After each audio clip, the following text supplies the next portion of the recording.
Welcome back to Worlds of Protheka audiobooks. And if this is your first time, be warned. Once you step into Protheka, you'll never want to leave. With beasts who will stop at nothing to protect the women they love, and women who are only just finding out what a real man can be, you'll lose yourself in the dark romance of these fantasy stories. To bring you these free full audiobooks, we have to listen to this platform's guidelines, and they say that Protheka's steamiest scenes aren't allowed. But you can still get them from the unabridged version of any Prothekan audiobook. All you have to do is go to worldsofprotheka.com. With promo code YouTube30, we're offering you the opportunity to get 30% off of any audiobook, ebook, or bundle. We appreciate you subscribing to the channel, as it makes bringing these free full audiobooks to you possible. Don't forget to like and comment to let us know what you think. Protheka's magic is eternal, and this story is just the beginning.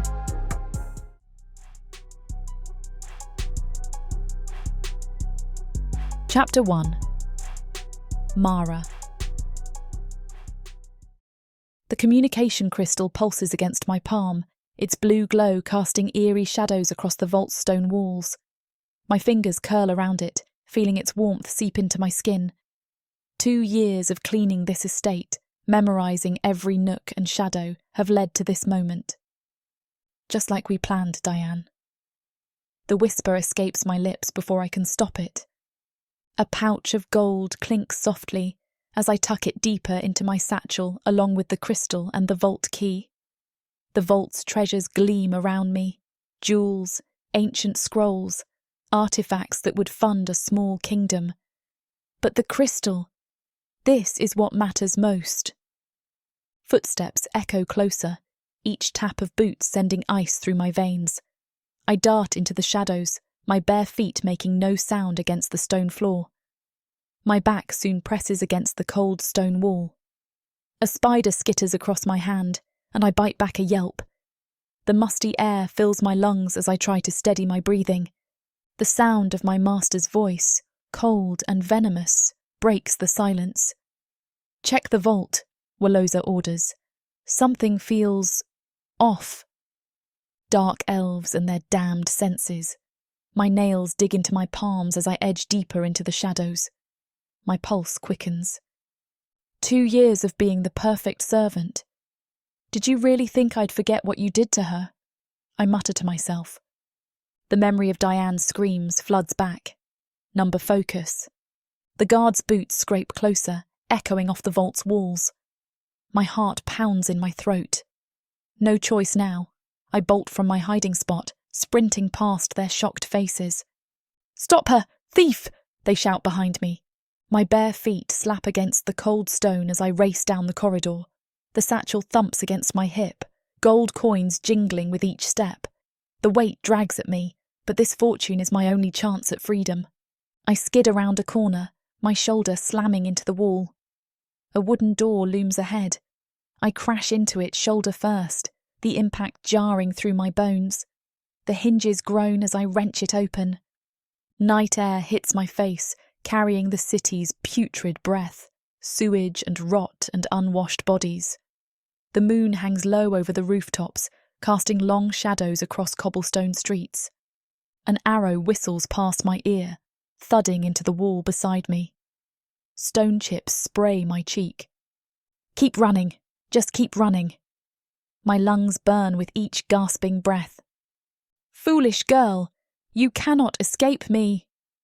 Waloza's voice rings out behind me, closer than it should be. My foot catches on an uneven stone. The world tilts sideways as I sprawl forward. My palms scrape across rough cobbles, skin tearing. A shadow falls over me.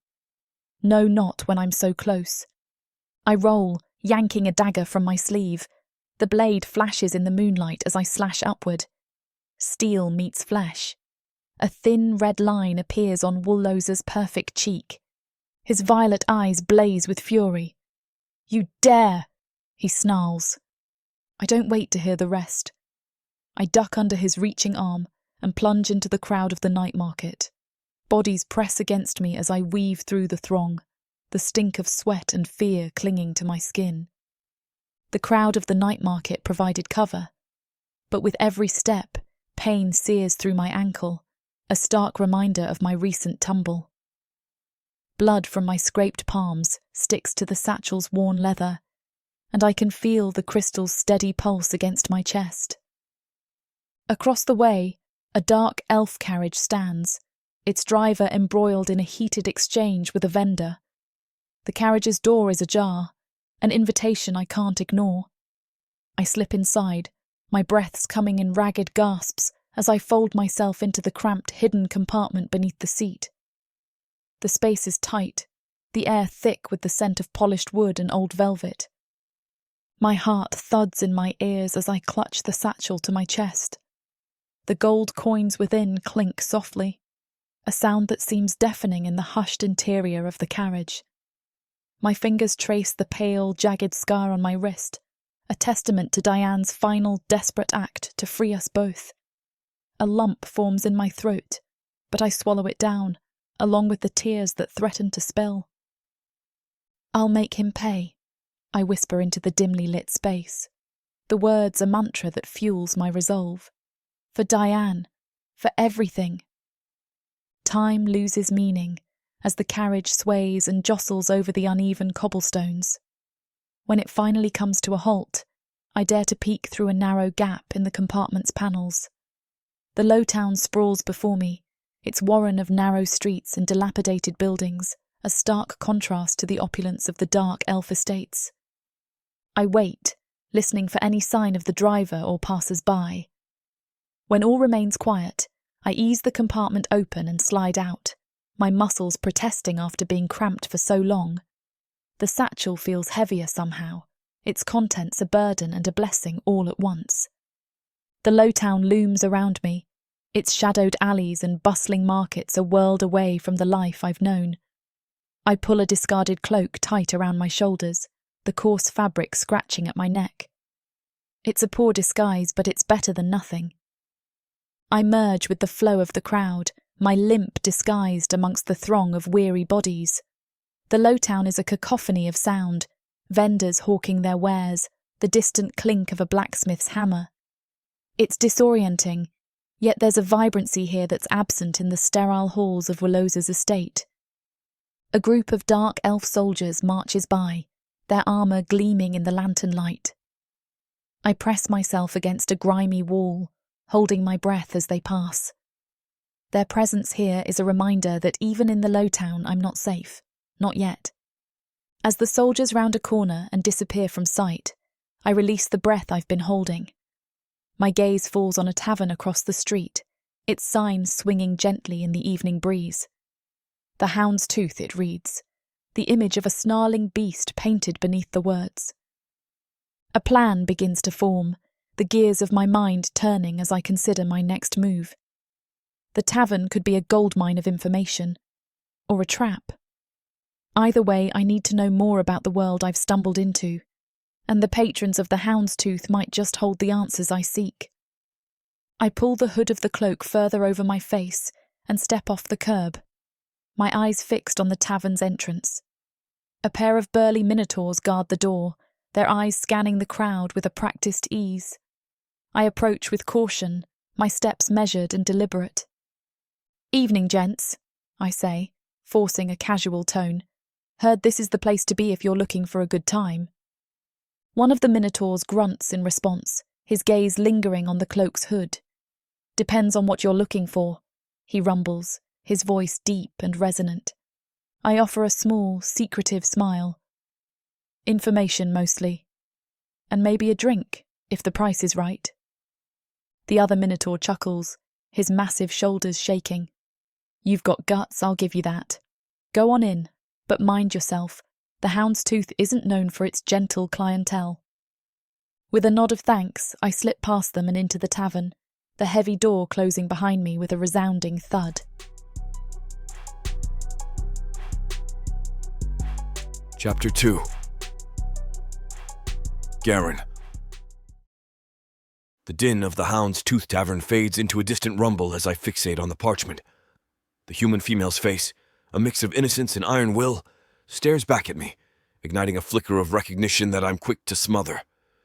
I've been down this path before, and it led nowhere good. Another human, I mutter. The words taste bitter on my tongue. I toss the parchment aside, the image of the woman now seared into my memory, as if it could somehow prepare me for what's to come. Calo, ever the optimist, leans back with a carefree grin that seems out of place in our current predicament. Easy gold, Garron. One girl. How hard can it be? He replies confidently. His naivety grates on me, but I've come to expect it from the youngest among us.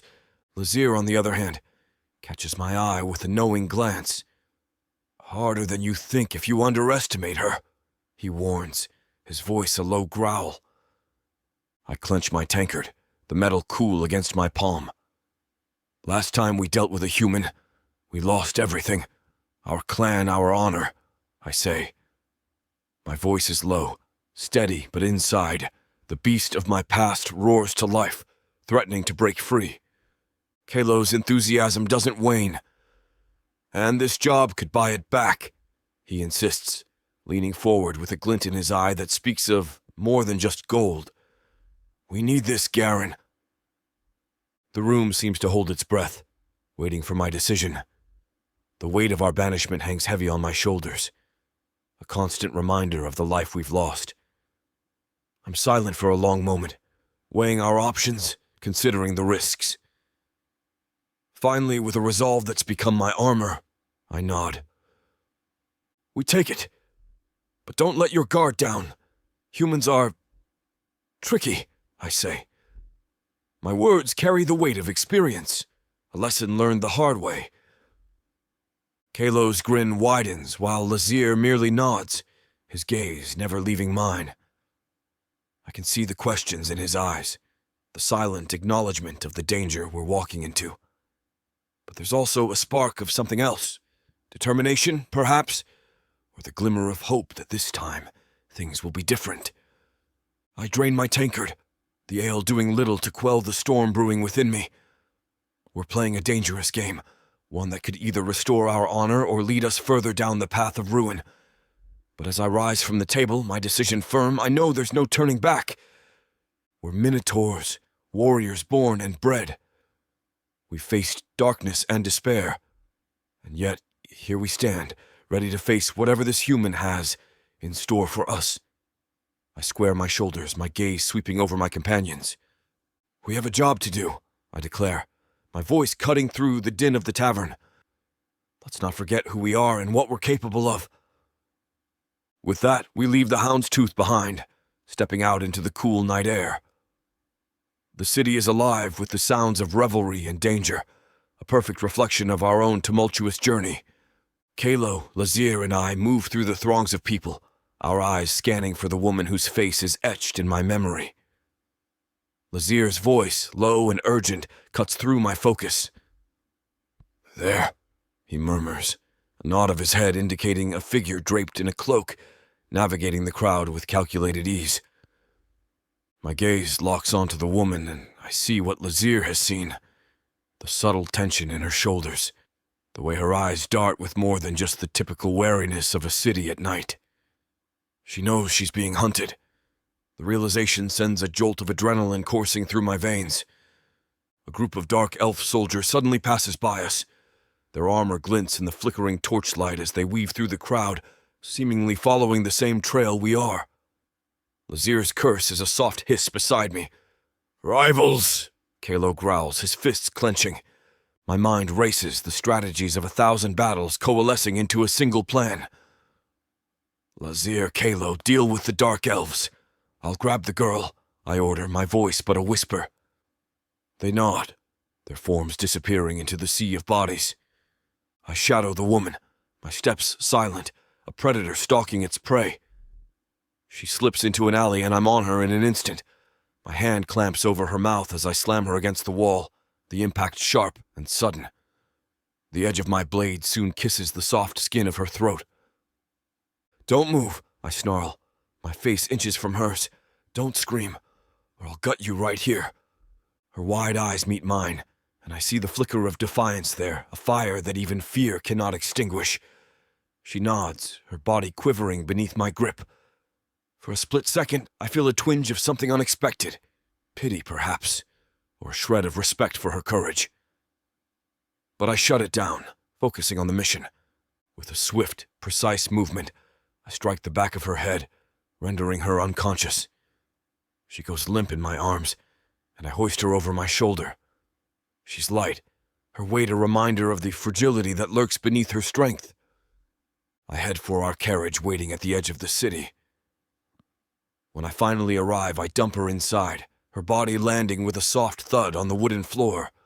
I'm about to follow when Lazir and Calo appear, their expressions grim but triumphant. "No dark elf will follow us now," Calo announces, a dark laugh escaping him as he wipes the blood from his knuckles. I nod, climbing into the carriage beside the unconscious woman. "Let's get this over with," I say, the weight of the night settling on my shoulders. As the carriage lurches forward, I can't help but study her. Her face, so determined in the drawing, is now slack, her breaths shallow and even. I find myself wondering about the fire I saw in her eyes, the same fire that once drew me to another human, a fire that led to nothing but pain and betrayal. I shake off the memory, focusing on the road ahead. We have a long journey, and the woman beside me is nothing more than a means to an end, a path to reclaiming the honor we lost. The city fades into the distance, replaced by the rugged landscape of the wilderness. The carriage rocks rhythmically, the sound of the horse's hooves a steady drumbeat against the silence of the night. I glance at the woman again, her chest rising and falling in the dim light. I tell myself she's just another job, another step on the road to redemption. But as the hours pass and the city recedes into the background, I can't shake the feeling that this woman might be more than we bargained for. The carriage hits a rut in the road, jostling us. She stirs, a low moan escaping her lips. I lean forward, my hand resting on the hilt of my dagger, ready for any sign of wakefulness. But she remains unconscious, her face a mask of vulnerability that belies the spirit I glimpsed in that alleyway. The night is still young, and the road ahead is long and uncertain. But as I sit there, surrounded by the darkness, I can't help but feel that we're on the cusp of something, a confrontation, a revelation, or perhaps a second chance at something long thought lost. Chapter 3. Mara. The crackling of a fire and the murmur of voices seep into my consciousness, pulling me from the darkness of unconsciousness. My head throbs with each beat of my heart, and my wrists chafe against the rough ropes binding them. I squint against the firelight, my eyes adjusting to the dancing shadows that play across the rugged wilderness surrounding me. I'm not in the city anymore. The scent of damp earth and pine replaces the stench of refuse and sweat. My captors, Minotaurs from the look of them, sit near the campfire, their massive forms silhouetted against the flickering flames. I remember the cold press of a knife against my throat and the heavy weight of defeat. I can't afford to be a captive. Not now, not when I'm so close to exacting my revenge. I test the ropes, my fingers fumbling in the dim light. They're tight, but not unbeatable. I grit my teeth, pulling at the knots, each movement sending sharp pains through my wrists. "Don't bother," a voice rumbles, interrupting my silent struggle. I look up, meeting the gaze of a Minotaur I hadn't noticed. Younger than the others, with light brown fur and bright green eyes that hold a hint of mischief. "You won't get far."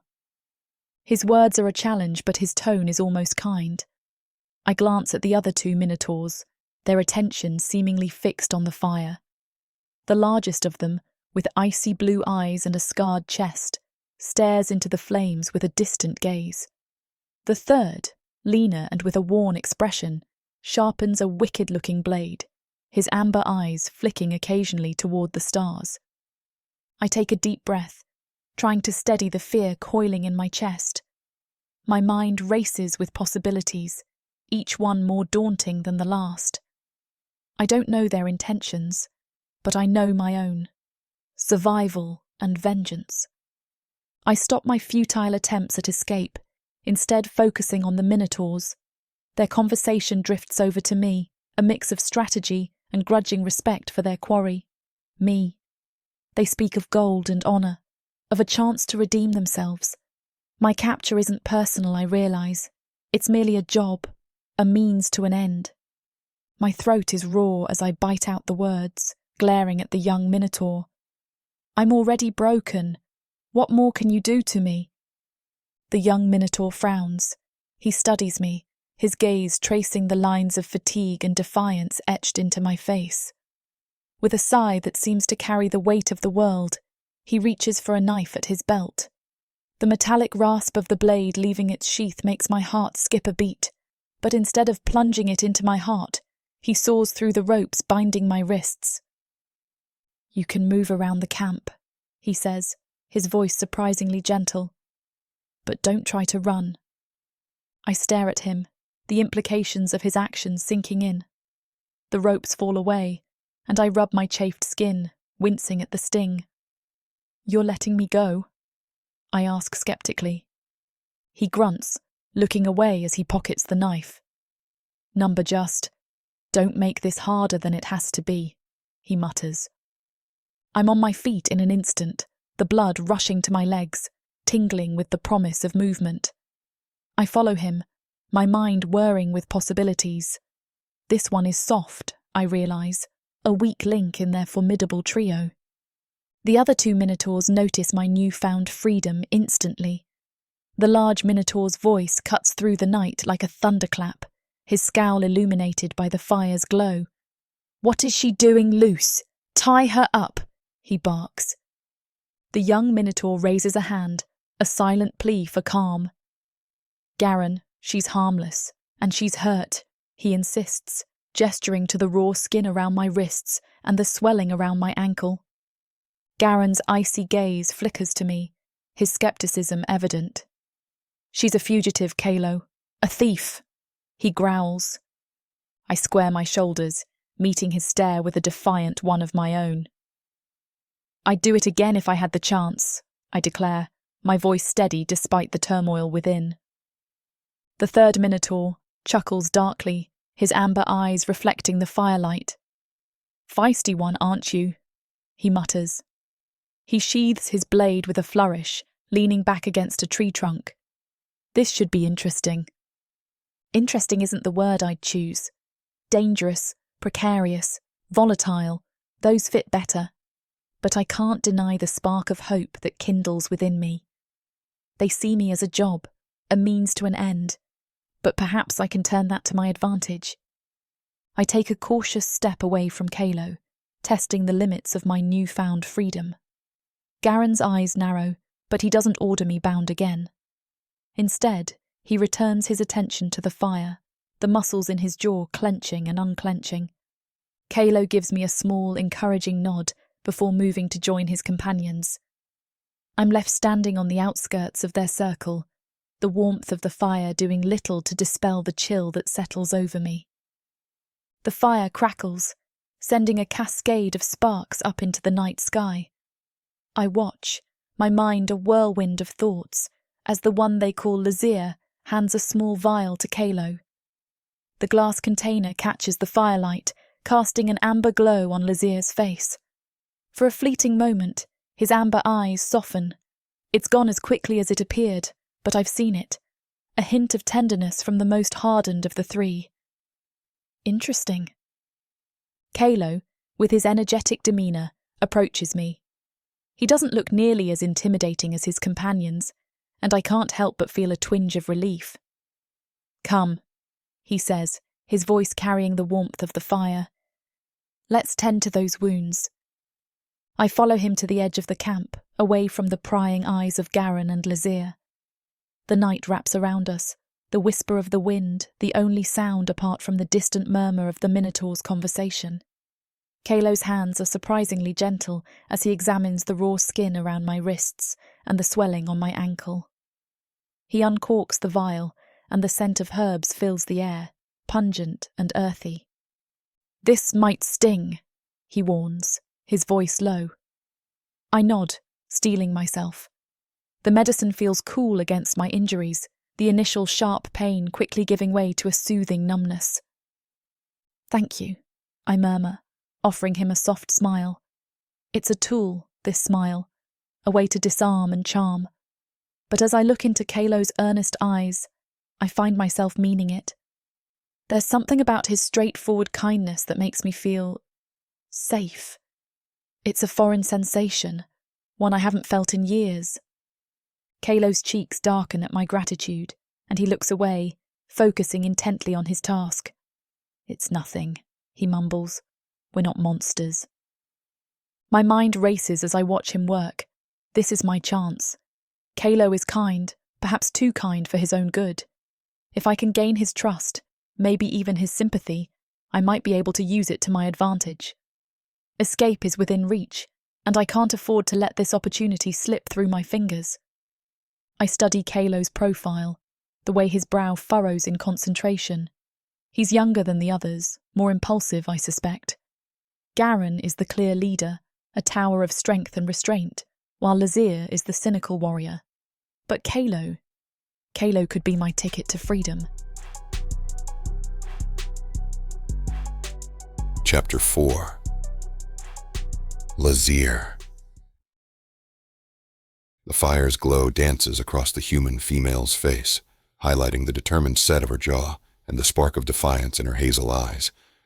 It's a familiar look, one I've seen on the battlefield, but it's misplaced on her.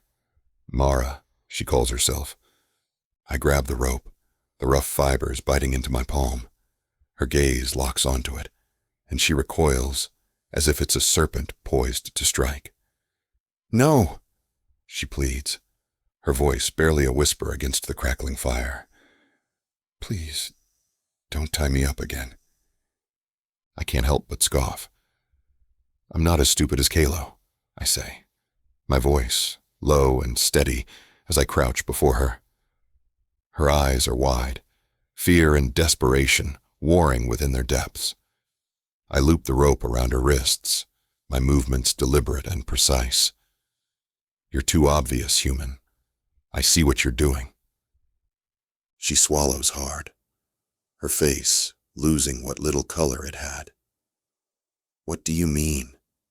she stammers, trying to pull away from the inevitable. I smirk, tightening the knot with a sharp tug. "You think you can manipulate him?" I say, nodding toward Calo, who's busy tending to the horses. "Play on his sympathy, but it won't work with me."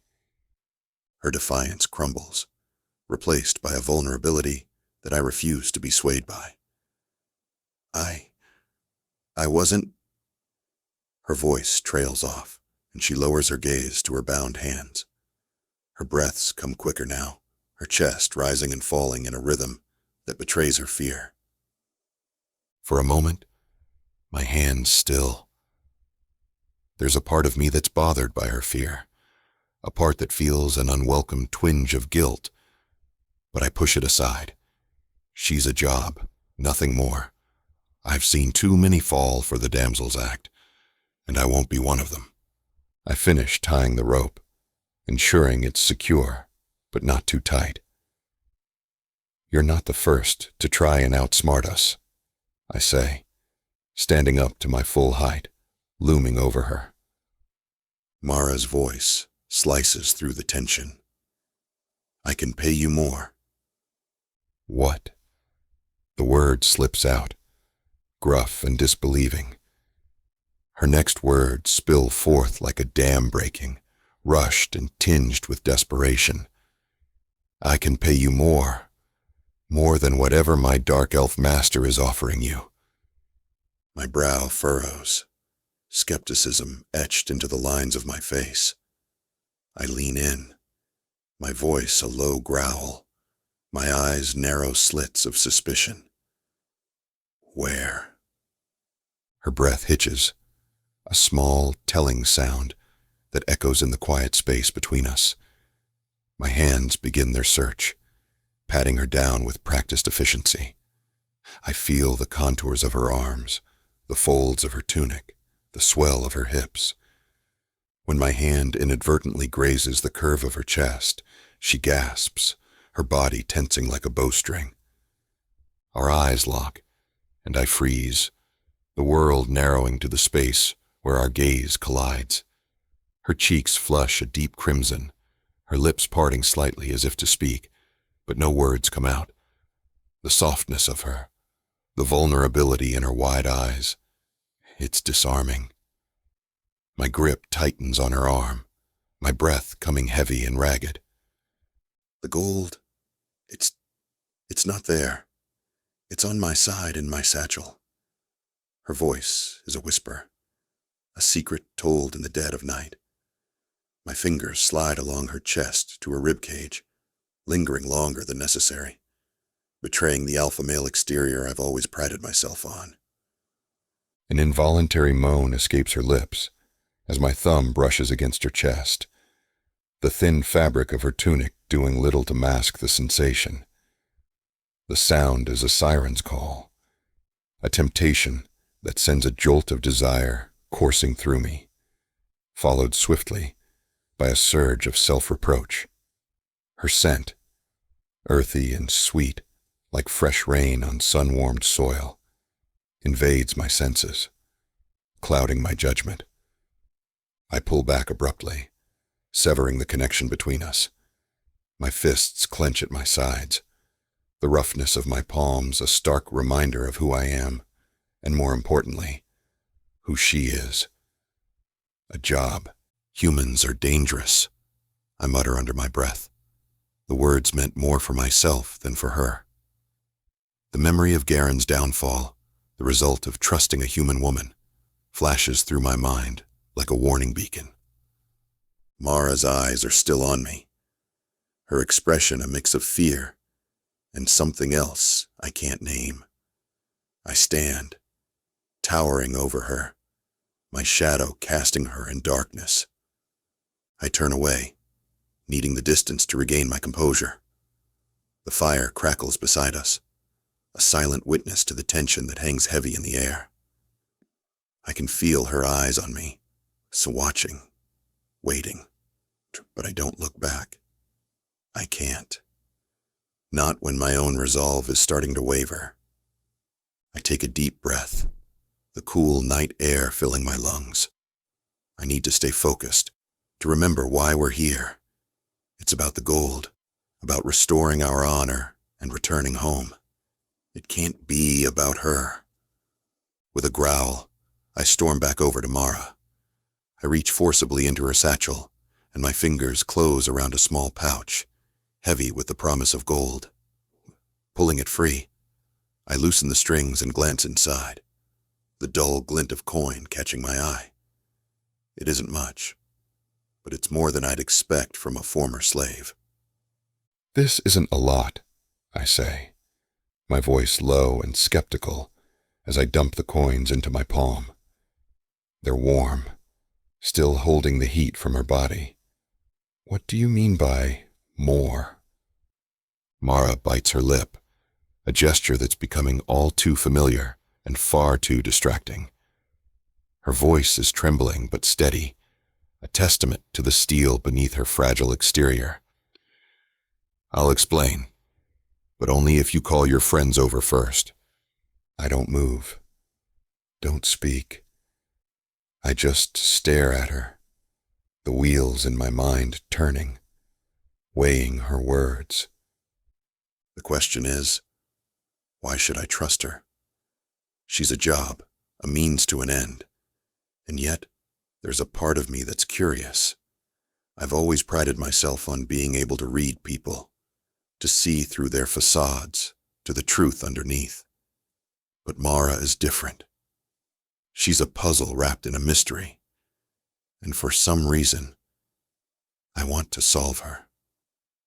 I glance over at Garron and Calo, their silhouettes barely visible against the backdrop of the darkened woods. They're talking, their voices too low for me to make out the words. Garron's posture is rigid, his usual stoicism replaced by a palpable tension. Calo, on the other hand, seems more relaxed, his body language betraying his youth and inexperience. I grit my teeth, my grip tightening on the pouch.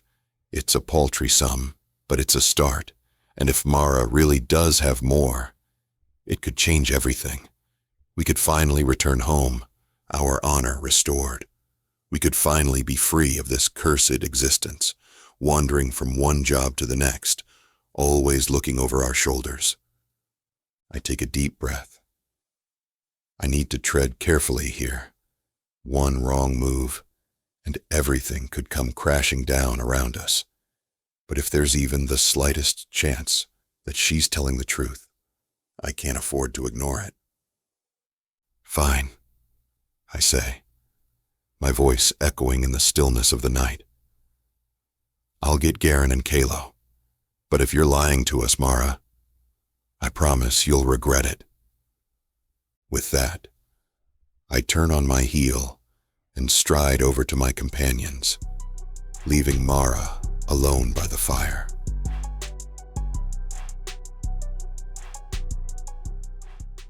Escape this world and step into one where romance and magic intertwine across realms, with stories that are not just standalone tales, but part of a vast, interconnected universe. Imagine not just one, but 100 stories where characters, destinies, and legends cross paths in unexpected ways. 100 books from the Romantasy 100 book bundle. These aren't just isolated stories. They share themes, worlds, and threads that make every journey feel part of something grander. Fated lovers, ancient prophecies, and the delicate balance between power and passion. Get all of these stories today for a mind-blowing 90% off. That's right, 100 books for the price of 10. 400 hours of reading where these alpha males prove just how puny the human men of Protheka are. 12 complete series where they show their human women what they've been missing, and more. One-time purchase, lifetime access to a universe of interconnected magic and romance.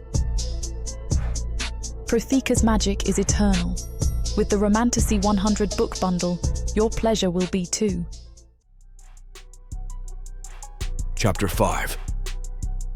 Garron. The crackle of the fire is a distant murmur compared to the thunderous pulse pounding in my ears. Lazir, the one I trusted to keep his head clear, strides toward us with an odd look in his eyes, a mix of confusion and intrigue that sets my teeth on edge. "She wants to talk," he says, jerking his head back toward the fire where the human female Mara sits. The flickering light dances across her face, highlighting the defiance in her gaze. I exchange a glance with Calo, whose usual jovial demeanor has been replaced by a furrowed brow and a twitching tail, signs of nerves I haven't seen since our banishment. My lip curls in a silent snarl. We've been down this road before, and I'll be damned if I let history repeat itself.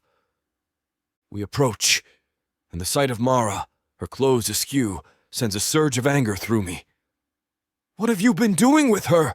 I demand, my voice a low growl. My gaze bores into Lazir, searching for any sign of deceit. "Are you as stupid as Calo now?" Calo stiffens beside me, his retort quick and defensive. "I'm not stupid," he grumbles, but the uncertainty in his eyes betrays him.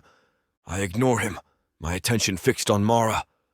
What is she doing tied up yet disheveled like this?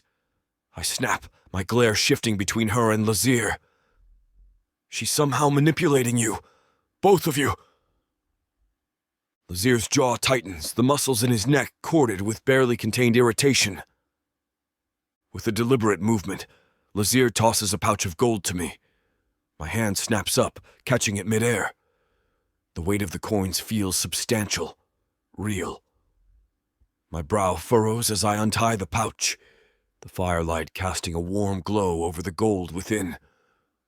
Where did this come from? I rumble, my gaze flicking from the pouch to Lazir, then settling on Mara. Her eyes are wide, almost luminous in the firelight, and her body is rigid with a mixture of fear and resolve. Fascinating. "She gave it to me," Lazir replies, nodding toward Mara. "Says it's a deposit." A deposit? I nearly scoff at the audacity. Instead, I let the silence hang heavy and expectant as I consider the human before me. She's slight, fragile even, but there's a steel in her eyes that I've seen in hardened warriors.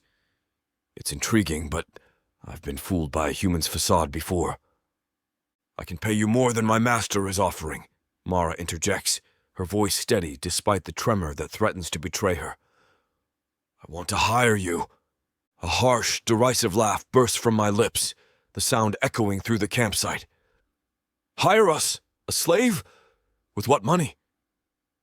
I challenge, my arms folding over my chest as I loom over her. She swallows hard and blurts out, "There's a treasury belonging to my old mistress. The dark elf female died recently." I narrow my eyes at her, my mind racing with possibilities and suspicions. "And what makes you think we won't just torture the location out of you?" I reply coldly. Her gaze doesn't waver, nor does her expression falter. "Because my mistress trusted me. She sealed the treasury with magic. Only I can open it," she says more calmly. The camp falls silent, save for the crackling of the fire. I study Mara, my gaze piercing and unyielding. "Why would we believe a human?" I say finally, my voice cold and unforgiving. "Loyal to her mistress. Only Calo would believe that kind of story." Calo bristles at my words, but Lazir steps forward, his voice cutting through the tension. "That gold is proof enough," he says, his tone even and measured. "How else would a slave have that much?" I snort, tossing the pouch back at Lazir with a flick of my wrist. The gold clinks together as it lands in his open palm. "I'm not doing it," I declare, the finality in my voice leaving no room for argument. Without waiting for a response, I turn and stalk away from the fire, my boots crunching against the underbrush. The cool night air does nothing to dampen the heat of my anger. I can feel their eyes on my back, each gaze like a needle prick against my hide. I'm not falling for a human's tricks again. I've learned my lesson, and I won't let Calo's soft heart or Lazir's newfound curiosity endanger our mission, our chance at redemption. No, we'll deliver this human to her master, collect our gold, and be done with it. That's the plan. And I'll be damned if I let some slip of a girl with a sharp tongue and a pouch of gold change that. I've barely taken a dozen steps when Lazir's voice slices through the night, his words a low, insistent murmur that prickles the back of my neck. "She might be telling the truth," he says, his footsteps echoing my own as he catches up to me. I halt, turning to face him with a scowl etched deeply into my features. The moonlight casts shadows across his face, making his amber eyes glow with an unsettling intensity. "You think I'd risk our necks for a human?" I growl, the very notion tasting like ash in my mouth. Lazir doesn't flinch at my hostility. Instead, he meets my glare with a steady gaze, his voice unwavering as he replies, "You're already risking it. The gold she gave us is real, and if she's lying, we can deal with her then. But if she's not, His words trail off, but the unspoken implications hang heavy in the air between us. My jaw clenches, the muscles in my face aching with the force of my frustration. Lazir's expression hardens, his gaze never wavering from mine as he continues. "And what if it's because she's a human female? Is that why you don't want to trust her?" The pointed questions reverberate through the stillness of the night. I recoil as if struck, the barb hitting closer to home than I care to admit. The ghost of another human female's betrayal whispers in the back of my mind. The pain of her deception is a wound that has never fully healed, a stark reminder of the perils human females pose. And yet, as I stand here, locked in a battle of wills with Lazir, I can't deny the nagging doubt that gnaws at the edges of my certainty. Mara is not her. She's a survivor, a schemer, a woman with nothing to lose and everything to gain. Her eyes hold a fierceness that I've seen in the mirror, a refusal to succumb to the hand fate has dealt her. I glance back toward the campsite, where Calo and Mara are little more than shadows against the flickering firelight. "We're already being hunted by dark elves," Lazir continues, breaking the silence. I know he's right. The dark elves will not relent until they've reclaimed what they believe is theirs. And yet, To trust Mara, to place our fates in the hands of a human female, goes against every instinct honed by years of exile and betrayal. I let out a heavy sigh, my gaze shifting from Lazir to the stars peeking through the canopy of trees. The night is still young, and the path ahead is fraught with uncertainty. For now, I remain unconvinced, my trust as difficult to earn as the gold Mara promises. We'll see, I grumble, my voice a low concession to the possibility that Lazir might be right. Chapter 6. Calo. The fire crackles, its warm glow casting dancing shadows across Mara's face. She's a picture of vulnerability, her hands bound, her posture defeated. Yet, there's a resilience in her eyes, a spark that refuses to be extinguished. It's that spark that draws me in, that makes me want to protect her. I clear my throat, the sound sharp in the quiet of the night. Her gaze snaps to mine, wary yet hopeful. I believe you about the gold, I say, my voice low and steady. I want her to trust me, to see me as her ally for some reason. Her relief is palpable, lighting up her face like the morning sun. Thank you, she whispers, and I feel a strange sense of pride. But I can't let her think this changes everything. Garron has his reasons for not trusting humans, I tell her, my gaze flickering to the flames. I can't betray Garron's confidence, but she needs to understand the depth of his mistrust. She absorbs this, her brow furrowing, curiosity piqued. What reasons? She asks. I shake my head, my resolve firm. It's not my story to tell, I say, standing up, but know that a human female hurt him, badly. I see the realization dawn on her, the softening of her features as understanding takes hold. I see, she says, her voice thoughtful. I sigh, feeling the weight of our situation pressing down on me. I'll talk to him, Lazir too. If there's a way to make this work, I'll find it. I'm promising more than I should, but something about her makes me want to be her champion. Her smile, when it comes, is like a balm to my spirit. Thank you, she says again, her gratitude genuine. I turn away quickly, my heart pounding in my chest. She's getting under my skin, this human. She makes me feel things I don't understand, things that are foreign and unsettling. I walk away, needing to put distance between us before I do something foolish, like untie her and offer her the world. My thoughts are a tumultuous sea, crashing against the walls of my resolve. I can't afford to be swayed by a pretty face and a tragic tale. Before long, the night wraps around the camp like a shroud, the embers of the fire dying in the stillness. My thoughts, however, are still far from quiet. The image of Mara, the soft curve of her neck as Lazir's hands roamed her body earlier that night, plays on an endless loop. It stokes an ember of jealousy that I can't seem to quell. I'm on my feet before I realize it, my strides eating up the ground as I near her tent. The flap is open a crack, and I peer inside, my heart a thunderous drum in my ears. She's asleep, her features relaxed and tranquil, a stark contrast to the turmoil she's caused within me. I shouldn't be here. I know that. But knowing and doing are two different beasts. And tonight, the beast within me hungers for something it has no right to claim. With a furtive glance over my shoulder, I slip inside the tent, my movements whisper quiet. The air is thick with the scent of her, earthy and sweet. It's intoxicating, and I feel a pull deep in my gut, an alpha's urge to claim, to possess. Crouching beside her, I reach out, my fingers barely grazing her cheek.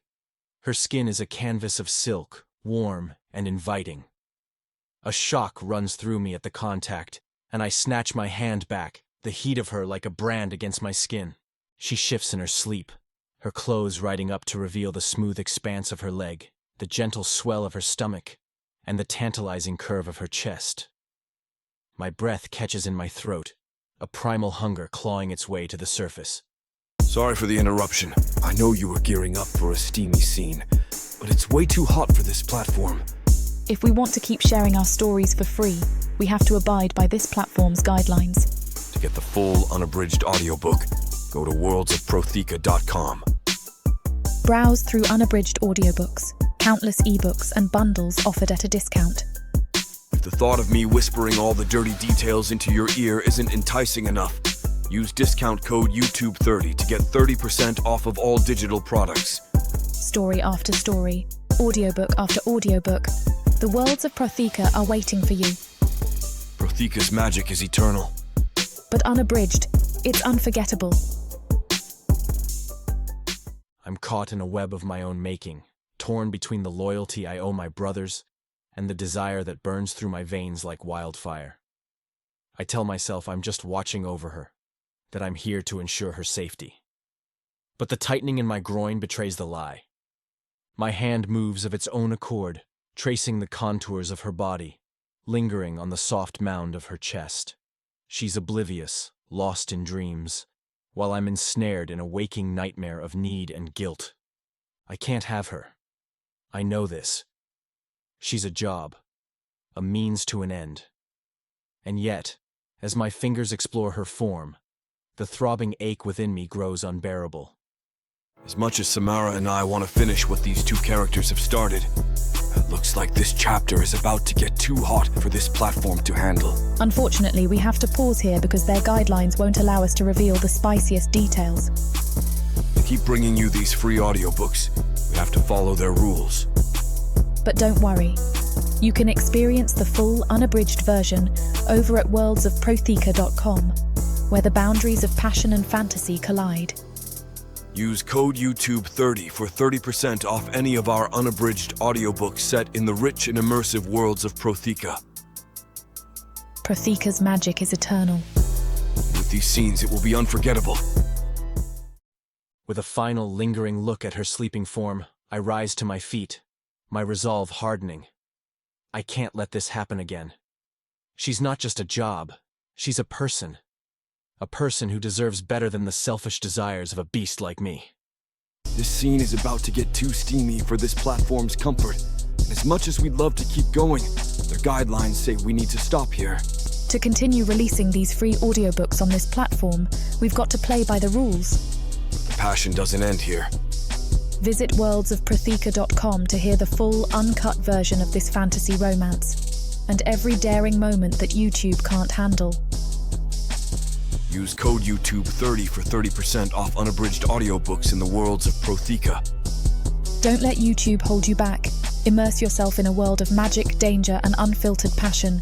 Protheka's magic is eternal. Listen unabridged and you'll never want to go back. My heart slams against my ribs as I step out of the tent and find Garron's massive form blocking my path. His ice-blue eyes pierce through the darkness, judging, always judging. "What are you doing?" he asks, his voice carrying that familiar edge of disapproval. I force my shoulders back, drawing myself to my full height. The shame of what I just did burns in my gut, but I keep my voice steady. "Just checking on her," I mutter. Garron's gaze lingers, and I feel like a cub again, caught stealing treats from the clan's stores. His lip curls slightly before he turns away. "Don't waste your time," he snarls. The dismissal hits harder than any physical blow. Heat rises in my chest, and before I can stop myself, I call after him. "You're not the only one with a say in this. We're a team, Garron." He doesn't even pause, just keeps walking, his broad back a wall between us. My fists clench at my sides. Why does he always do this? Treat me like I'm some naive fool who can't tell danger from opportunity? I'm not the runt of the litter anymore. The urge to chase after him, to force him to acknowledge me, burns in my muscles. Instead, I stand here alone, the night air cooling the sweat on my skin, while shame and anger war in my gut. The worst part is, after what I just did in that tent, maybe I am exactly as stupid as he thinks. Chapter 7. Mara. The morning sun casts a harsh light on Garron's stony expression as he looms over me. His voice is a low rumble that shakes the very ground I sit on. "Your master already made an arrangement with us. Your little gold stash means nothing." His words slice through me, sharp and unyielding. My mind races, desperation clawing at my throat. I look to Lazir, searching for some hint of reason in his amber eyes, but they're as cold and unreadable as ever. I turn to Calo, the one I'd foolishly hoped was an ally, but his gaze skitters away from mine, his jaw clenching in a clear dismissal of my silent plea. Panic surges within me. I scramble backward. "Number, no, that can't be true. My protest is cut short by Garron's iron grip on my arm, his fingers biting into my flesh. "Enough," he snarls, and there's a finality in his tone that chills me to the bone. Lazir approaches, the frayed end of a rope dangling from his hand. I fight against their hold, my legs flailing, my heart pounding in my ears. Calo's hands join Garron's, his grip tentative, yet unbreakable. "Don't make this harder than it has to be," he mumbles, a hint of regret lacing his words, but he doesn't release me. "You bastards!" I scream, my voice ragged with fury and fear. "You can't do this to me." But they can, and they do. My feet are bound just as securely as my hands. Garron's smirk is cruel as he says, "We already have." They toss me into the carriage, the slamming door echoing like a death knell in my ears. Inside the carriage, the air is thick with the stench of old sweat and straw. I hurl myself against the walls, but the carriage lurches into motion, and I'm thrown to the floor, my bound limbs useless. The journey is a torturous blur of jostling movements and stifling heat, each bump on the road jarring my bones. When the carriage finally comes to a halt, my mouth is dry, and my body aches with a deep throbbing pain. The door creaks open, and Garron's hulking form fills the frame. His command is terse, his eyes warning me not to defy him. "Stay put." I take in the squalor of the low town through the open door, a cacophony of hawkers and hagglers, the cloying stench of decay mingling with the aroma of cooking food. It's a world away from the cold elegance of Woloza's estate, yet here I am, a captive once more. I watch as the Minotaurs confer amongst themselves, their voices too low for me to discern their words. Calo glances my way, his expression troubled, but he quickly averts his gaze. Lazir's gaze is inscrutable as ever, his thoughts hidden behind that stoic mask. And Garron's eyes are hard, his decision made. As the three Minotaurs finally step away from the carriage and into the bustling low town, I spring into action. My fingers fumble frantically with the ropes binding my wrists, nails scraping against the coarse fibres. Sweat beads on my brow as I work, my breath coming in sharp, shallow gasps. Finally, by some miracle, the knots come undone, and the ropes fall away from my hands. I quickly untie the bindings at my feet, wasting no time. I slip out of the carriage and duck under a vendor's stall, my heart thundering in my ears. Shouts erupt behind me, Garron's booming voice unmistakable. I don't dare look back. My feet pound against the cobblestones, my breath ragged as I weave through the throng of people. A glimpse over my shoulder reveals the three towering Minotaurs pushing through the crowd, their forms impossible to miss. Desperation fuels my every step as I dart into a narrow alley. The stench of rotting garbage stings my nose, but I don't stop. I find a barrel of rainwater and plunge my hands in, splashing the cool liquid over my face and arms to mask my scent. The forest looms ahead at the other end of the alley, dark and foreboding. But I don't hesitate, plunging into the undergrowth. Branches whip at my face and arms, the uneven ground treacherous beneath my feet. The sound of pursuit fades, but my relief is short-lived. A rustle to my left sends me spinning around, my hand instinctively reaching for a weapon I don't have. Dark elves step out from the shadows, their eyes gleaming with cruel intent. One of them sneers, drawing a wicked-looking blade. "You've made this far too easy," he taunts. "Stay back!" I snap, my voice trembling despite my best efforts to sound brave. They circle me like wolves, their movements fluid and predatory. I lash out, my fist connecting with one's jaw, but another grabs me from behind, pinning my arms. "Alive," they said. One of them murmurs, inspecting me with a smirk. But they didn't say unharmed. I thrash against his hold, a scream tearing from my throat as the blade presses against my neck, the cold steel biting into my skin. A roar suddenly splits the forest air, deep and primal. The elves falter, their heads snapping toward the sound. My heart lodges in my throat as the 3 Minotaurs crash through the trees like an unstoppable force, Garron at the forefront. His axe cleaves through the nearest elf, blood spraying across the forest floor in a grisly arc. Chaos erupts. Lazir moves with calculated precision, his twin blades flashing as he cuts down 2 more.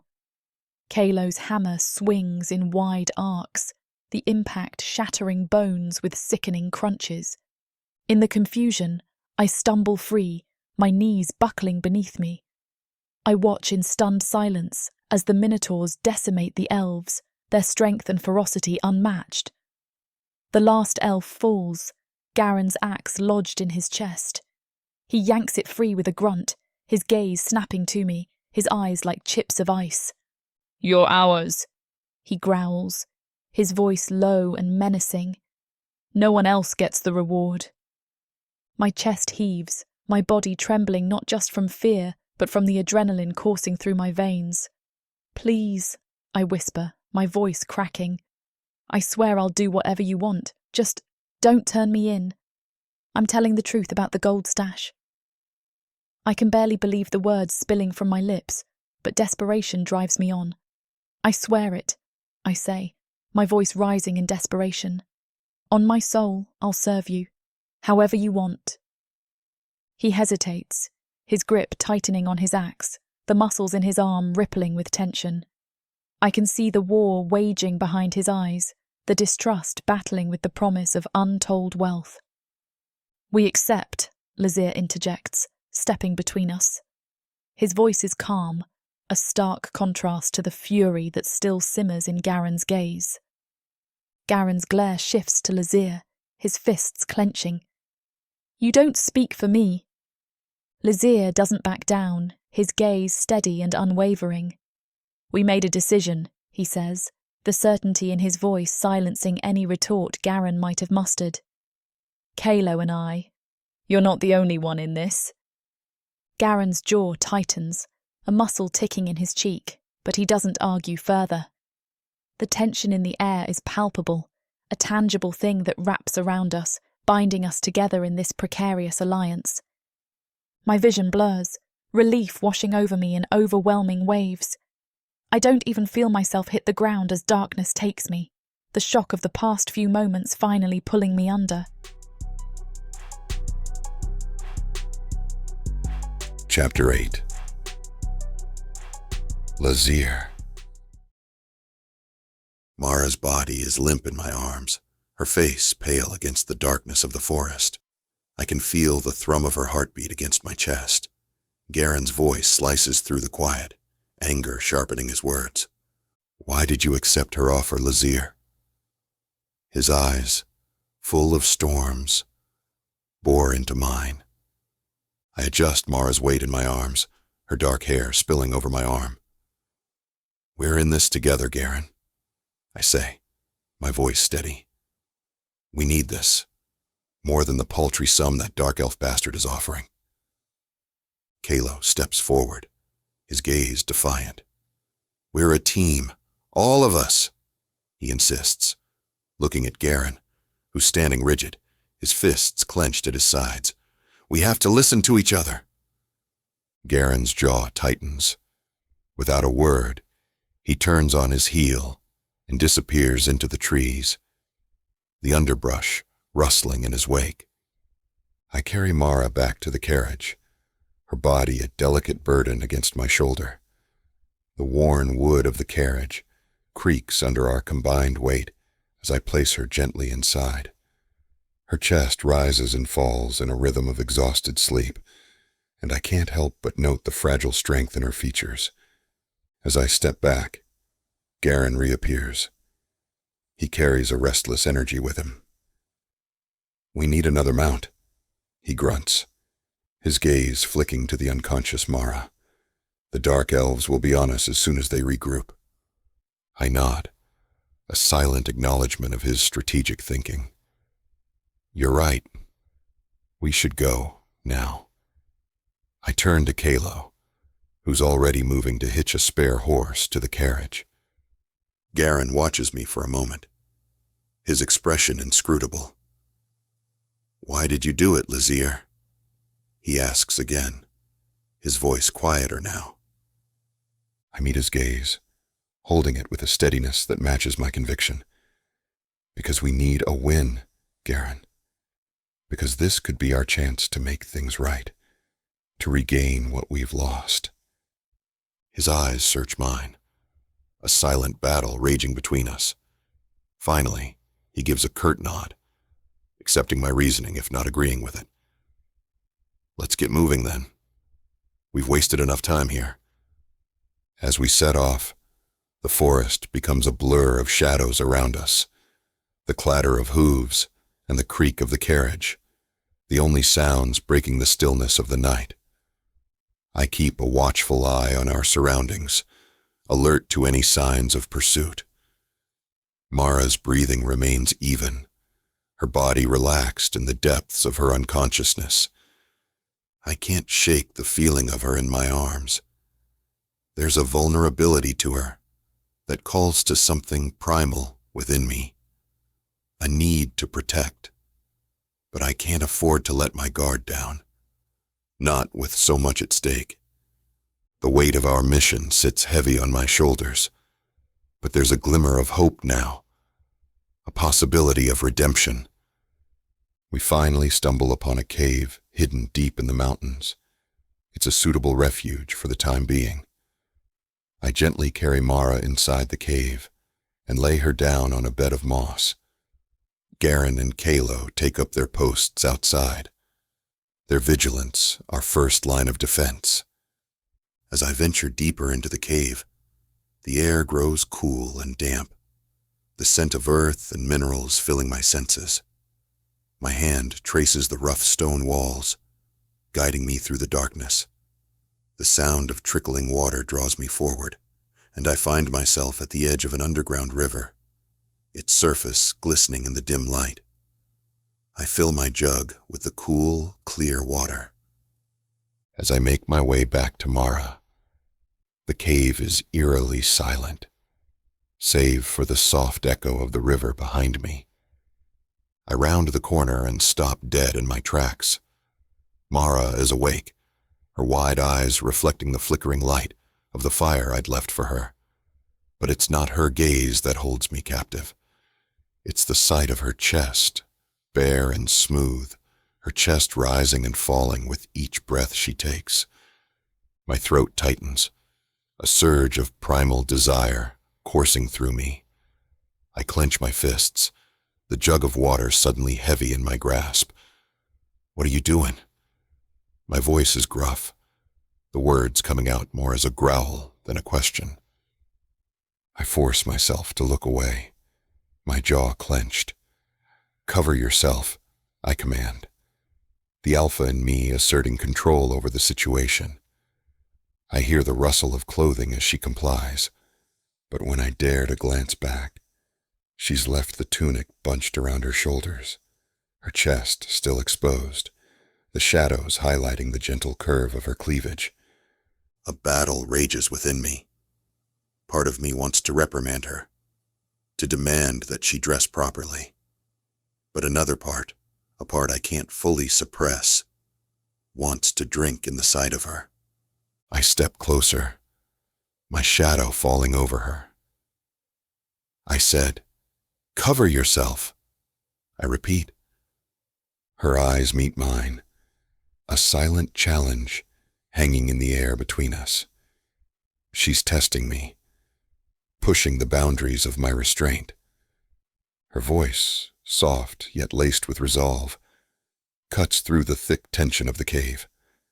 "I was just checking my wounds," she says, her gaze unwavering. "The dark elves were rough. I thought you were all outside." The firelight dances across her bare skin.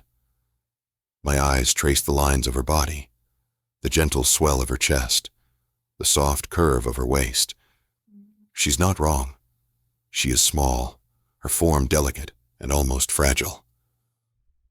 "You should be ashamed," I tell her, my voice gruff with an edge of a warning. "A female like you bearing herself." She cuts me off, her voice growing stronger. "But don't you see, Lazir? You own me now. I've sworn to serve you, to do whatever it takes to repay your kindness, even with my body, if that's what you wish." Her words hang in the air, a bold declaration that stirs something primal within me. I scoff, the sound echoing off the cave walls. I have no interest in a female so small and scrawny. I take my pleasure with those who can match my strength, who can withstand the fierce hunger of a Minotaur. A spark of defiance flares in her eyes, igniting a challenge that I hadn't expected. Then why not test me? You might find that I'm stronger than I appear. My body moves of its own accord, driven by the alpha within me that refuses to back down from a challenge. I step closer, so close that I can feel the heat radiating from her skin. Our eyes lock, the air charged with the electric energy of our standoff. "You think you can handle me?" I growl, my voice a low rumble. "You're not built for the kind of rutting I enjoy. You look like you might shatter beneath me, and I have no desire to bet a female who might not survive the night." Her breath hitches, her cheeks flushed with a mix of fear and excitement. "Then prove it," she whispers, her voice barely audible over the crackling of the fire. "Prove that I can't handle you, Lazir." The scent of her, a blend of earthy fear and the sweet, heady aroma of arousal, fills my senses, clouding my judgment. The alpha in me roars to life, aching to claim her, to dominate and possess her completely. But I am not ruled by my baser instincts. I am controlled, measured, and I do not give in to such trivial provocations. Chapter 9. Mara. My heart thrums in my chest, a wild, frenetic rhythm that matches the flickering dance of the firelight. Lazir's gaze is a physical weight, pressing against me with an intensity that steals my breath. The air between us is charged with tension. "Then prove it. Prove that I can't handle you, Lazir," I whisper, the words escaping my lips before I can second-guess them. His eyes, those amber pools of simmering heat, narrow slightly, and I see the muscle in his jaw twitch. I'm playing a dangerous game, I know. But if there's even a sliver of a chance that this could bind him to me, make him an ally, I have to take it. The stakes are too high for me to falter now. I need them on my side, and if that means using my body as a bargaining chip, then so be it. Lazir takes a step toward me, his movements deliberate and predatory. My breath catches in my throat, a heady mix of fear and a dark, untamed excitement coursing through my veins. He's an alpha male in every sense of the word, from the broad expanse of his muscular chest to the confident set of his shoulders. He doesn't speak, and somehow his silence is more intimidating than any words could be. His eyes roam over me, taking in the flush of my cheeks, the rise and fall of my chest with each rapid breath. I'm acutely aware of my state of undress, my shirt half discarded to tend to my wounds. "You really think you can handle me, human?" Lazir's voice, when it finally breaks the silence, is a low rumble that seems to resonate deep within my core. I lift my chin defiantly, meeting his gaze with as much bravado as I can muster. I don't just think it, I know it. A ghost of a smirk tugs at the corner of his mouth, and he takes another step closer. I can feel the heat radiating off his body, a stark contrast to the cool, damp air of the cave. You're playing with fire, Mara, he warns, his voice a husky growl that sends shivers down my spine. Maybe I like the burn, I retort, my heart pounding so loudly I'm sure he can hear it. He smirks and says in a low whisper, We'll see about that. My back hits the uneven stone of the cave wall as I stumble backwards. He looms over me, a dark silhouette against the glow of the fire. His grin is feral, exposing the predator lurking beneath his stoic facade. You're going to learn what it means to challenge a Minotaur, Mara, he growls, his voice a low thrum that vibrates through my core. I'm going to devour you, and you'll beg for more. His words should terrify me, but instead they stoke a fire deep within my belly. I'm playing with forces I barely understand. Yet I can't deny the intoxicating allure of this dangerous game. Lazir's hands grab and pin my wrists above my head, his grip unyielding. I'll start with your little centre, he purrs, his breath hot against my ear.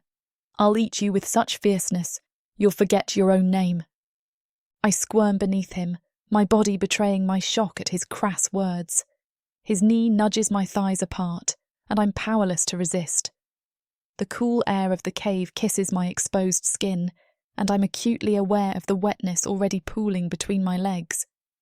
You'll screw me hard? I challenge, my voice barely above a whisper. Bend me over and spread my legs until I scream? His laughter is a deep, throaty sound that sends a shiver through me. Oh, I'll do more than that. I'll ravage you from head to toe, leaving no part of you untouched. I'll screw you like crazy until you're hoarse from screaming my name. As he speaks, his free hand roams over my body. His fingers skim the curve of my chest, and I arch into his touch, my buds hardening to peaks. He chuckles at my response, the sound dark and seductive. Please, I beg, though I'm not sure what I'm asking for. More? Less? For him to stop this maddening dance of pleasure and pain? In response, he pinches my bud hard, the shock of pain lancing through me and mingling with the growing ache between my legs. I gasp, my back bowing off the wall as I struggle against his hold. But Lazir is relentless, his touch cruel and exquisite all at once. You'll take what I give you, human, he says, his voice a guttural growl. And you'll love every second of it. His breath is hot against my neck, his stubble scratching my skin as he buries his face in the crook of my shoulder. His tongue darts out, tasting me, and a shudder runs through my body.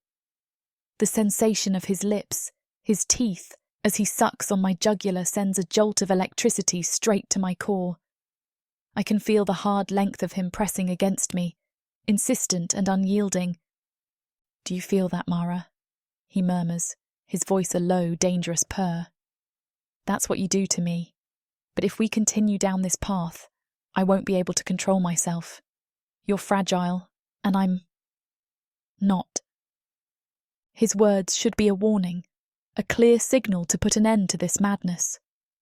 But instead, they ignite a fire within me, a desperate yearning that I can't quite understand. He pulls away abruptly, his amber eyes blazing with a primal hunger that sends a thrill of fear and arousal coursing through my veins. He looks at me with a savagery that speaks of his struggle to maintain control, to keep the beast at bay.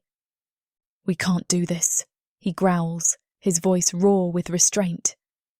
He snarls, a sound that seems to echo off the cavern walls, and then he's moving away, leaving me cold and aching. I watch him go, my body still trembling from the intensity of his touch. My heart races, a wild, untamed rhythm that threatens to consume me. What the hell is wrong with me? I should be terrified, repulsed by the thought of being with a Minotaur, with any man, especially under these circumstances. But instead, I find myself longing for his touch, for the heat of his body against mine. The thought sends a blush creeping across my cheeks, and I hastily pull my tunic over my head, eager to cover my nakedness. As I fumble with the fabric, my mind races. I've heard stories of human women taken by Minotaurs, of the pleasure they find in the arms of these powerful beings. But I never imagined I'd find myself in a similar situation, caught between the fear of the unknown and the intoxicating allure of the forbidden. I take a deep, shaky breath, trying to steady my racing heart. Lazir's scent still clings to me, a heady mixture of leather and earth, and something uniquely him. It's intoxicating, and I can't help but inhale deeply. I sit down heavily on the makeshift bed, my thoughts a whirlwind of confusion and desire. Lazir's words echo in my mind, a stark reminder of the power he holds over me. He's right, I am fragile compared to him, a fact that should terrify me. And yet, there's a part of me that yearns to explore this dangerous connection, to see just how far I can push him, and myself.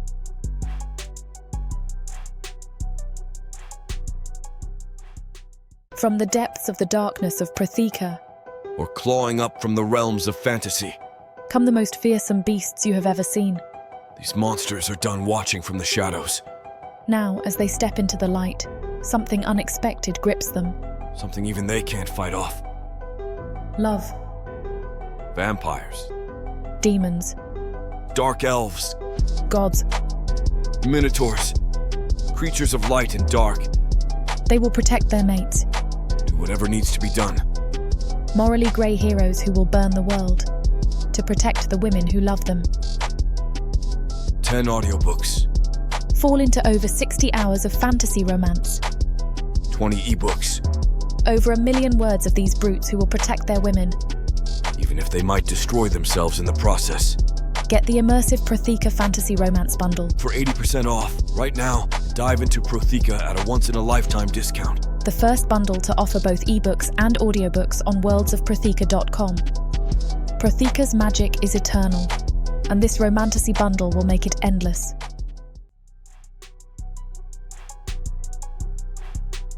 Chapter 10. Garron.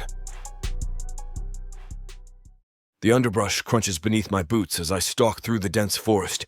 Evening shadows stretch long fingers through the trees, and the weight of my spear feels reassuring in my grip. My knuckles whiten as frustration burns in my chest like smoldering embers.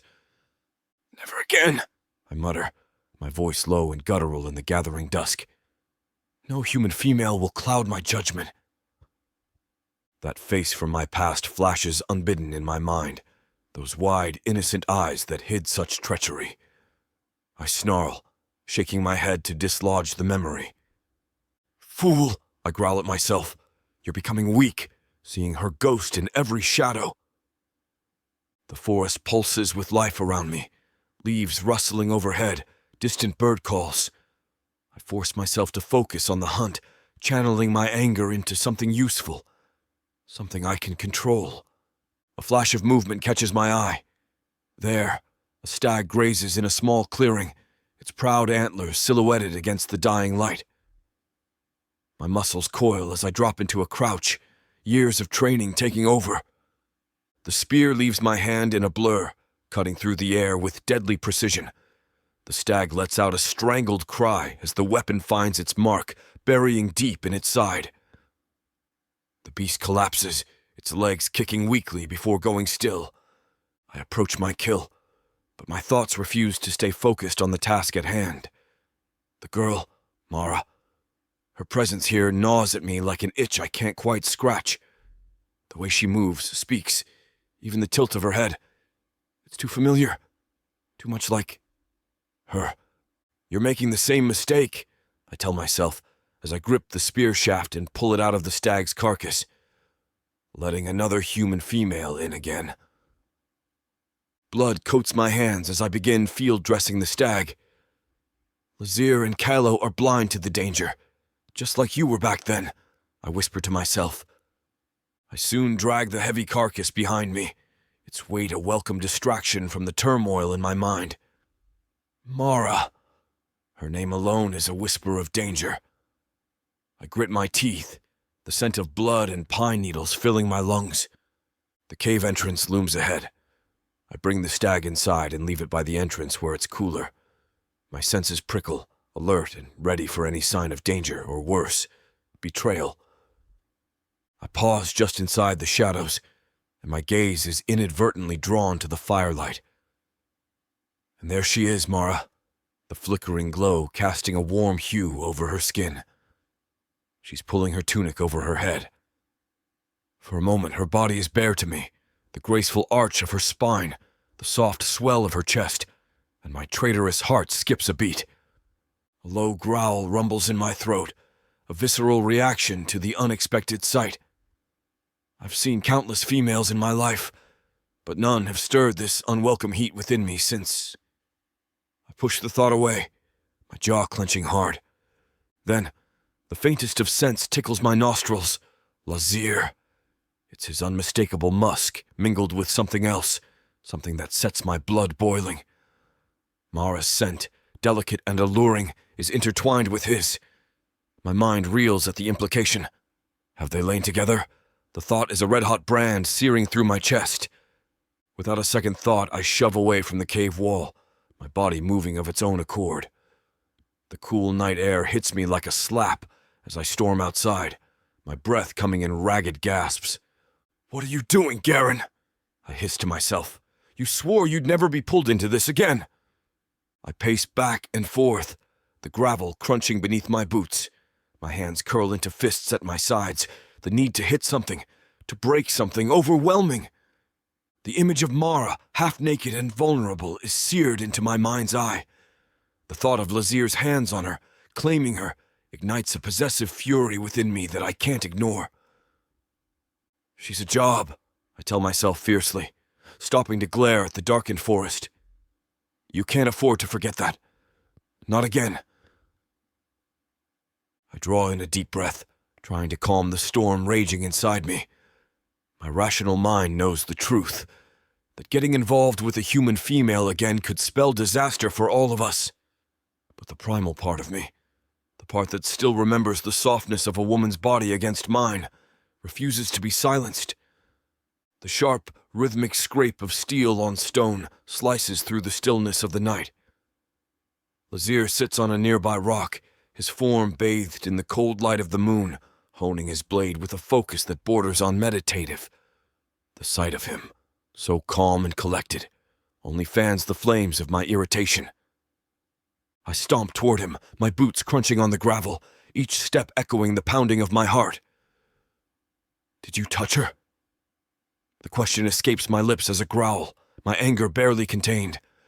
Lazir's hands pause, his eyes lifting to meet mine. There's a flicker of surprise in his gaze, quickly replaced by his usual nonchalance. "What are you talking about?" he asks. My fists clench at my sides, the tendons in my neck straining as I struggle to maintain some semblance of control.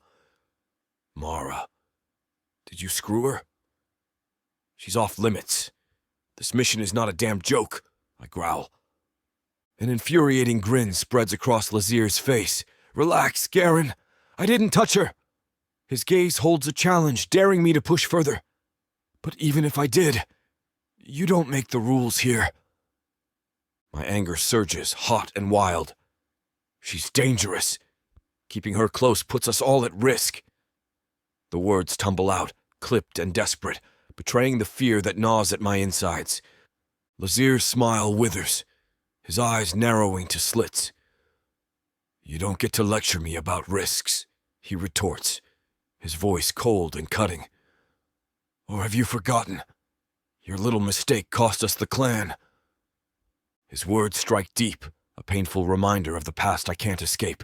The scar on my chest throbs, a bitter testament to my folly. I turn away, the taste of defeat bitter on my tongue. "There's a carcass inside," I mutter, my voice hollow. "Eat it if you want."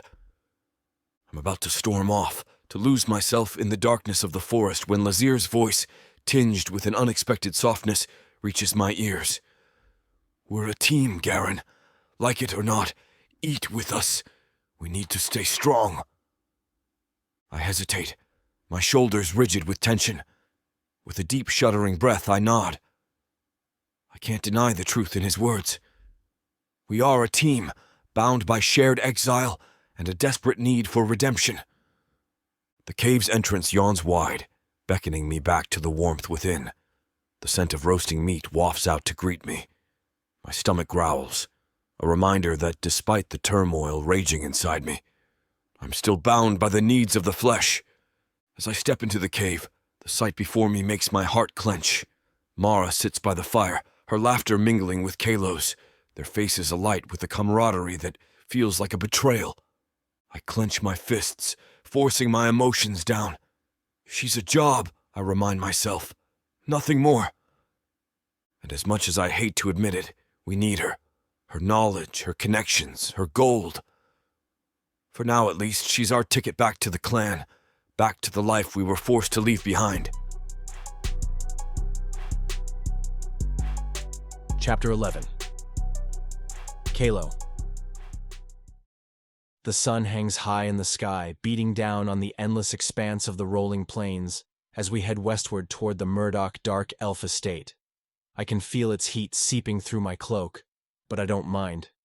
It's a stark contrast to the chill of the mountains we left behind. I glance over my shoulder at Mara, her small frame tucked behind me on the horse. She's trying to hide it, but the exhaustion is etched into the lines of her face.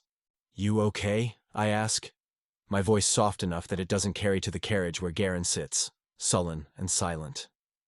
She nods, a weak smile playing on her lips. "Just a bit tired," she whispers softly.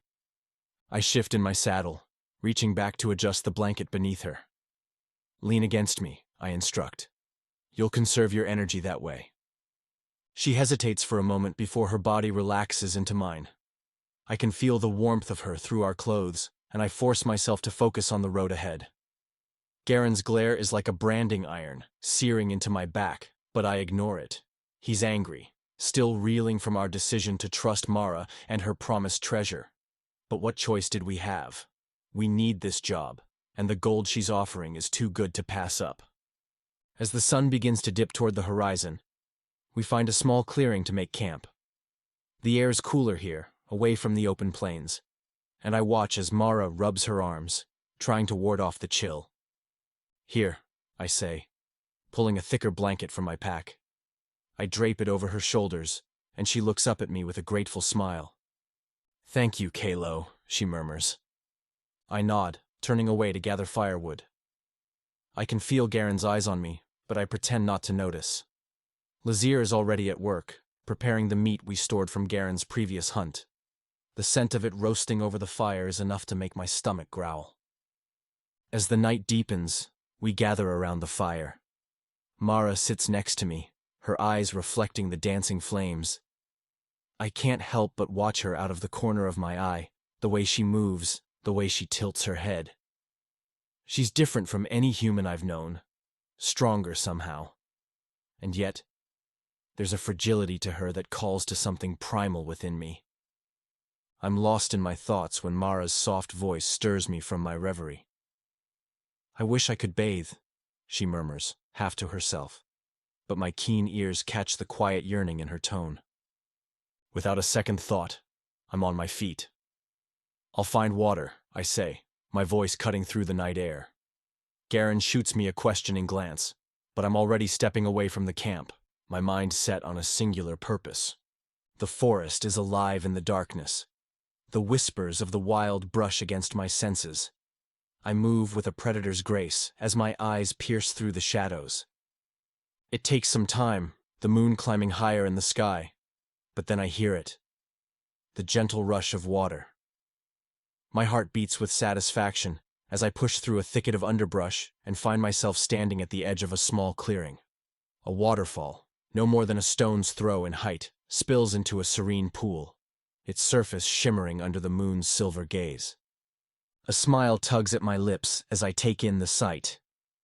It's perfect. A hidden sanctuary in the midst of our rugged journey. I make my way back to camp, the anticipation of Mara's reaction fueling my steps. "Come with me," I tell her, extending my hand. Her eyes flicker with curiosity, and she places her small, trusting hand in mine. The others watch as we depart, but their scrutiny is a distant concern. We navigate the forest in silence, the sound of the waterfall growing louder with each step. When we finally emerge into the clearing, Mara's gasp is music to my ears. "It's beautiful," she whispers, stepping closer to the water's edge. Her eyes are wide, reflecting the moonlight, and her smile is genuine. It's a rare sight, one that sends an unexpected jolt through my chest. My breath catches as Mara's fingers suddenly grab the hem of her tunic and pulls it up over her head. I tear my gaze away, fixating on the mossy ground beneath my boots. It's not that I don't want to look. I want to. "You don't have to!" I start, my voice rough, but she cuts me off with a laugh that carries the weight of secrets. "Join me," she says, her tone light, teasing, as she steps out of her boots and begins to shimmy out of her trousers. The moonlight caresses her skin, and for a moment, I forget how to breathe. I shake my head, stepping backwards.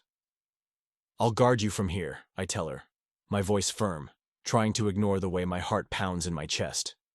She shrugs, a small, playful smile tugging at the corners of her mouth.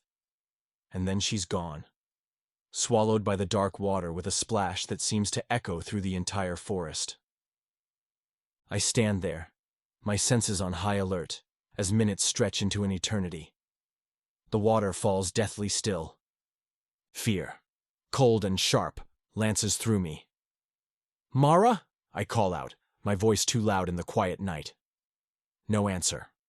My heart is in my throat, my mind racing with worst-case scenarios as I rip off my boots and dive into the pool, the icy water enveloping me. I swim with powerful strokes, my eyes scanning the depths for any sign of her. My lungs burn, screaming for air, but I don't stop. I can't lose her. Not when I've finally allowed myself to feel something more than duty. When I surface, gasping for air, I see her. Mara is there, right beside me, her laughter piercing the veil of dread that had settled over me. Relief floods my senses, but it's quickly replaced by a surge of anger. "Why didn't you say anything? I thought you were—" My voice breaks, betraying the fear that still lingers in my chest. Her smile fades, her eyes softening as she reaches out to touch my arm. "I'm fine, Calo. You don't have to worry so much," she whispers softly. "Don't do that again," I snap, the adrenaline still coursing through my veins, making me terse. "If you do, I won't come with you next time." I look away, the weight of my emotions too heavy to bear. But before I can swim away, she's there, her fingers wrapping around my arm, pulling me back to her. Her lips suddenly find mine in a kiss that is both a question and a revelation. The softness of her mouth against mine ignites something primal within me. My hands go to her waist, pulling her closer, feeling the heat of her body through the wet fabric of her panties. The kiss deepens, my tongue tentatively meeting hers, and a low growl rumbles in my chest. I tangle my fingers in her wet hair, tilting her head back to deepen the kiss further, claiming her mouth with an urgency that frightens me. The world around us fades into nothingness, the only sound the pounding of my heart and the rush of the waterfall. Chapter 12. Calo. The taste of Mara's lips lingers on my tongue as we break apart, our breaths ragged in the cool night air. My heart hammers against my ribcage. The moonlight dances across Mara's face, making her look ethereal, untouchable. But here she is, in my arms, grounding me in this moment of madness. I'm no stranger to desire, but there's something about Mara that makes me feel like a stumbling youth, unsure and hesitant. She seems to sense my unease, and her lips curl into a knowing smile. I watch, frozen, as she sinks deeper into the water, her hands gliding over the planes of my chest, her touch light as a feather. Mara. Her name escapes my lips in a breathy whisper. She silences me with a fingertip pressed gently against my lips. "Let me," she says, her voice barely above the sound of the waterfall. It's not a request but a command, and the alpha in me thrills at the authority in her tone. Sorry for the interruption. I know you were gearing up for a steamy scene, but it's way too hot for this platform. If we want to keep sharing our stories for free, we have to abide by this platform's guidelines. To get the full, unabridged audiobook, go to worldsofprotheka.com. Browse through unabridged audiobooks, countless ebooks, and bundles offered at a discount. If the thought of me whispering all the dirty details into your ear isn't enticing enough, use discount code YouTube30 to get 30% off of all digital products. Story after story, audiobook after audiobook, the Worlds of Protheka are waiting for you. Protheka's magic is eternal. But unabridged, it's unforgettable. The cool night air nips at my damp fur as Mara and I scramble to dress, the echo of our passion still lingering in the air. My fingers fumble with the laces of my trousers, my movements hurried and clumsy, betraying the haste that grips me. Mara's beside me, her nimble fingers working swiftly to fasten her own clothes. Her cheeks are flushed, and there's a wildness in her eyes that matches the thrum of my own heartbeat. "We should get back," Mara whispers, her voice barely audible over the rush of the waterfall. I nod, my gaze lingering on her for a moment longer than necessary.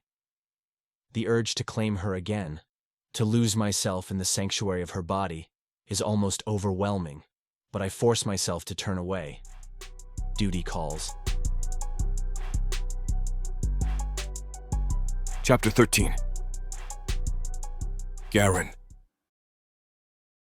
I sit rigid against the rough bark of a tree, my arms crossed firmly over my chest like a barrier. The fire crackles nearby, a beacon of warmth in the cool night air, but it does little to thaw the cold knot in my stomach. My gaze is inescapably drawn to Calo and Mara as they emerge from the darkness. Their clothes are damp and clinging to their skin, their faces alight with laughter. Something in their shared smiles twists in my gut, a discomfort I can't quite name. My jaw clenches tightly, my teeth grinding audibly as I watch Calo sit too close to her by the fire. Mara leans in, her laughter soft and musical, and I can't help but feel the sting of irritation. What the hell is he doing? The thought burns through my mind like an ember, hot and unwelcome. When Calo finally rises to check his gear, I seize the opportunity. I push myself up from the ground, my shadow falling long and dark over the fire as I stalk toward him. My movements are heavy with tension, each step echoing the turmoil within me. "What did you do?" I ask. My voice is low, sharp as a blade. Calo glances up, his expression annoyingly nonchalant. "What are you talking about?" he retorts, his hands busy with his equipment. I step closer to him, my glare cutting through the space between us. "With Mara, don't play dumb, did you screw her?" I growl. A spark of defiance lights up in Calo's eyes, his lips curling into a smirk. "That's none of your damn business, Garron." "It was consensual," he replies. His words are a slap, the sting of them sharp and sudden. My voice rises, barely contained. "This isn't about that. You're complicating the mission. You think the Dark Elves will go easy on us because you decided to make her your woman?" I retort loudly. Calo straightens to his full height, his eyes meeting mine with a steadiness that grates on me. "She's not a complication. She's mine now, and I'll protect her. You don't get to decide what I do," he replies firmly. My chest heaves, frustration boiling over into anger. "You're reckless, Calo. You don't even know what you're dealing with," I bark. His voice is steady, unyielding. "Maybe I don't. But I know she's worth it," he says. I scoff, my gaze flicking toward the fire where Mara sits, her head tilted as if she could hear our argument. I turn on my heel, storming off into the darkness. Nobody listens to me anymore, not even my own kin. The cool air of the night wraps around me, offering a moment of solitude. I rake my fingers through my fur, frustration simmering just beneath the surface. I can't shake the feeling that we're walking into a trap, and Calo's infatuation with Mara is only making things worse. I take a deep breath, trying to quell the storm raging inside me. I need to stay focused, to remember why we're doing this in the first place. We're not some vagabond mercenaries. We're exiles seeking redemption. And yet here we are, chasing after shadows and gold, led by the whims of a human slave. Lazir's voice cuts through my brooding thoughts. "You're loud enough to wake the dead," he mutters. I stop, my muscles tensing beneath my leather armor. The night air suddenly feels heavy against my fur. "You heard?" I reply. "Hard not to," he retorts. He leans against a gnarled oak, his broken horn casting a jagged shadow in the moonlight. Calo's young. He'll make mistakes. We all do. My fists clench and I rumble. This isn't just a mistake. Mara. She reminds me so much of... The name sticks in my throat like thorns. Even now, after all this time, I can't say it. Lazir's amber eyes soften, unusual for him. Mara might not be the same as your betrayer. You don't know her yet, he says, his voice low. I open my mouth to argue, because I do know. I've seen this before. But a sound splits the night air. A howl, deep and resonant, echoes through the trees. Another joins it, then a third, each one closer than the last. The hair on the back of my neck rises. These aren't normal wolf calls. There's something wrong in their pitch, something that makes my battle instincts surge. Lazir straightens, his hand moving to his blade. Gone is his usual sardonic expression, replaced by the sharp focus I remember from our warrior days. Wolves don't howl like that without reason, he states firmly. I scan the darkness between the trees, my eyes picking up movement in the shadows. The wind shifts, bringing with it a scent that makes my blood run cold. It's not just wolves, I growl. My hand finds the grip of my axe. Something's coming. The sharp scent of pine and the metallic tang of impending battle fill my nostrils as I rush back to the fire. The crackle of flames is drowned out by the pounding of my own heart. Calo and Mara are stirring, their laughter dying on their lips as they sense the tension in the air. Calo, protect Mara, I command, my voice cutting through the night. The dark elves are here. No sooner than the words leave my mouth, an arrow slices through the air, its deadly hiss ending with a sharp smack as it grazes Mara's head.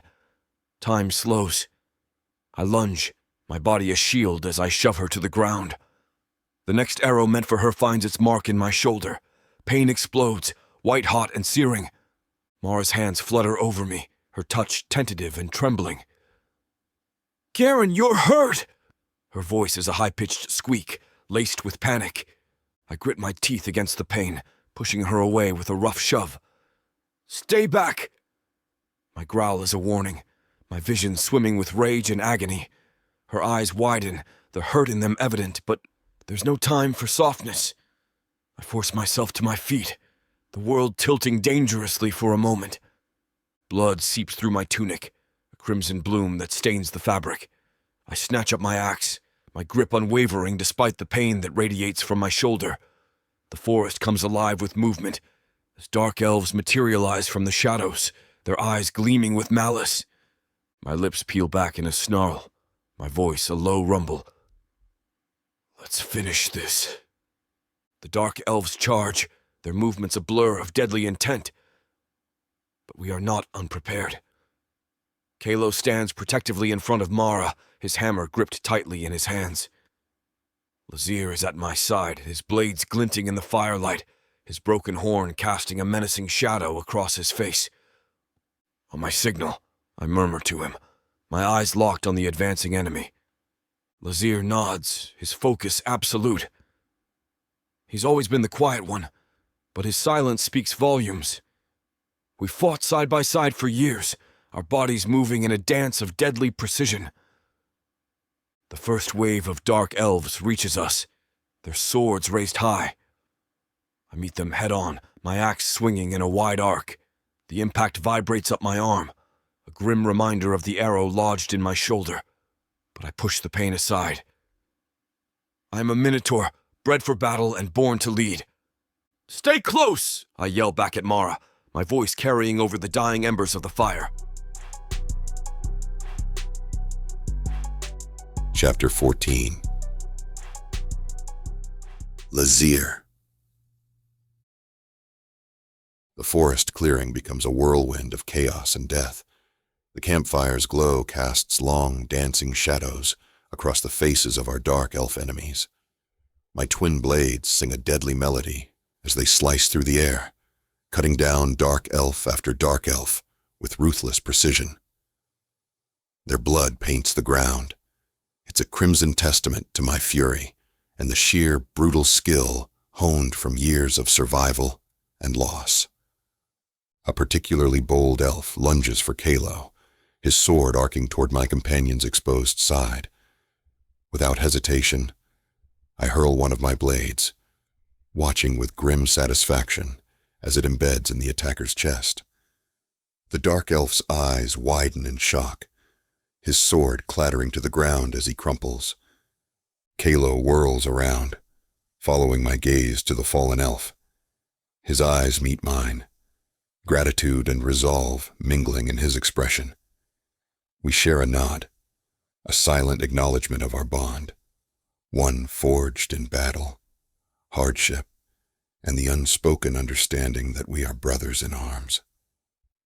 Calo scoops Mara into his arms, throwing her over his shoulder with a protective growl. "Stay safe," he murmurs, before darting into the darkness of the forest, leaving Garron and me to face the tide of enemies. Garron grunts, pressing a hand to the arrow still lodged in his shoulder. "Good. She's finally away from this. Now we can fight properly." His voice is strained, but there's a savage edge to it that matches the feral grin spreading across my face. I charge into the fray once more, my remaining blade a blur as it carves a path of destruction through the ranks of dark elves. My heart thunders in my chest, a primal rhythm that fuels my movements. I am death incarnate, a relentless force of nature that will not be denied. "Let them come," I snarl, my voice carrying over the clash of steel and the cries of the dying. "I will send them all to meet their dark gods." A dark elf with a scarred face and eyes filled with hate charges at me, his sword raised high. I meet his attack with a brutal counterstrike, my blade slicing through his midsection. He falls with a gurgling scream, his lifeblood seeping into the earth. Garron fights beside me, his axe cleaving through the enemy lines, despite his injury. We move as one, a dance of death and survival that has been etched into our very souls. To think they believed they could best us. Garron sneers, his eyes alight with the thrill of battle.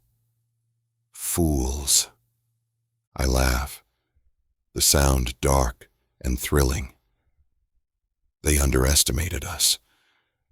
Their mistake. I snarl. Another dark elf attacks, and I parry his thrust, driving my blade through his heart. As I pull my sword free, I catch sight of Calo's retreating form disappearing into the forest. Mara, safe in his care. A twinge of something unexpected, concern perhaps, tugs at me, but I push it aside. There's no room for distraction on the battlefield. The fight rages on, and I lose myself in the rhythm of combat. Each enemy that falls before me is a testament to my strength, my skill, my unyielding will to survive. I am an alpha male, a Minotaur warrior, born and bred for moments like this. My blades drip with the dark elves' blood as the last of their warriors falls. The clearing is silent, save for the crackling of the dying fire and the ragged breaths of the few survivors. I tower over the fallen, my chest heaving, muscles thrumming with the aftermath of battle. Suddenly, a pathetic whimper draws my attention. A dark elf, barely more than a boy, cringes at my feet. His eyes are wide with terror, and the acrid stench of urine wafts from him. "Please," the young dark elf stammers, his voice quivering. "I beg you, spare my life, and my uncle Willoza will reward you handsomely. He'll pay for my return, and for the slave woman." I scoff at his plea. Your uncle's gold? I sneer. It belongs to us now. The boy shakes his head, his expression twisted in confusion. Not gold, he insists, his words coming out in a rush. Mara, she has stolen something far more valuable. My uncle, he needs it back. Garron and I exchange a glance. The little human has been keeping secrets. This should be interesting. Before the boy can elaborate, his body convulses, a guttural sound tearing from his throat. Black blood spews from his mouth, staining the ground. A slow, knowing smile spreads across my face. It seems Woloza left nothing to chance. He's been poisoned, I state matter-of-factly, nudging the boy's lifeless body with the tip of my boot. A fail-safe to prevent him from talking. Garron grunts in agreement, his hand still clutching the wound on his shoulder. He's of no use to us dead. We'll have to get the truth from Mara, he rumbles. I nod as I sheathe my blades, the weight of the night's events settling on my shoulders. We've won this battle, but the war is far from over. Mara's mysterious past is a puzzle we've yet to solve, and I can't shake the feeling that we're walking into a trap of our own making. But for now, we have a breather, a moment to regroup and plan our next move. I turn my gaze to the darkened forest, where Calo has taken Mara for safekeeping. We need to speak with Mara, I say, my voice low and urgent. Let's find out exactly what we've gotten ourselves into. But first, we really need to tend to your injury. I turn and approach Garron, gripping the arrow shaft protruding from his shoulder. This will hurt, I mutter. Just do it, Garron growls through clenched teeth. With one swift motion, I yank the arrow free. Blood wells up from the wound, dark and thick. Garron doesn't make a sound, but his muscles tense beneath my touch. I clean the wound with water from my jug, studying the jagged edges where the arrowhead tore through flesh. Garron's lucky. It missed anything vital. Hold still, I order, pressing a clean cloth against the wound. My mind wanders to the boy's last words. What could Mara have stolen that would make Woloza resort to such measures? Gold is one thing, but this feels different. You're thinking too loud, Garron mutters. The boy was killed before he could talk. I wrap a bandage around his shoulder, pulling it tight. That means whatever Mara took is worth more than his life. Or worth keeping secret, Garron says, in a low voice. I tie off the bandage with practiced efficiency. The human female is proving more intriguing by the moment. First, the treasury tale. Now this. Every instinct tells me she's hiding something bigger than gold. We need answers, I say, wiping blood from my hands. But we have to be careful how we get them. Garron flexes his shoulder, testing the bandage. Why? Just grab her and make her talk, he growls low. Because brute force won't work with this one, I reply firmly. I gather my supplies, movements sharp and precise. She's clever. If we push too hard, she'll find a way to slip through our fingers. Since when did you become so tactical about interrogation? He asks skeptically. Since Mara became more valuable than we initially thought, I reply. Whatever she stole, it's important enough that Woloza would rather kill his own blood than let the secret out. Chapter 15. Mara. The forest is a labyrinth of shadows. The moonlight filters through the canopy above to cast a silver glow on Calo's fur as he slows to a stop. My body aches from the frantic flight, the adrenaline still singing in my veins. Calo's breaths are heavy. His chest rises and falls with the exertion of our desperate escape. Gently, I touch his arm. "We're far enough. Let me see your wounds," I say softly. He hesitates, a flicker of that youthful pride I've come to know. But then he nods, sinking to the ground with a sigh. I kneel beside him, my hands steady as I inspect the cuts along his arm. The moonlight reveals the stark contrast of his tanned skin against the dark, drying blood. Nearby, a patch of herbs catches my eye, their scent sharp and earthy.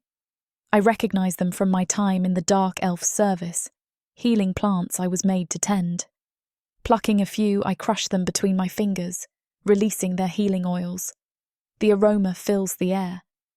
As I bind Calo's wounds, my voice is soft. "Do you think Garron and Lazir will be okay?" Calo's smile is faint, but his confidence is unwavering. "They'll be fine. Garron and Lazir are tough," he says. I nod, feeling a twinge in my chest. "Good. I still need them," I say softly. My fingers linger on his arm, the warmth of his skin seeping into mine. I can't help but think of the gentleness in his rough hands, the way he touched me with a reverence that belied his fierce exterior. Calo is kind, too kind for the likes of me. I can't afford to let myself feel anything more than gratitude for his protection. And yet, as I look at his face, softened by the moonlight, I feel a pang of sadness. He's been so good to me, and despite my best efforts, I can't deny the affection growing within me. It's a dangerous feeling, one that could jeopardize everything I've worked for. Calo seems to sense my inner turmoil, his green eyes searching mine. "Mara," he begins, "we're a team, and I'll do whatever it takes to keep you safe." I offer him a small, grateful smile. "Thank you, Calo. Your loyalty means more than you know," I whisper. The sincerity in his words is a balm to my weary soul, but it also serves as a stark reminder of the precariousness of my situation. I'm playing a dangerous game, and as much as I wish things could be different, I know that my path is a solitary one. A rustle in the bushes slices through the stillness of the night. I turn sharply, my heart lodged in my throat, only to exhale a sigh of relief when Garron and Lazir emerge. They're bloodied, their armour dented and scored from the battle, but they're alive. Relief washes over me and I rush toward them. But Lazir waves me off, his gruff voice cutting through my concern. "Tend to Garron, he's worse off." I nod, swallowing hard as I approach Garron. His ice-blue eyes, usually so cold and unyielding, are now clouded with pain. My hands tremble slightly as I reach for his wound on his shoulder, but before I can touch it, his hand shoots out, gripping my wrist tightly. His eyes bore into mine, the intensity of his gaze making my breath hitch. "Who are you?" he growls, his voice laced with suspicion. Calo bristles behind me. "Garron, don't start with this nonsense," he says, his voice tinged with annoyance. I force a calm smile, even as Garron's grip tightens around my wrist. "I'm Mara, the slave you rescued," I say, my voice steady despite the discomfort. Garron's eyes narrow, his lip curling into a snarl. "You're hiding something. If you betray us..." His voice drops to a dangerous whisper, and a shiver runs down my spine. "I'll kill you myself." Anger flares within me, hot and fierce, but I mask it with a soft smile, my gaze never leaving his. "I assure you, Garron, my interests are aligned with yours," I say, my voice sugary sweet. I remove his bloodied bandage and press the herbs against his wound harder than necessary. He hisses in pain, his grip on my wrist loosening. "What the hell are you doing?" he grunts, glaring at me. "Sorry," I say. "It's just... these herbs can help stop the bleeding and prevent infection, but they need to be pressed firmly into the wound. Calo steps closer, his green eyes filled with concern as he watches us. Mara knows what she's doing, Garron. Let her help you, he rumbles. Garron's gaze flickers between Calo and me, his jaw clenching as he gives a curt nod. I continue to apply pressure to his wound, the scent of the healing herbs mingling with the metallic tang of blood. As I work, my mind races. Garron's suspicion is a complication I hadn't anticipated. I need to tread carefully to maintain their trust without revealing too much.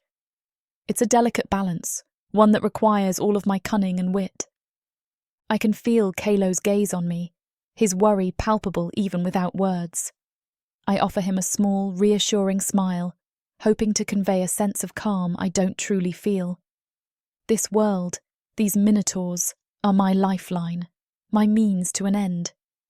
But as I look into Garron's wary eyes and feel the warmth of Calo's presence behind me, I can't help but feel a twinge of guilt.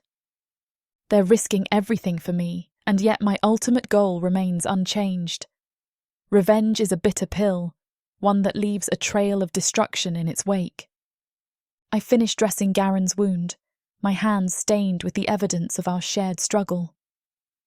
There, I say, my voice barely above a whisper. I turn to Calo. Help me set up the tent? I ask. The words come out more pleading than I intend, betraying my exhaustion. Calo nods, but Garron's voice cuts through the night air like a blade. No, we're moving, he growls. His ice-blue eyes scan the tree line, shoulders tense. There's a low town nearby. We'll stay there if we keep to ourselves. I bite back a sigh of frustration, my fingers unconsciously finding the worn edges of my necklace. Every time I try to connect with him, to breach that wall of ice he's built, he pushes back harder. The wounded need rest, I say, keeping my voice soft, reasonable. Even a few hours would... We move now, Garron snaps, already shouldering his pack. The moonlight catches the fresh bandages on his shoulder, spots of red seeping through where my herbs haven't fully stemmed the bleeding. Lazir exchanges a look with me, his amber eyes unreadable in the darkness. He shrugs, as if to say, "What can you do?" and follows his leader. I fall into step beside Calo, who offers me a sympathetic smile. The forest floor crunches beneath our feet, wet leaves and broken twigs marking our passage. My legs protest each step, but I force myself to keep pace. I press my lips together, swallowing the words I want to say. How does Garron expect me to trust him when he won't extend the same courtesy? But I know the answer. He doesn't want my trust. He doesn't want anything from me except the gold I promised. The crystal in my satchel seems to grow heavier with each step. If he knew what I really carried, what I really planned. I push the thought away. Chapter 16. Lazir. The low town is a cesspool of life and filth.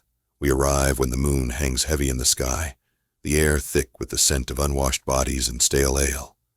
The 2-day journey has been punishing, and our bodies scream for respite. Calo, always eager to please, nods at my command to find new mounts. His eyes betray a hint of relief at the task, a chance to escape the oppressive tension that still hangs between us and Mara. Garron follows Mara and me into the nearby inn, its walls pulsating with the hum of various species mingling in the murk. The inn is a hive of activity, the common room buzzing with the clatter of tankards and the din of countless conversations. We keep to the shadows, our identities concealed beneath our cloaks and the dim lighting. The air is dense with the mingling of differing body odors, but I pay it no mind. My focus is singular. Mara. I lean in, my voice barely above a whisper, yet it carries an undeniable edge. You're with me tonight. Her wide eyes flicker to mine. We all need sleep, I continue, my tone leaving no room for argument. I can't trust Calo with you and Garron. He's too unpredictable. She acquiesces with a silent nod, and we ascend the creaking stairs to the room I've secured for us. It's a small, cramped space, the air stale, and the bed little more than a straw-filled mattress. It will suffice. Sleep, however, is a luxury I cannot afford. I watch her as she curls up on the floor, her body exhausted. The mystery of what she conceals gnaws at me. I prowl toward her, my movements silent in the stillness of the room. Her eyes flutter open, the green of her irises catching the faint moonlight that filters through the window. "What do you want from me?" she asks, her voice a mere whisper in the night. My hand shoots out, my fingers encircling her slender neck. Her hands fly up, clawing at my wrist, but my grip is unyielding. "What are you hiding, Mara?" I demand, my voice a low growl. Her eyes are wide with fear, but she shakes her head, her voice strained. I'm not hiding anything," she chokes out. I stare into her eyes, searching for a lie, a hint of deception, but all I see is fear and defiance. My other hand moves with purpose, tearing the clothes from her body, leaving her exposed and vulnerable.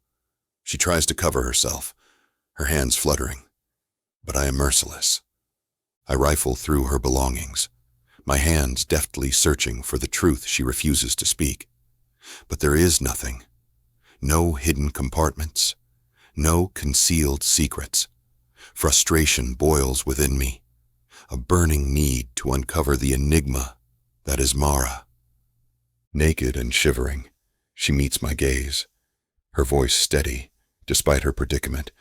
"I'm only doing what my mistress asked of me before she died," she says, her words laced with sincerity. "I must deliver her last words to her family in the Murdoch Dark Elf estate. That's all." I release her, my hand dropping to my side as I study her. The truth of her words resonates within me, but the soldier in me knows better than to trust blindly. I may have let her go, but my suspicion remains. Mara stands up before me, bold and unashamed despite her nakedness. My gaze rakes over her, every curve, every dip and hollow of her body bathed in the dim glow of the room. My fingers itch to touch her, to claim her, and I don't hesitate. I reach out, my hands rough and demanding as they explore her. I pinch her buds, twisting them slightly, and she gasps, her eyes widening with a mix of surprise and arousal. "Not bad," I whisper, my voice a low rumble of approval. My hand trails down her stomach, feeling her muscles contract under my touch. "I know you screwed Calo," I say, my tone edged with a possessiveness I don't quite understand. She stiffens, but doesn't deny it. Instead, she meets my gaze with a defiance that only fuels the fire within me. I spin her around, bending her over the rough wooden table.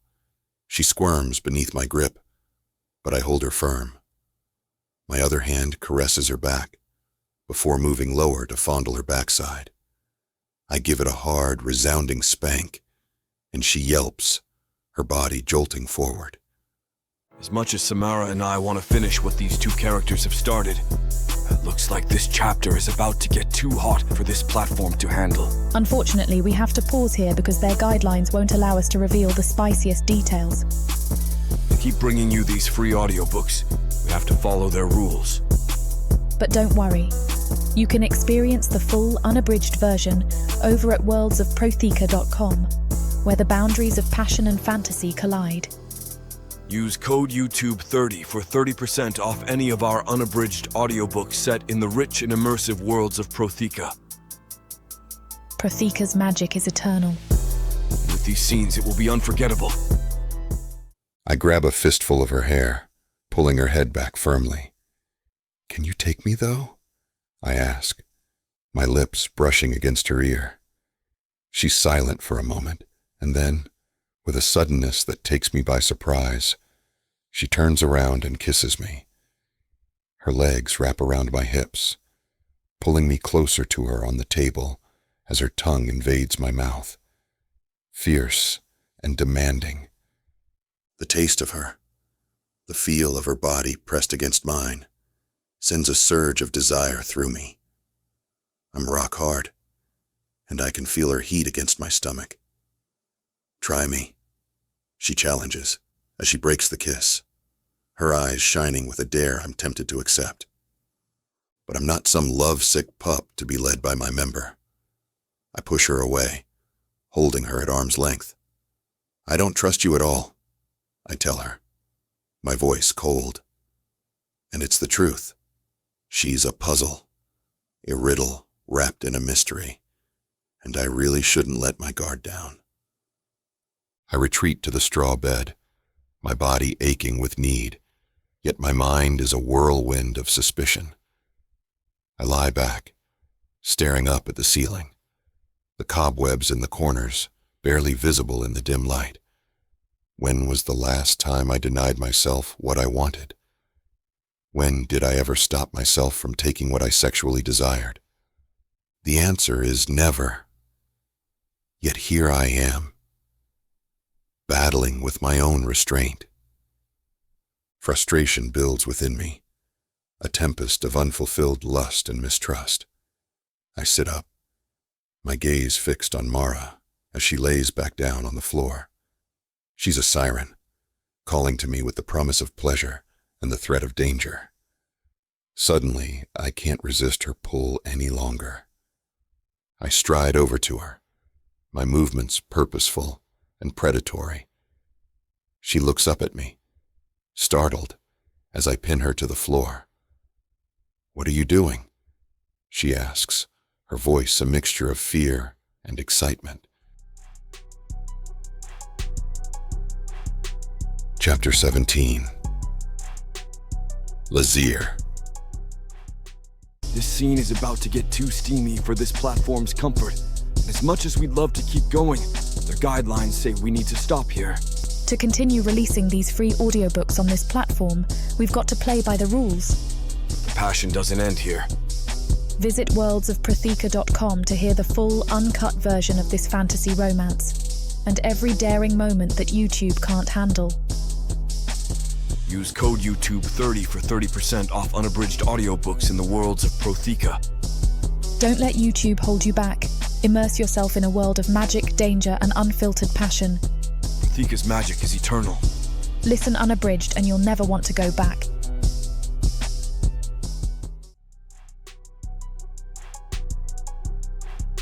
Chapter 18. Mara. The rough wooden floor beneath me feels like a slab of ice, a stark contrast to the heat that Lazir's body radiated just a short time ago. My breath hitches as I watch him sleep, his chest rising and falling with ease.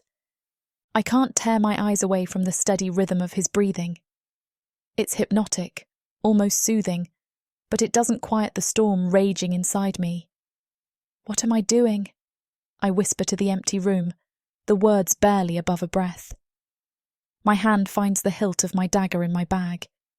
In this moment, I have the power to end this farce, to cut the threads of this dangerous game I'm playing.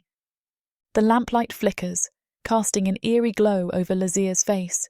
He looks almost peaceful in sleep, the harsh lines of his features softened, his guard down. It would be so easy, a voice in my head murmurs.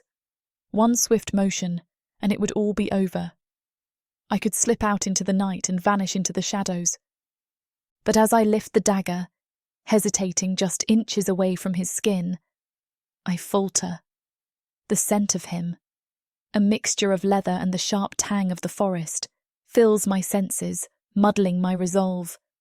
My hand trembles, the dagger's point wavering as doubt creeps in. "Not yet," I murmur, the words tasting like defeat on my tongue. I lower the weapon, placing it gently back into my bag, as if it might betray my intentions with the slightest clatter. My heart thuds heavily in my chest as I rise, my movements silent and deliberate. I cannot wake him. I cannot face those amber eyes knowing the thoughts that have just raced through my mind. I dress quickly, my fingers fumbling with the laces of my tunic in my haste. The coarse fabric feels like armour against my skin, a barrier between me and the world I've entangled myself in.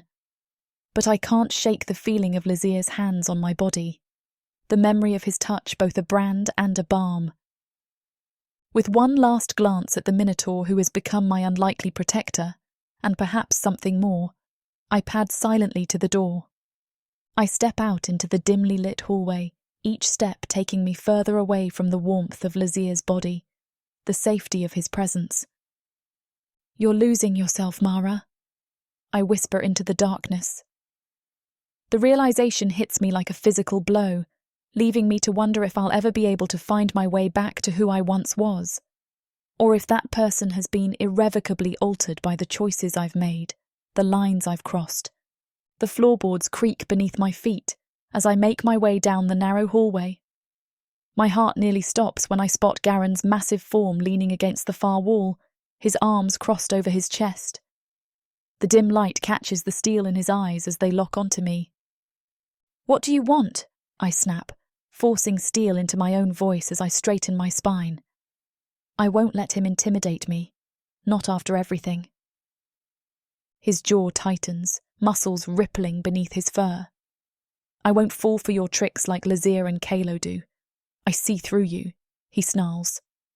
I step toward him, letting a predatory grace fill my movements. The same grace that helped me survive all those years under Lazir's thumb. Tricks? What just happened between Lazir and me was mutual. I wanted it. I let my voice drop low, my lips curling into a smirk. And he wanted it too. Garron's eyes narrow dangerously, his whole body tensing. "You're hiding something, and I'll figure out what it is," he growls. Before I can respond, his hand shoots out. The impact knocks the breath from my lungs as he slams me against the wall. Rough wood scrapes against my shoulder blades through the thin fabric of my tunic. His fingers wrap around my throat, not choking, but a clear warning. "You think I don't see it?" His breath fans hot against my face, carrying the scent of pine and anger. "You're playing with us, twisting us around your little fingers. What's your end game, Mara?" My pulse quickens under his grip, but I refuse to show fear. I've faced worse than him. The crystal hidden against my skin seems to pulse with my racing heart, a reminder of why I'm here, why I must succeed. "Get your hands off me," I murmur, letting danger seep into every word. The sound of hurried footsteps up the inn staircase cuts through the tension. Calo's voice, sharp and furious, slices through the air. "Garron!" Garron barely has time to turn his head before Calo's shoulder slams into him, the force of the impact sending both of them stumbling. Garron releases me, his fingers uncurling from around my throat as he steadies himself against the wall. "What the hell is wrong with you?" Calo roars, his fists clenched, his chest heaving with rage. His green eyes are wild, a stark contrast to the calm, collected scout I've come to know. Garron smirks, wiping a trickle of blood from his lip where it split against his teeth. "You're just as blind as Lazir," he sneers, his voice dripping with contempt. "She's playing you too." Calo doesn't wait for more. He lunges at Garron, his fist connecting with his jaw in a sickening crack. Garron staggers backward, but he recovers quickly, throwing a punch of his own that lands squarely on Calo's ribs. The hallway fills with the sounds of fists meeting flesh, grunts of pain, and furniture scraping against the floor as the two grapple with each other. I watch, a sly smile curling my lips as I take in the chaos I've unwittingly unleashed. My gaze flickers between them. This power I seem to wield over them is intoxicating, a dangerous game that I'm not entirely sure I want to win. The door to Lazir's room creaks open, and Lazir steps out, his hair dishevelled, his eyes heavy with sleep. The sight before him snaps him awake instantly, his amber gaze flickering between Garron and Calo before landing on me. "Enough!" Lazir's voice booms, his hands grabbing Garron by the shoulder and yanking him back. He shoves Calo away with his other hand, his expression dark with anger. Garron shrugs Lazir off, his glare shifting from Calo to Lazir. Calo wipes blood from his lip, his gaze locked on Garron with a mix of fury and disbelief. The tension crackles like a storm about to break. My smile fades as Lazir's eyes meet mine. "What the hell is going on here?" he demands, his voice rumbling. I don't answer. Instead, I cross my arms over my chest, my expression inscrutable as I lean against the wall. Let them figure it out. The less I say, the more they'll turn on each other, and the longer I can keep them distracted from the truth hidden beneath my skin, the truth that could very well be my undoing. Garron's gaze slides back to me, his eyes narrowing as he takes in my posture. "She's a manipulator," he spits, his voice filled with venom. "Can't you see? She's tearing us apart." Calo shakes his head, his expression pained. "No, Garron, you're the one tearing us apart. Mara, she's not like the others," he insists. Lazir looks between us, his brow furrowed in thought. "This isn't helping," he says, his voice carrying a note of authority that even Garron can't ignore. "We need to stick together, now more than ever." Chapter 19. Calo. My breath comes in ragged gasps, the coppery tang of blood on my tongue. I swipe at my split lip, the pain a distant echo compared to the turmoil raging inside me. "If Garron touches Mara again, I'm gone," I snarl, my voice trembling with a mix of fury and betrayal. "I'm done." Garron's laugh is a bitter, hollow sound that reverberates off the worn wooden walls of the inn. He gestures dismissively toward Mara, who stands apart from us, her face a mask of calm indifference. "Gone? Over her?" he taunts, his icy gaze never leaving hers. "You think she cares about you? Any of you?" Mara's response is swift, a dagger aimed straight at Garron's heart. "Shut up," she commands, her voice a steady blade that slices through the tension. She steps forward, her petite frame a barrier between Garron and me. Her defiance ignites something within me, a fierce protectiveness that burns away the remnants of my doubt. Garron's smirk is a cruel twist of his lips, his eyes as cold as the northern winds. "Calo, why don't you ask her if it felt good screwing Lazir?" he sneers. Time halts, the world narrowing to the space between Mara and me. My heart thunders in my chest. I turn to her, my voice a mere whisper, a threadbare veil over the depth of my anguish. "Is it true?" Her silence is a storm cloud, heavy and oppressive. When she finally speaks, her words are clipped, each syllable a shard of ice. "Yes," she confesses, her gaze unwavering. "Lazir owns me as much as you do, as much as Garron does." The impact of her admission hits me with the force of a battering ram, shattering the fragile trust I've placed in her. My hands ball into fists, my throat constricting as I struggle to draw breath. Garron's voice, low and venomous, slices through my haze of anger and hurt. "You're destroying us," he accuses, his words a poison-tipped arrow aimed at Mara's heart. "All of us." I can't stomach another moment in this suffocating hallway, another second in the presence of their shared betrayal. Without a backward glance, I spin on my heel and storm out of the inn. How could I have been so stupid? I thought Mara was different, that she needed us as much as we needed her. But it seems I was just another pawn in her game, a means to an end. The realization cuts deeper than any physical wound, a stark reminder of the dangers of trusting too easily. The cobblestone streets beneath my boots echo with a hollow cadence that mirrors the hollow feeling inside me. The low-town shadows cling to me like a second skin, but they're no match for the cold that seeped into my bones. Mara's betrayal slices deeper than any blade I've faced on the battlefield. How did I miss the signs? How did I let myself become ensnared by her act? Damn her, I mutter beneath my breath. Mara tries to follow after me. Her presence lurks at the edge of my senses. I lengthen my stride, a futile attempt to outrun her, to find some semblance of peace within the turmoil. Every few steps I glance back, half expecting, half dreading to see her still trailing behind. But the gloom swallows everything behind me. Part of me longs to turn around, to confront her and demand the truth that's been so cunningly obscured. Yet I know better. My fists clench at the thought of facing her again. Not yet. Not until I've calmed the chaotic storm brewing within my chest. I retreat into a shadowed alleyway, my shoulders heaving with the weight of my emotions. I press my back against the damp stone of the wall, closing my eyes against the cold bite of reality. Garron's warning echoes through my skull. She's playing you too. Of course she is. A human female with soft lips that spoke lies of need and passion, of desperation that we mistook for sincerity. My hand involuntarily traces the ghost of her kiss on my lips, and I resist the urge to spit the betrayal from my mouth. How could I have been so utterly, irrevocably blind? My mind reels as I replay each interaction with Mara, sifting through her words and caresses in search of a thread of authenticity. Instead, I find layers upon layers of manipulation.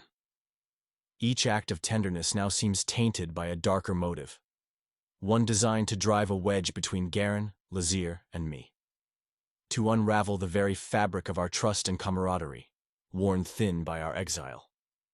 I was a fool, I whisper, my voice raw against the eerie silence that cloaks the alley. An hour passes before I return to the inn, the heat of my anger cooled to a hollow ache in my chest. The moment I push through the worn wooden door, Lazir's frantic expression meets me. "Where's Mara?" he demands, his voice sharp with panic. My stomach sinks. "What do you mean?" "She didn't come back," I ask, my voice filled with concern. I glance around the dimly lit room, half expecting to see her tucked away in a shadowy corner. Lazir's glare could cut glass. "You should have been guarding her," he snaps, his frustration spilling over. Before I can form a retort, Garron's fist collides with the wall, the sound of splintering wood echoing through the room. "She's gone, you idiot!" he roars, his face twisted in fury. "While you were out sulking, she disappeared. Our golden ticket is now gone." A chill slices through me at his words. Without another word, I turn on my heel and bolt out of the inn, my heart thrashing against my ribs. The streets of the low town are a labyrinth of narrow alleyways and crowded marketplaces. But I don't hesitate. I sprint through the winding paths, my eyes scanning the sea of faces for any sign of her. Garron and Lazir are close behind, their heavy footsteps pounding the cobblestones in a desperate rhythm. We weave through the throng of low-town dwellers, our gazes sharp as knives. But Mara is nowhere to be found. The realization that she's vanished, potentially snatched from right under our noses, sends a jolt of cold dread coursing through my veins. "Damn it, Mara," I mutter under my breath, clenching my fists in frustration. How could she just vanish like this? My mind races with questions and accusations. I should have been there. I should have protected her. The weight of my failure bears down on me, heavy and unyielding. I'm the one who convinced the others to trust her, to take on her mission. And now, because of my naivety, we're all paying the price. The thought of her out there, alone and unprotected, gnaws at me. Garron's hand clamps down on my shoulder, his grip firm. "We're not giving up," he says, his voice resolute. "She's out there, and we're going to find her." I nod, swallowing the lump in my throat. "We'll turn this low town upside down if we have to," I declare, my voice echoing with a promise of retribution. Mara might have slipped through our fingers for now, but I refuse to let her go without a fight. As we press onward, the relentless pursuit of our elusive prize driving us forward, I can't help but wonder what we'll find at the end of this twisted game of cat and mouse. Chapter 20. Mara. My head throbs mercilessly, each pulse a hammer against my skull. The air here is heavy and laced with the earthy aroma of old wood. I blink and my vision swims into focus. Shadows dance across the walls cast by the flickering light of a single torch. I'm in a warehouse somewhere. The space around me is vast and echoing with the whispers of my own ragged breaths. The rope around my wrists is cruel and unyielding, cutting into my skin. I still, listening to the voices that carry through the dimness. "The bounty's high," one of them says, his voice a gravelly rumble. "Enough to keep our families fed for months." A chill runs down my spine. I've become a commodity. My heart races and the sound of my own blood roars in my ears. I can't let them hand me over to the Dark Elves. I won't. "The Dark Elves will pay handsomely for her," another voice chimes in. "We just need to keep her alive until the handoff." Keep me alive? I almost laugh. If they only knew what I've stolen from Woloza, they'd understand that my life is the least of their concerns. I test my bonds, wincing as the rope digs deeper. Pain shoots up my arms, but I grit my teeth and bear it. I can't stay here, waiting to be traded like a piece of meat. "Think, Mara," I mutter to myself. "There has to be a way out of this." My mind is a whirlwind of thoughts and memories, each one fighting for dominance. I remember the look on Calo's face when he realised I had slept with Lazir. The hurt in his eyes is a knife in my heart. I remember Garron's disdain, his unshakable conviction that I'm nothing but trouble, and Lazir, cold, calculating Lazir, who saw through my facade but still desired me. I can't let them find me like this. I won't be the damsel in distress. I force myself to take slow, deep breaths, trying to quell the panic that threatens to overwhelm me. I need to be smart. I need to be cunning. I need to survive. The coarse ropes chafe against my raw skin on my wrists, but I can't stop, not now. The knot is stubborn, refusing to yield to my desperate tugs. My fingers are numb, yet I feel every abrasion, every sting of protest from my overtaxed muscles. The men's voices are a distant echo, their words a chilling reminder of my predicament. I can't let them take me back to Woloza. The thought of his cold, calculating eyes on me again sends a shiver down my spine. I bite my lip, the pain a sharp counterpoint to the adrenaline coursing through my veins. The taste of iron fills my mouth, grounding me, focusing my scattered thoughts. Finally, the rope gives way, slipping loose with a suddenness that nearly sends me sprawling. I ignore the blood that trickles down my wrists. I'm free. The heavy thud of boots on wooden planks sends my heart into a frantic rhythm. I force myself to breathe, to lie still as the men enter the room. Their shadows loom over me, and I can smell the sour tang of their sweat.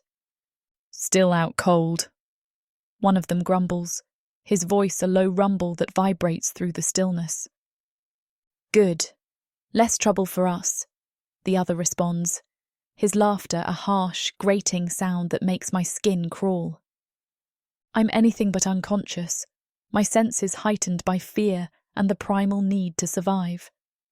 My fingers brush against something solid, a wooden chair leg. It's cold and smooth under my touch, a lifeline in my desperate situation. As I curl my fingers around it, my pulse thunders in my ears, a deafening roar that drowns out everything else. In one swift motion, I'm on my feet, the chair raised high. The wood connects with the first man's head with a sickening crack, and he crumples.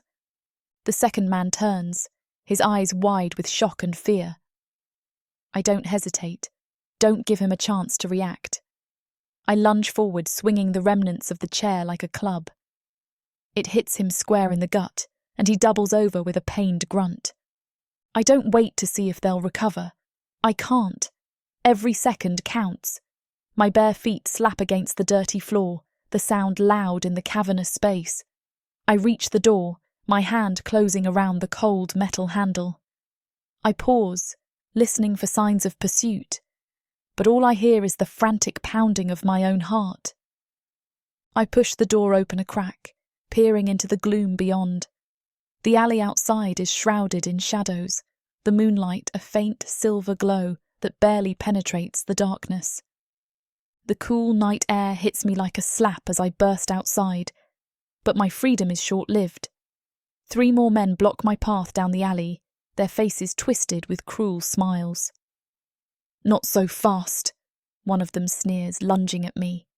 I fight like a cornered animal, my nails clawing and my feet kicking.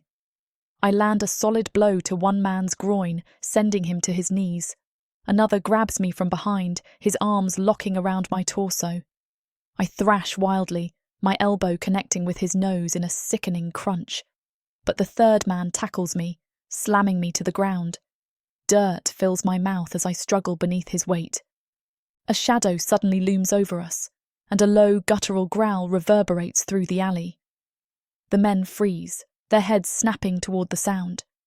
Garron steps closer, his massive frame filling the space. His eyes are dark, his expression murderous. His heavy boots crunch against the cobblestone as he strides forward. "Get your hands off her," he growls, his voice low and deadly. The first man barely has time to react before Garron's fist connects with his skull. The crunch of bone echoes through the alleyway as blood splatters across the wall. The second man lunges at him, but Garron grabs him by the throat, lifting him off the ground with terrifying ease. The man's legs kick wildly before Garron slams him into the ground, leaving him motionless. I stare, frozen in shock, as Garron dispatches the third man with a brutal swing of his axe. The blade arcs through the air, cutting cleanly through flesh and bone. "Get up!" Garron snarls, not sparing me a glance as he wipes the blood from his axe. "We're leaving." My legs shake as I scramble to my feet, following him out of the alleyway. Just as we step into the main street, a low melodic voice cuts through the silence. "Going somewhere?" Garron stops abruptly, his body tense. Dark elves emerge from the shadows, their eyes glowing faintly in the moonlight. Their weapons glint ominously, curved blades and longbows at the ready. My chest tightens as we're surrounded. Garron's hand tightens on his axe, his knuckles turning white. The leader of the Dark Elves steps forward, his smirk a stark contrast to the fear he instills in my heart. He's tall and slender, with sharp features that speak of a cruel elegance. His armour is a sleek, dark material that absorbs the moonlight, making him appear almost ethereal. "You didn't really think you could escape, did you?" he croons, his gaze sweeping over me with a predatory hunger. Garron positions himself between me and the Dark Elves, his posture radiating defiance. "You'll have to go through me," he rumbles, his voice a low threat. Chapter 21. Garron. I push Mara behind me as the Dark Elves circle like wolves scenting blood. Their leader, a tall, elegant figure with obsidian hair, steps closer, his fingers caressing the hilt of his slender sword. "Give us the human," he demands, his voice smooth as silk, "and we might let you live." My hand tightens on my axe. The weight of the weapon is comforting, a deadly extension of my will. "Over my dead body," I growl, my gaze locked onto the leader. "So be it," the elf replies, his eyes glinting with cruel amusement. He lunges first, a test of my reflexes, but I'm ready for him. Our blades clash, the impact jarring up my arm. The sound of steel against steel rings out through the street. The dark elf is fast, but I'm stronger, and I force him back with a powerful swing of my axe. Mara is a liability, a weakness that could get us all killed, but I refuse to let them take her. My instincts scream at me to protect her, to keep her safe. I can't shake the feeling that there's more to her than deceit and cunning. As I parry a series of quick jabs from another elf, I glance back at Mara.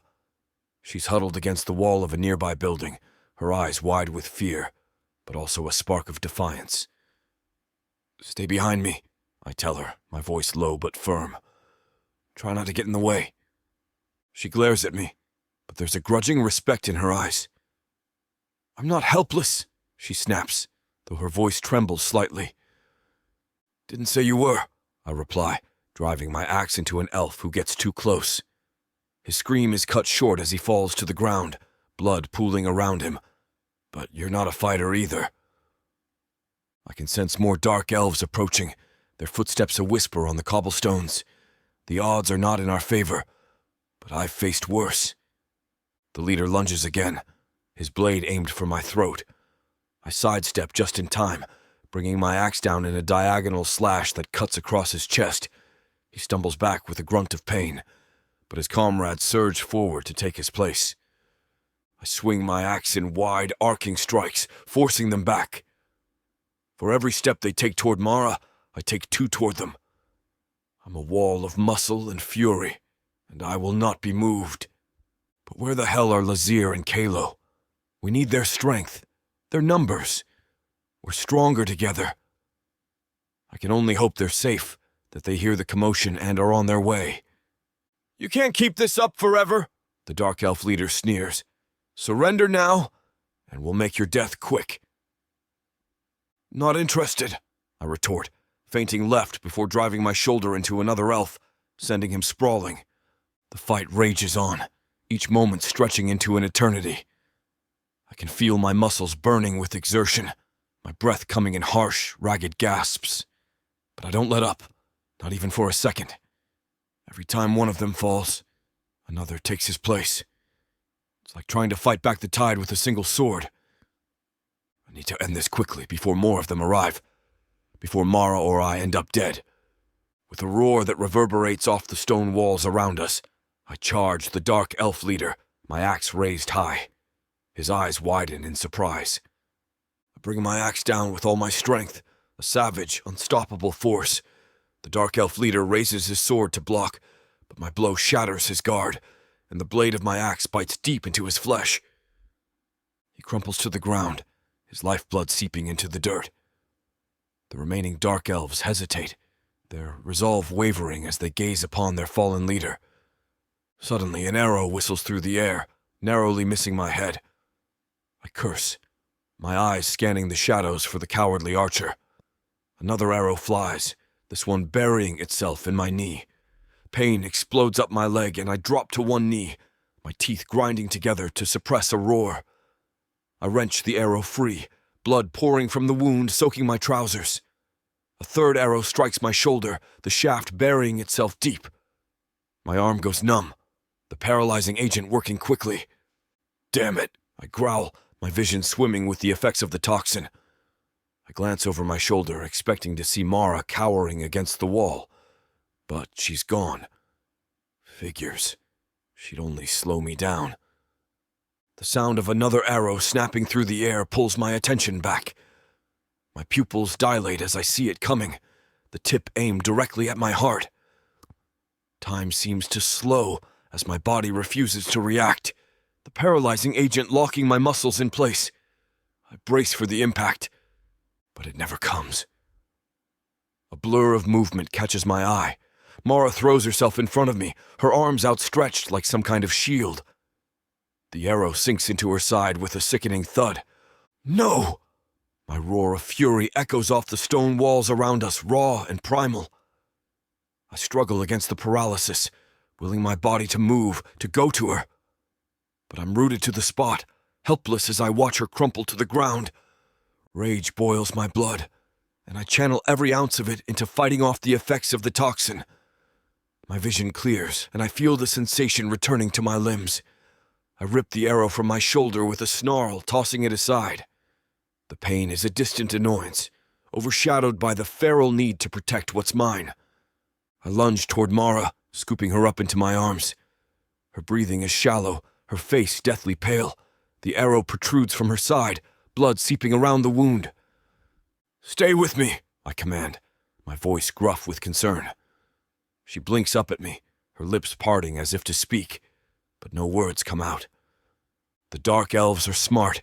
They keep their distance, watching as I cradle Mara against my chest. I glare at them over the top of her head, my message clear. Come any closer and I'll tear you limb from limb. I can't believe she did this. Threw herself into harm's way to save me. It doesn't make sense. She's a human, a slave, a manipulator. She should be looking out for herself, not risking her life for a Minotaur who's been nothing but harsh to her. Why? The word slips out before I can stop it. Mara's hand flutters against my arm, her grip weak. You're not as bad as you pretend to be, she rasps, her breaths coming in short, pained gasps. Her words slice through me, cutting deeper than any arrow ever could. I've been a fool, blinded by my past, by my distrust of humans. But Mara, she's different. She's proven herself, not just with this selfless act, but with her courage and determination every step of the way.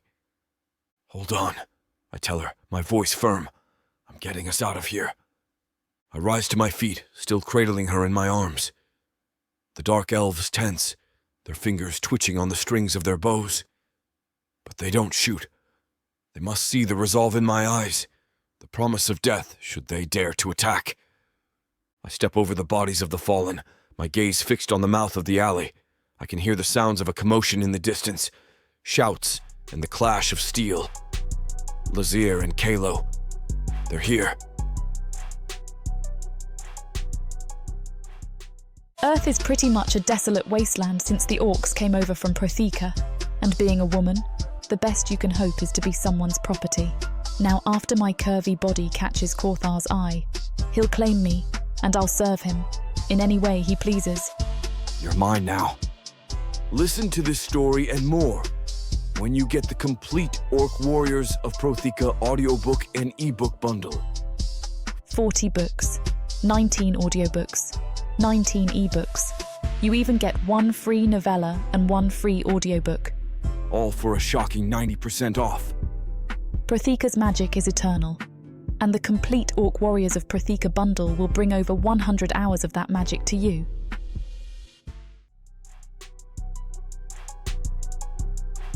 Chapter 22. Lazir. The sound of Mara's scream rips through the night, piercing the noisiness of the Lowtown's nightlife. My gut clenches, and without a second thought, I'm sprinting toward the sound, my heart pounding in my chest. Calo's beside me, his youthful face etched with worry. Lazir, we need to hurry, he urges, his breath coming in short gasps as we race through the winding alleyways. The sight that greets us outside the warehouse makes my blood run cold. Garron is on his knees, cradling Mara's limp form in his arms.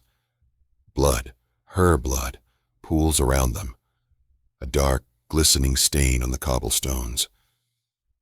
Something primal roars to life within me, a protective fury that blackens my vision and fuels my every move. My twin blades feel light in my hand as I charge forward. My first dark elf victim barely registers my presence before I cleave through him. The scene around me is chaotic, but my focus narrows to the remaining dark elves that dare to threaten what's mine.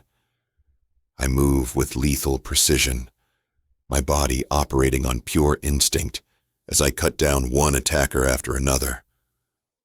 Calo kneels beside Mara, his hands trembling as he assesses her wounds. She's breathing, he calls out, his voice laced with desperation. We can still save her. I spare a glance at Garron, his face a mask of anguish and fury. Get up, Garron, I bark, my voice echoing off the walls of the surrounding buildings. We're not done yet. The clang of steel on steel rings in my ears as I parry an incoming blade, my twin blades singing with each precise movement. The dark elves regroup, their weapons gleaming as they prepare to strike again. I exchange a brief nod with Garron, a silent communication passing between us. We're surrounded, outnumbered, but not outmatched. Calo, take her and go, I bellow, my voice cutting through the chaos. Find a healer. We'll hold them off. Calo hesitates, his eyes wide with fear and uncertainty. Mara's limp body is cradled in his arms, her lifeblood staining his hands. Go, I roar, and the urgency in my command snaps him out of his daze. He nods, a curt dip of his head, and then he's gone, disappearing into the labyrinthine alleys of the Lowtown. I turn my attention back to the dark elves, a growl rumbling deep in my chest. My blades dance and weave, a lethal ballet of gleaming metal and raw strength. Each enemy that falls beneath my onslaught is another obstacle cleared for Calo to get Mara the help she needs. Garron fights beside me, a tempest of brute force. His battle axe cleaves through the dark elves' defenses like a hot knife through butter.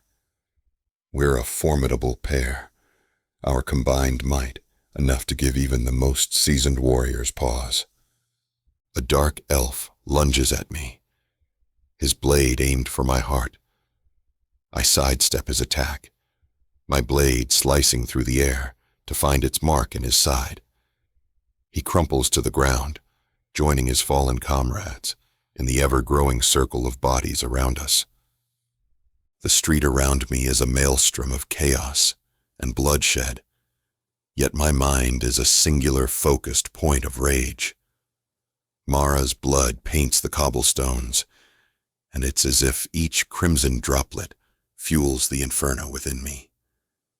This isn't just about gold or retribution anymore. This is about her, a human who's managed to burrow under my skin and ignite a protective instinct that I'd long thought dead. My twin blades sing a deadly song as they slice through the air, finding their mark with ruthless efficiency. Each dark elf that falls is another lesson in pain for those who dare harm what's ours. I move with a savagery that surprises even me, my body a lethal instrument honed by years of exile and survival. Lazir. Garron's voice cuts through the din, a gruff command that barely registers over the sound of my own heartbeat thundering in my ears. I spare him a glance, noting the tight set of his jaw and the fresh wounds marring his hide. He's holding his own, but the odds are against us. Keep them off me, I shout back, my voice resonating with an authority that brooks no argument. A dark elf lunges at me, his eyes alight with the thrill of battle. I parry his strike with one blade and counter with the other, opening a deep gash across his chest. He stumbles backward, shock widening his eyes before he collapses. I don't have time to revel in my victory. Another foe takes his place, and then another. The fight is a relentless onslaught, but I welcome the challenge. Each swing of my blades, each rolled shoulder and evaded attack is a testament to my strength and resilience. I am a warrior, a survivor, and I'll be damned if I let these dark elves take Mara from us. The dark elves' archers suddenly prove to be a nuisance, their arrows whizzing past us with deadly accuracy. One embeds itself in Garron's shoulder, and he grunts in pain, his movements becoming sluggish. I can't afford to let them distract us. I need to even the odds. With a swift, calculated throw, I send one of my blades, hurtling toward the nearest archer. The knife lodges in his throat, and he falls from his perch, silent and still. The remaining archers falter, their confidence waning as they realize they're not safe from our reach. "You okay, Garron?" I call out, my eyes never leaving our enemies. He grunts in response, yanking the arrow from his flesh with a snarl. "I've had worse," he replies, his voice strained but steady. I nod. a grim smile tugging at the corners of my mouth. Let's give them something to really worry about. We launch ourselves back into the fray with renewed vigor, our attacks synchronized and merciless. The dark elves fall before us, their arrogance turning to fear as they realize they've underestimated us.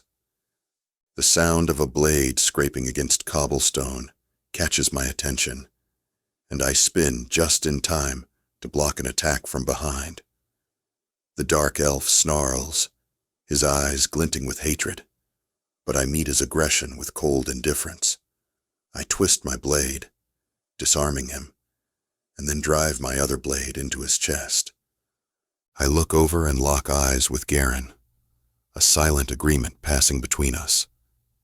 We're not just fighting for our lives, we're fighting for Mara, for the chance to reclaim our honor and our place within our clan.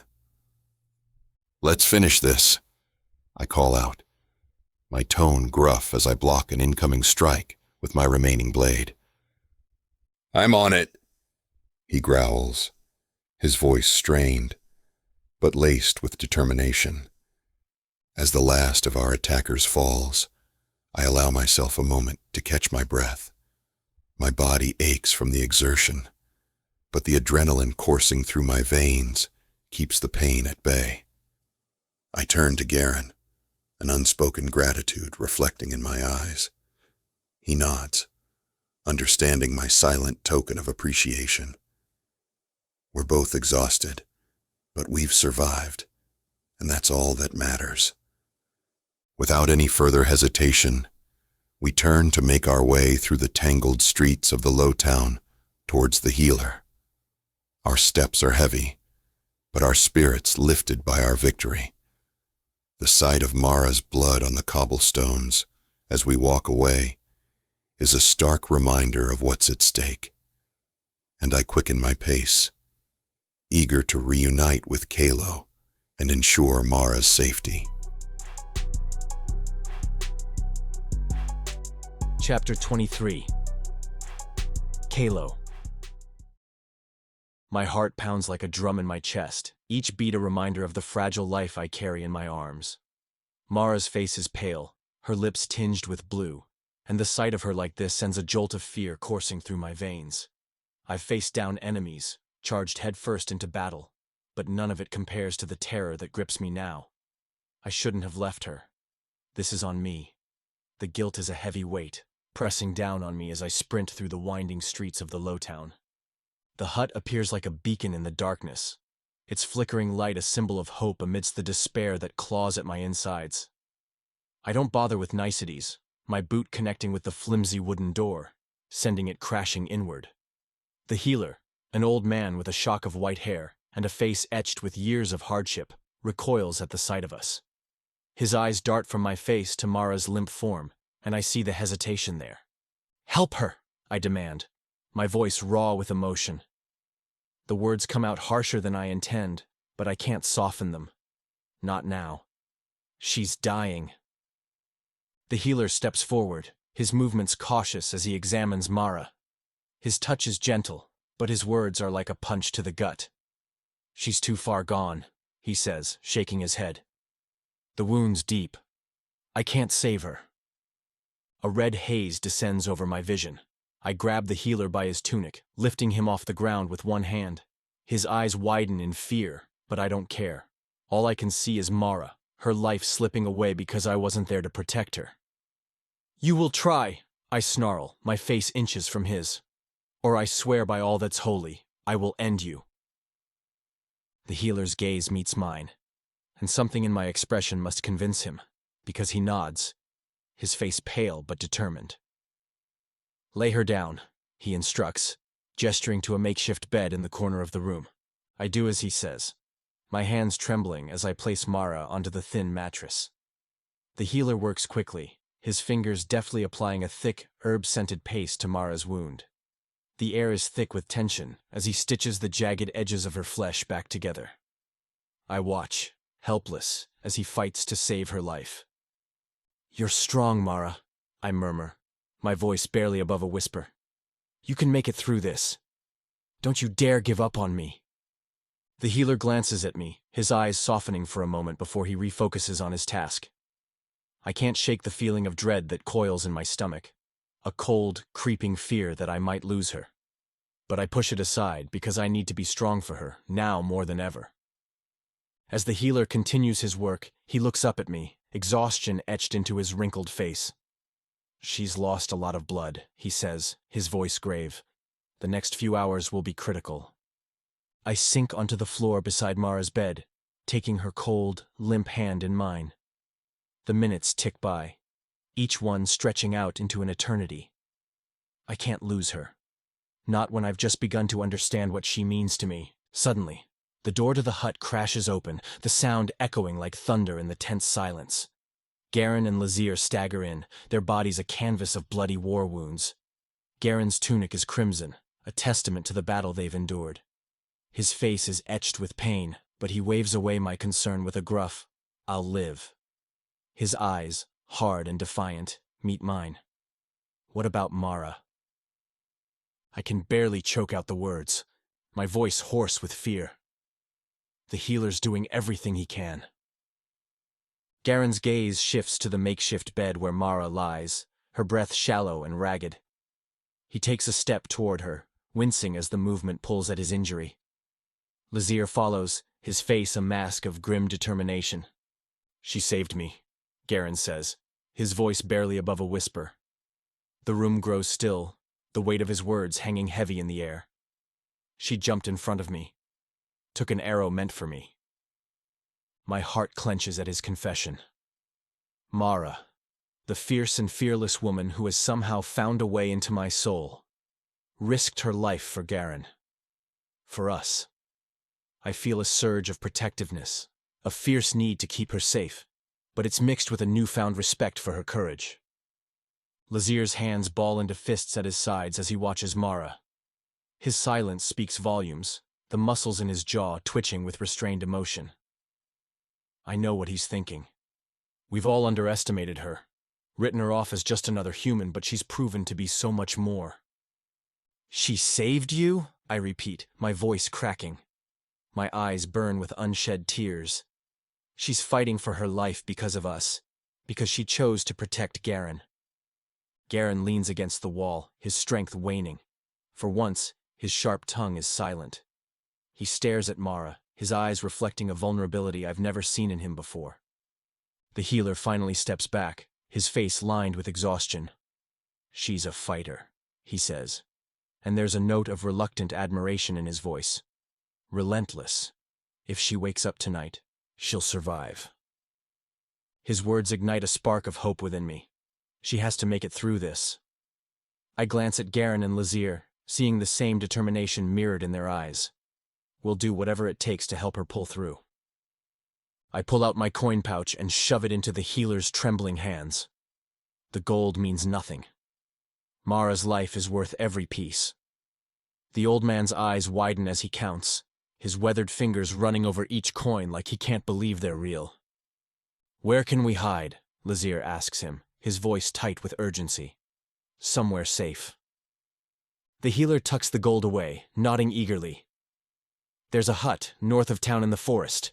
I use it when gathering herbs. No one else knows of it." My arms slide under Mara's slight form, lifting her as gently as possible onto the makeshift stretcher we've fashioned. Her skin is still too pale, her breathing shallow. The sight of her like this makes my chest ache. Once we are outside away from the healer, I look over at Garron. "Are we really going to the hut?" I ask, my voice low. "No," Garron shakes his head. "Dark elves will make him talk. We take a different path." We slip out of town like shadows, the stretcher balanced between Garron and me. The forest swallows us, branches catching at our clothes as we push deeper into the wilderness. Every step jostles Mara slightly, and I grit my teeth, trying to keep the movement as smooth as possible. My eyes keep drifting to her face, watching for any sign of pain or distress. I failed her once, let her walk away when I should have protected her. Never again. The thought pounds through my head with each step. Never again. Never again. The memory of finding her bleeding out, taking that arrow meant for Garron. It tears at my gut like a physical wound. I almost lost her. The thought alone makes me want to roar my fury at the sky, to tear apart anyone who would dare harm her. Chapter 24. Garron. My hands feel heavier with every passing mile as Calo, Lazir, and I continue our trek deeper into the forest. My shoulder throbs in time with my heartbeat. The healing poultices the healer applied do little to dull the ache that radiates from the arrow wound. But these discomforts are nothing, a mere irritation compared to the weight in my chest at the sight of Mara so still and silent on the stretcher. When we finally choose a spot to make camp for the night, it's Lazir who takes the initiative, building a fire that crackles and pops in the quietude of the wilderness. It's only then, once the flames lick the cool night air with their warmth, that we finally allow ourselves the luxury of stopping, of letting our guard down just a fraction. Calo eases himself down onto the fallen log beside the fire, exhaustion etching lines into his youthful features. He's taken her injury the hardest, wearing it like a yoke across his shoulders, though he tries to mask it. My gaze drifts from him to Lazir, who checks on Mara again, as he has countless times since we fled the town. His large hands move delicately across her bandaged side, making sure the wounds are clean, the dressings intact. We're brothers in arms, sharing a bond formed by shared experiences and hardship, but these moments of stillness reveal just how much of a toll these past days have taken on all of us. Breaking the silence, I voice the concern gnawing at my conscience. Once she's stable, we need to figure out our next move carefully. I won't have her in danger again because we acted too hastily. Lazir, his eyes lingering on the rise and fall of Mara's chest, nods in agreement. Lazir's movements are swift and calculated as he suddenly stands up and constructs a temporary tent. I watch him, a part of me admiring his efficiency, while another part remains coiled, ready for any sign of danger. My gaze shifts to the trees as Calo vanishes amongst them, his need to hunt, to provide, driving him even in his exhaustion. I'm left alone with Mara, the soft glow of the fire casting shadows across her face.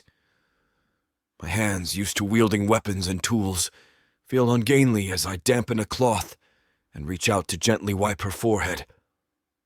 Her skin is too pale, the firelight making her look ethereal, fragile. It's a stark contrast to the strength she's shown, the fierce determination that's become as much a part of her as the dark hair that fans out around her. The memory of that arrow, its path meant for my heart, sends an unwelcome shiver down my spine. I clench my jaw, the sight of her wounded, lying still and vulnerable, stirring something unfamiliar within me. Anger, guilt, a sense of protectiveness. They all swirl like a tempest in my chest.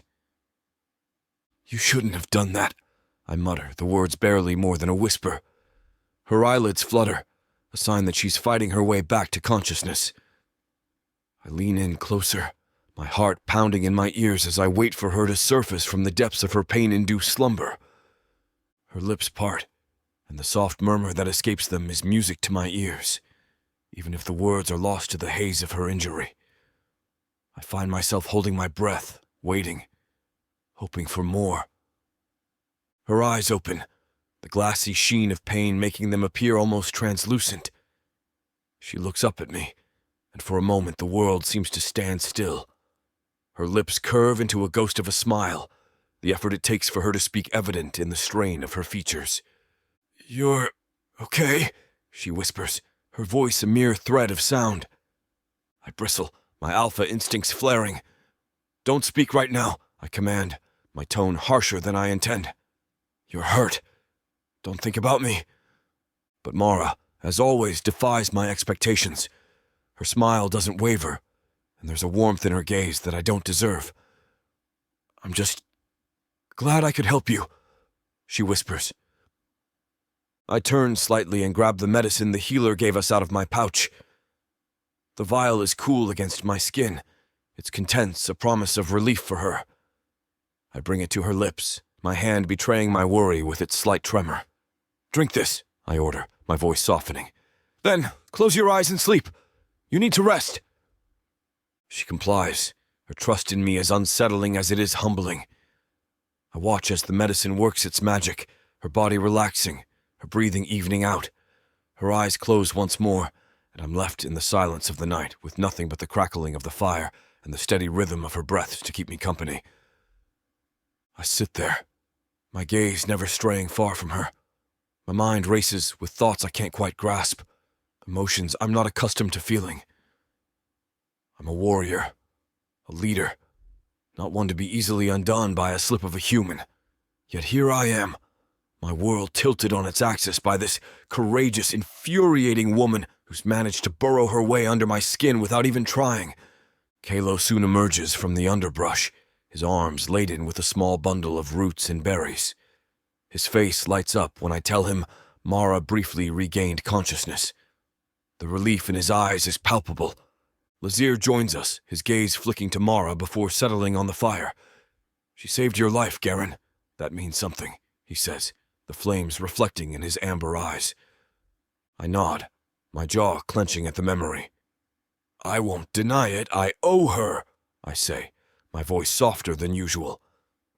Lazir shifts, his expression unreadable as he stares into the fire. "But she's still hiding something," he says quietly, his voice barely rising above the crackle of the flames. "She's always been hiding something from us. Don't you want to know what it is?" I glance at Calo, who frowns, his hands tightening around the food in his lap. "Does it matter?" "She saved Garron." "That's enough," he replies firmly. My gaze hardens, my voice taking on a commanding tone. "No, it does matter. If we're going to protect her, we need to know everything. No more secrets," he insists. Lazir nods, his eyes glinting in the firelight, and suggests, "Then we get her trust. We stay close to her. She'll tell us willingly eventually." Our eyes meet, a silent pact forming between us. We'll protect Mara no matter what, but we'll also uncover the truth. We must. As the night wears on, I find myself unable to tear my eyes away from Mara's resting form. The gentle rise and fall of her chest is a reassuring rhythm in the otherwise quiet wilderness. I'm not used to feeling this unsettled. Calo busies himself with preparing the meal, his movements deliberate and precise. Lazir, ever the strategist, begins to outline potential plans for our journey ahead, his mind already turning with strategies and possible threats. I listen with half an ear, my focus divided between my brothers and the woman who's become our unlikely charge. I find myself questioning my own motives. Is it merely gratitude that drives me to protect her? Or is there something more? The thought is unnerving, and I push it aside, focusing instead on the tangible. The mission, the danger, the need for answers. Chapter 25. Lazir. The first rays of dawn seep through the dense canopy above, casting a mosaic of light and shadow across the forest floor. I sit with my back to a broad tree trunk with a leather pouch of herbs between my legs. My fingers work diligently, grinding the plant matter into a fine, aromatic paste. The scent is pungent, filling the air with an earthy sharpness that speaks of ancient remedies and whispered healing charms. A rustle from inside the tent draws my attention. I set the mortar and pestle aside and head for the tent. The canvas flap parts under my touch, revealing the makeshift infirmary we fashioned for Mara. The tent is a sanctuary amidst the chaos. The air inside, heavy with the scent of medicine and the soft, rhythmic sound of her breathing. Her eyes flutter open at my approach. There's a moment of disorientation before she recognizes me, a vulnerability in her gaze that tugs at something primal within me. "Where are the others?" she asks. Her voice, a mere whisper, is laced with concern. "Finding us a new place to stay," I reply, keeping my tone steady, authoritative. You need more time to heal. She tries to prop herself up on her elbows, a flicker of determination in her eyes, but I'm quick to intervene. My hand, broad and calloused, presses gently but firmly against her shoulder, urging her back down. Don't. You'll only make it worse, I say, my voice tinged with worry.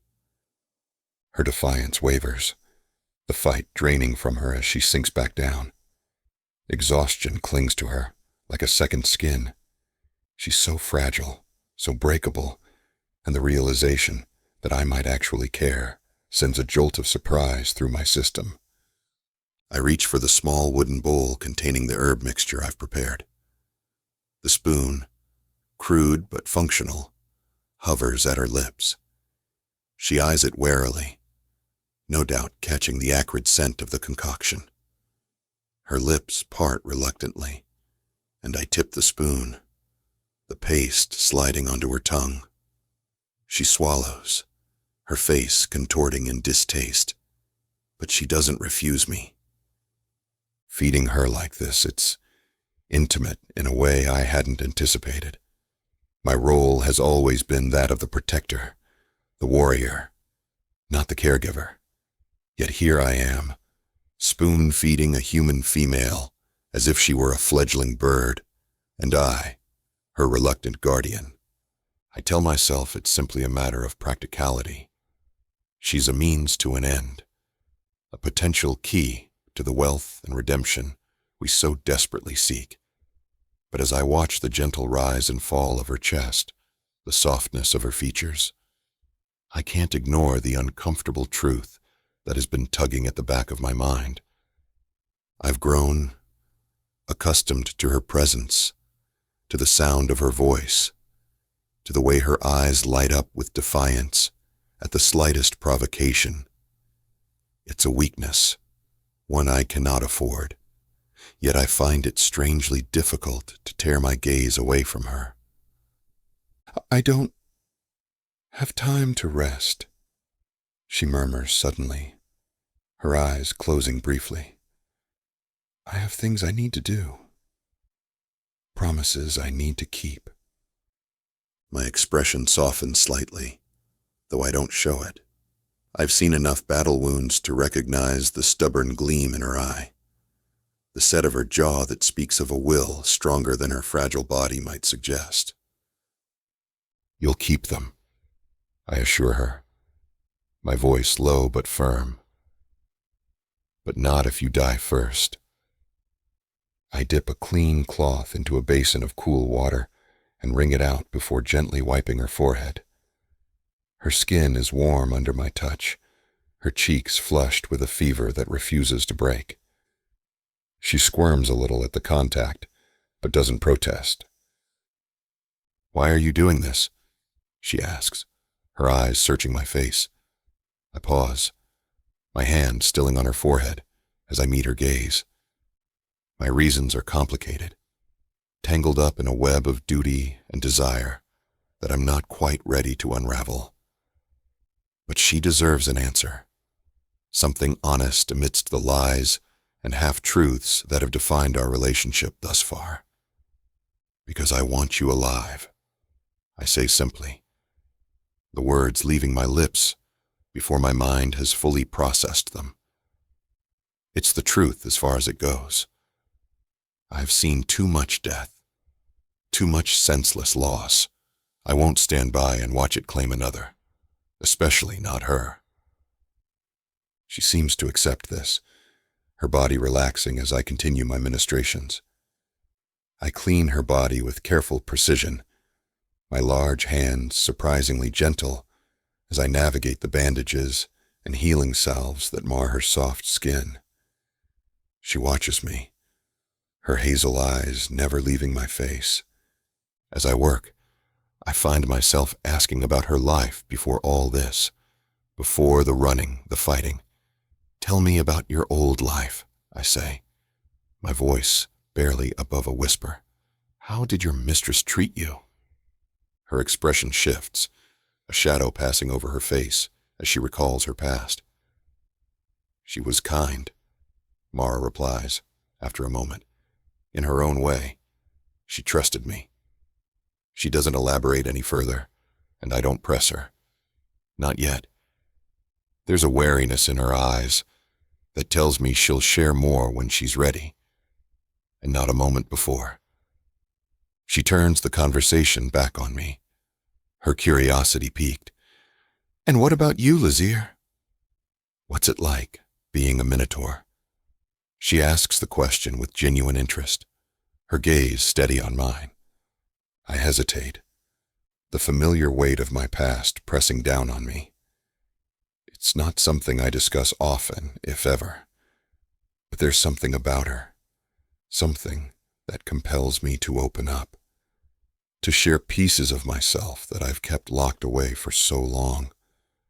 It's complicated, I say, my voice rough with old memories. We're a proud race, bound by honor and tradition. I then go on to tell her of our customs, of the great halls and fertile plains of our homeland, now lost to us. I speak cryptically about the betrayal that led to my banishment alongside Garron and Calo. I tell her of the struggle to survive, to carve out a place for ourselves in a world that doesn't welcome us. As I speak, I see a flicker of understanding in her eyes, a shared sense of loss and longing. We are not so different, she and I, both caught in the grip of a fate that neither of us chose. Our conversation is cut short by the sound of approaching footsteps. Calo and Garron appear at the entrance of the tent, their expressions grim but determined. We found a place, Garron announces, his gaze flicking briefly to Mara. A cave. It'll do for now. I nod, rising to my full height as I step out of the tent. The morning air is cool and crisp, a stark contrast to the stifling heat of Mara's sick room. Then let's get moving, I say firmly. She'll need the better shelter if she's going to keep fighting. As we prepare to depart, I can't help but glance back at Mara, her figure small and vulnerable on the makeshift stretcher. There's a fierce determination in her eyes, though, a silent promise that she won't go down without a fight. And for the first time since this whole mess began, I find myself hoping, praying, that she'll succeed. Because if she can survive this, then maybe there's hope for the rest of us too.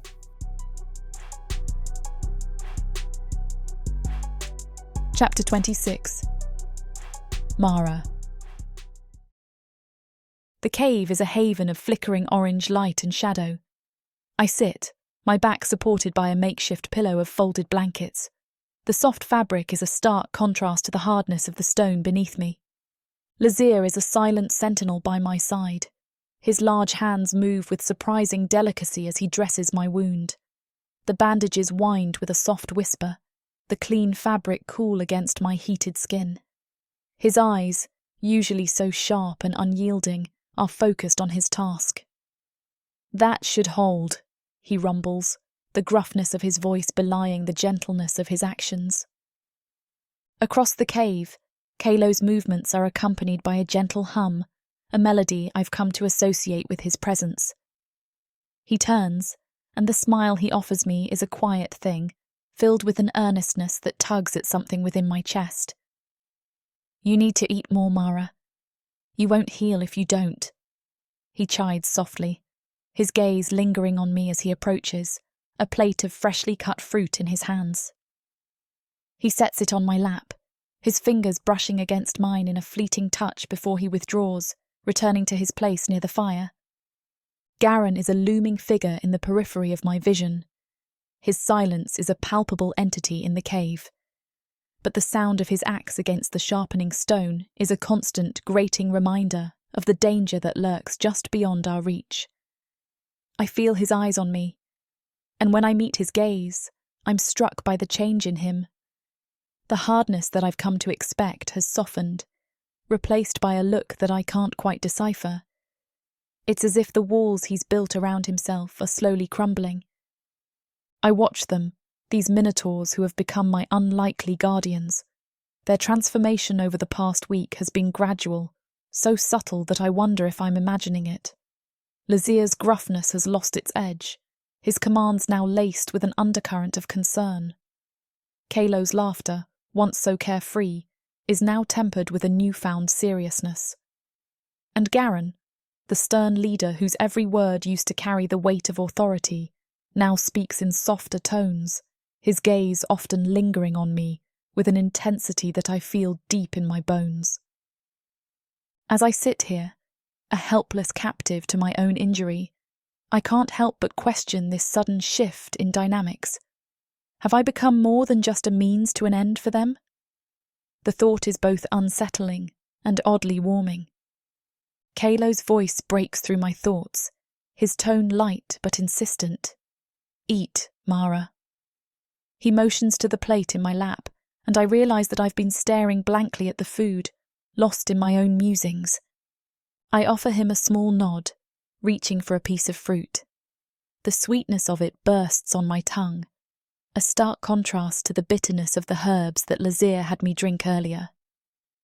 Garron sets his axe aside, crossing the cave in a few short strides. He crouches beside me, his eyes scanning my face with an intensity that makes my heart flutter in my chest.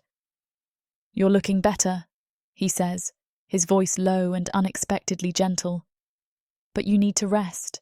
We can't afford any setbacks." I swallow the last of the fruit, my gaze meeting his. "I'll rest," I assure him, the promise accompanied by a yawn that I can't quite suppress. The rough stone ceiling of the cave swims before my eyes as sleep eludes me later that night. The wound in my side throbs with each breath, a constant reminder of the choice I never expected to make.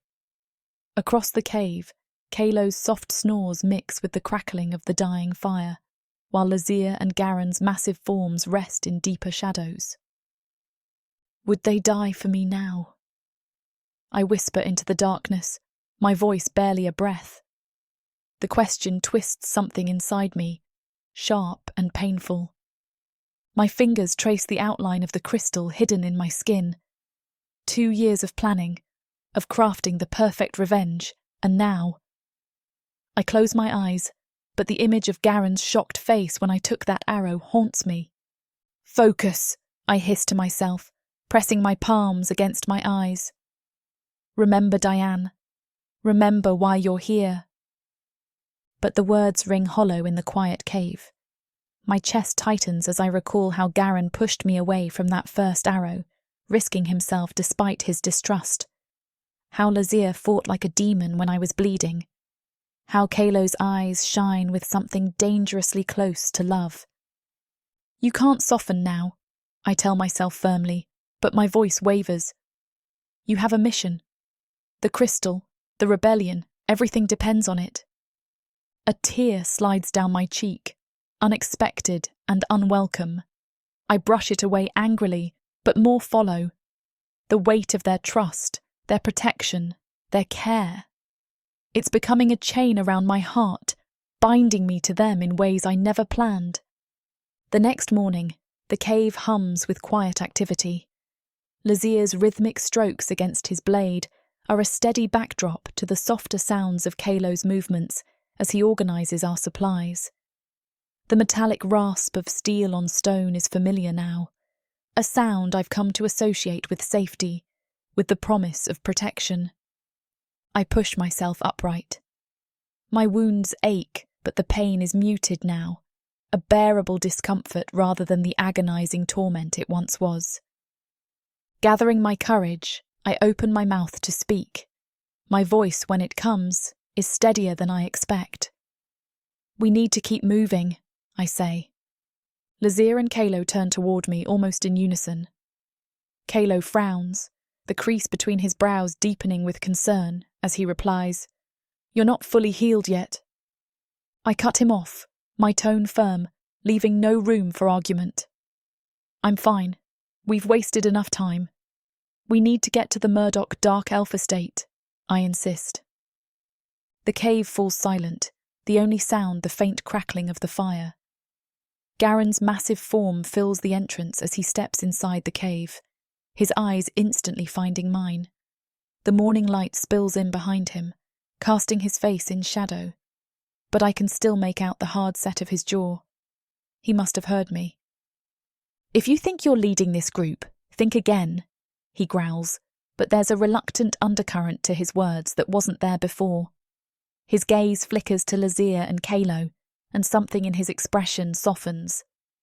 "But she's not wrong. We've lingered here long enough." Calo glances at Garron, then at Lazir, uncertain. Lazir's face is unreadable, his eyes reflecting the flickering firelight. He gives a curt nod, the tension in his shoulders easing slightly. "We'll need to prepare. The journey will be long, and we can't risk another attack." The agreement, once it comes, is grudging but definite. It's a testament to how much things have changed between us, how the bonds of necessity and shared danger have woven themselves into something that feels dangerously close to camaraderie. As we prepare to leave, I feel a pang of something I'm not ready to acknowledge, a sensation that's both exhilarating and terrifying. The sooner this is over, the sooner I can forget about them, I tell myself. But the words are a thin shield against the growing realization that this group of Minotaurs has started to mean more to me than I ever intended.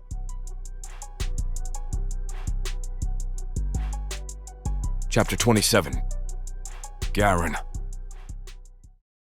The cool air of the forest hits my face as we step out of the cave, the scent of damp earth and pine needles filling my senses. I can't shake off the unease starting to gnaw at me. Mara's wound is still healing, and the journey ahead is anything but forgiving. Calo leads the way, his steps sure and steady on the uneven terrain. He's confident about this shortcut of his to the Murdoch Dark Elf estate, but the path looks more like a goat trail than something meant for travelers. The forest around us is alive with the sounds of rustling leaves and distant bird calls, but my focus remains on the woman walking just a few steps ahead. Mara's determination is clear in the set of her jaw, the way she squares her shoulders despite the pain I know she must be feeling. Her steps are careful, but even from here, I can see her wince with each uneven step. It's too soon for her to be pushing herself like this, but arguing with her will only lead to a battle of wills, one I'm not sure I want to win. Lazir's at the rear, his eyes scanning our surroundings with the precision of a predator. He's always been the most vigilant among us, a trait that's kept us alive more times than I care to count. The forest path is treacherous, and the steep incline is making the journey slower than I'd like. We can't afford to linger, not with the dark elves likely on our trail, but the thought of Mara's wound reopening sits like a stone in my gut. As if on cue, Mara's foot catches on a protruding root, and she stumbles forward. My body reacts before my mind can catch up, my arms catching her before she can fall. Her eyes, wide and startled, meet mine, and for a moment the world around us fades into nothingness. Her breath hitches, the sound amplified by the silence of the forest. My grip tightens around her and a possessive instinct flares up within me. "You need to be more careful," I say, my voice softer than I intend. The concern in my tone is unmistakable, and I curse myself for showing this weakness. She pulls back abruptly, her cheeks flushed with a mix of embarrassment and defiance. "I'm fine. I can walk on my own," she insists, her voice steady despite the tremor I hear beneath the surface. I release her, my hands itching to reach out and steady her once more. "I know you can," I tell her, stepping back to give her space. "But you don't have to do it alone." Mara nods, her eyes softening for a brief moment before she turns away, resuming her careful pace.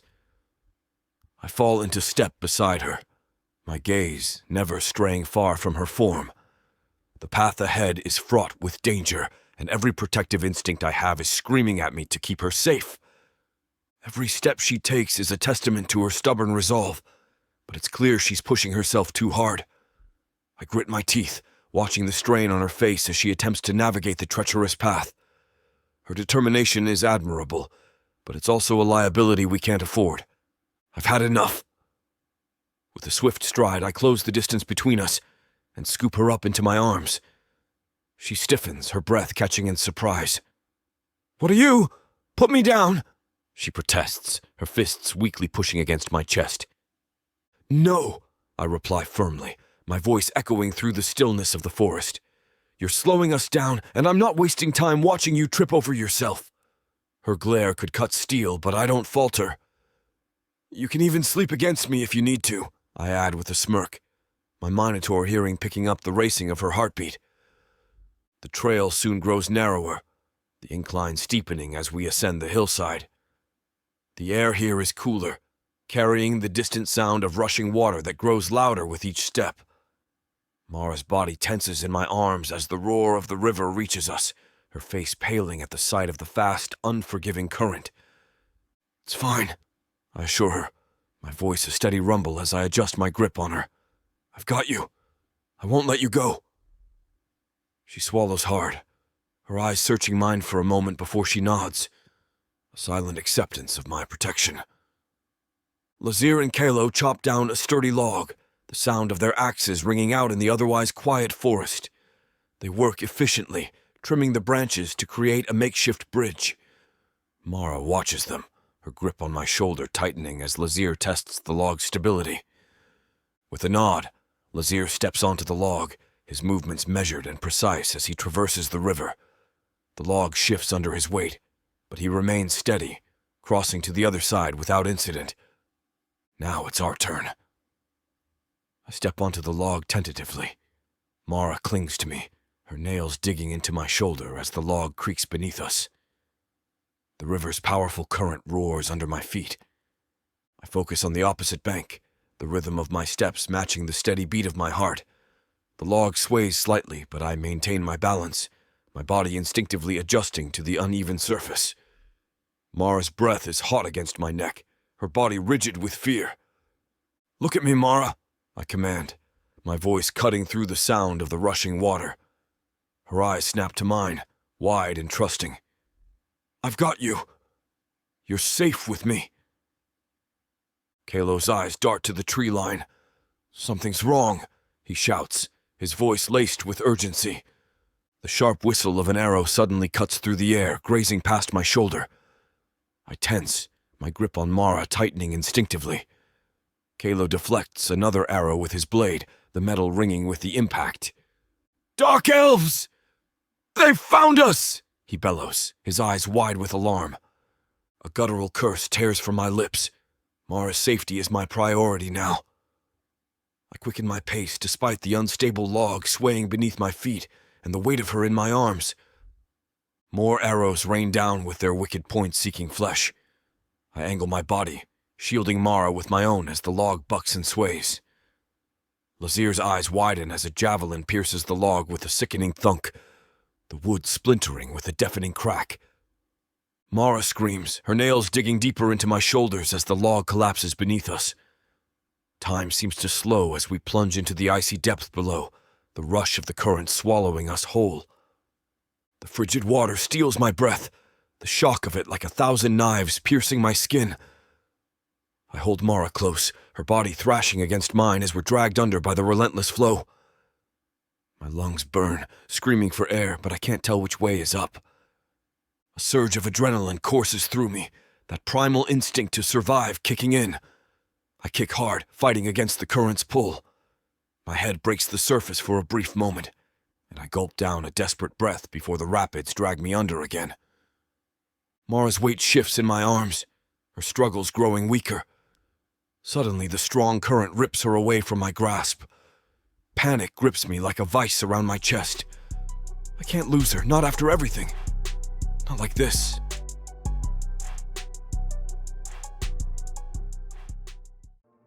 There isn't much left of the world after the orcs came. Savage. Brutal. Merciless.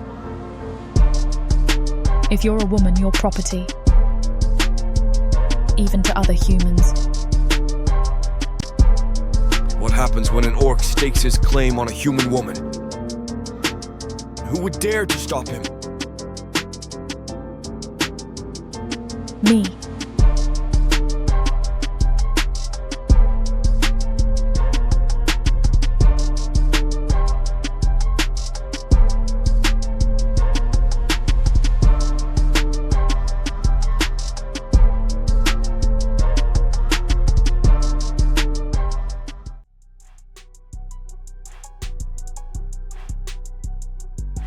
Chapter 28. Mara. The icy embrace of the river is merciless. I'm a puppet to the current's whims, my body twisted and turned, limbs flailing in a desperate dance for survival. Each breath is a struggle. My lungs scream for air as water forces its way down my throat. This can't be the end, I say to myself, my voice a hollow echo in my own mind. Thoughts of Diane flash before my eyes, a bittersweet reminder of the promise I've yet to fulfill. The light above me grows dimmer with each passing second. I kick my legs, fighting against the relentless pull of the depths. My chest aches with the need to breathe, but the surface might as well be a distant dream. I'm not ready to die, I murmur, the words dissolving into bubbles that rise toward the elusive light. Panic seizes me, its claws digging deep into my psyche. I've outwitted dark elves and played a dangerous game with the Minotaurs, all to end here, in the cold silence of the river. It's a cruel twist of fate, and anger surges within me, momentarily overpowering the fear. The current seems to sense my defiance and tightens its grip, dragging me deeper into the abyss. My strength wanes. A hand suddenly reaches down deep beneath the river's surface for me, pulling me upward with surprising force. Garron's face breaks through the haze, his expression fierce and determined. Lazir is right behind him, his movements powerful as he helps pull me to the surface. My lungs burn with the need for air, and just as darkness starts to creep in at the edges of my vision, my head breaks through the water. I gasp desperately for air.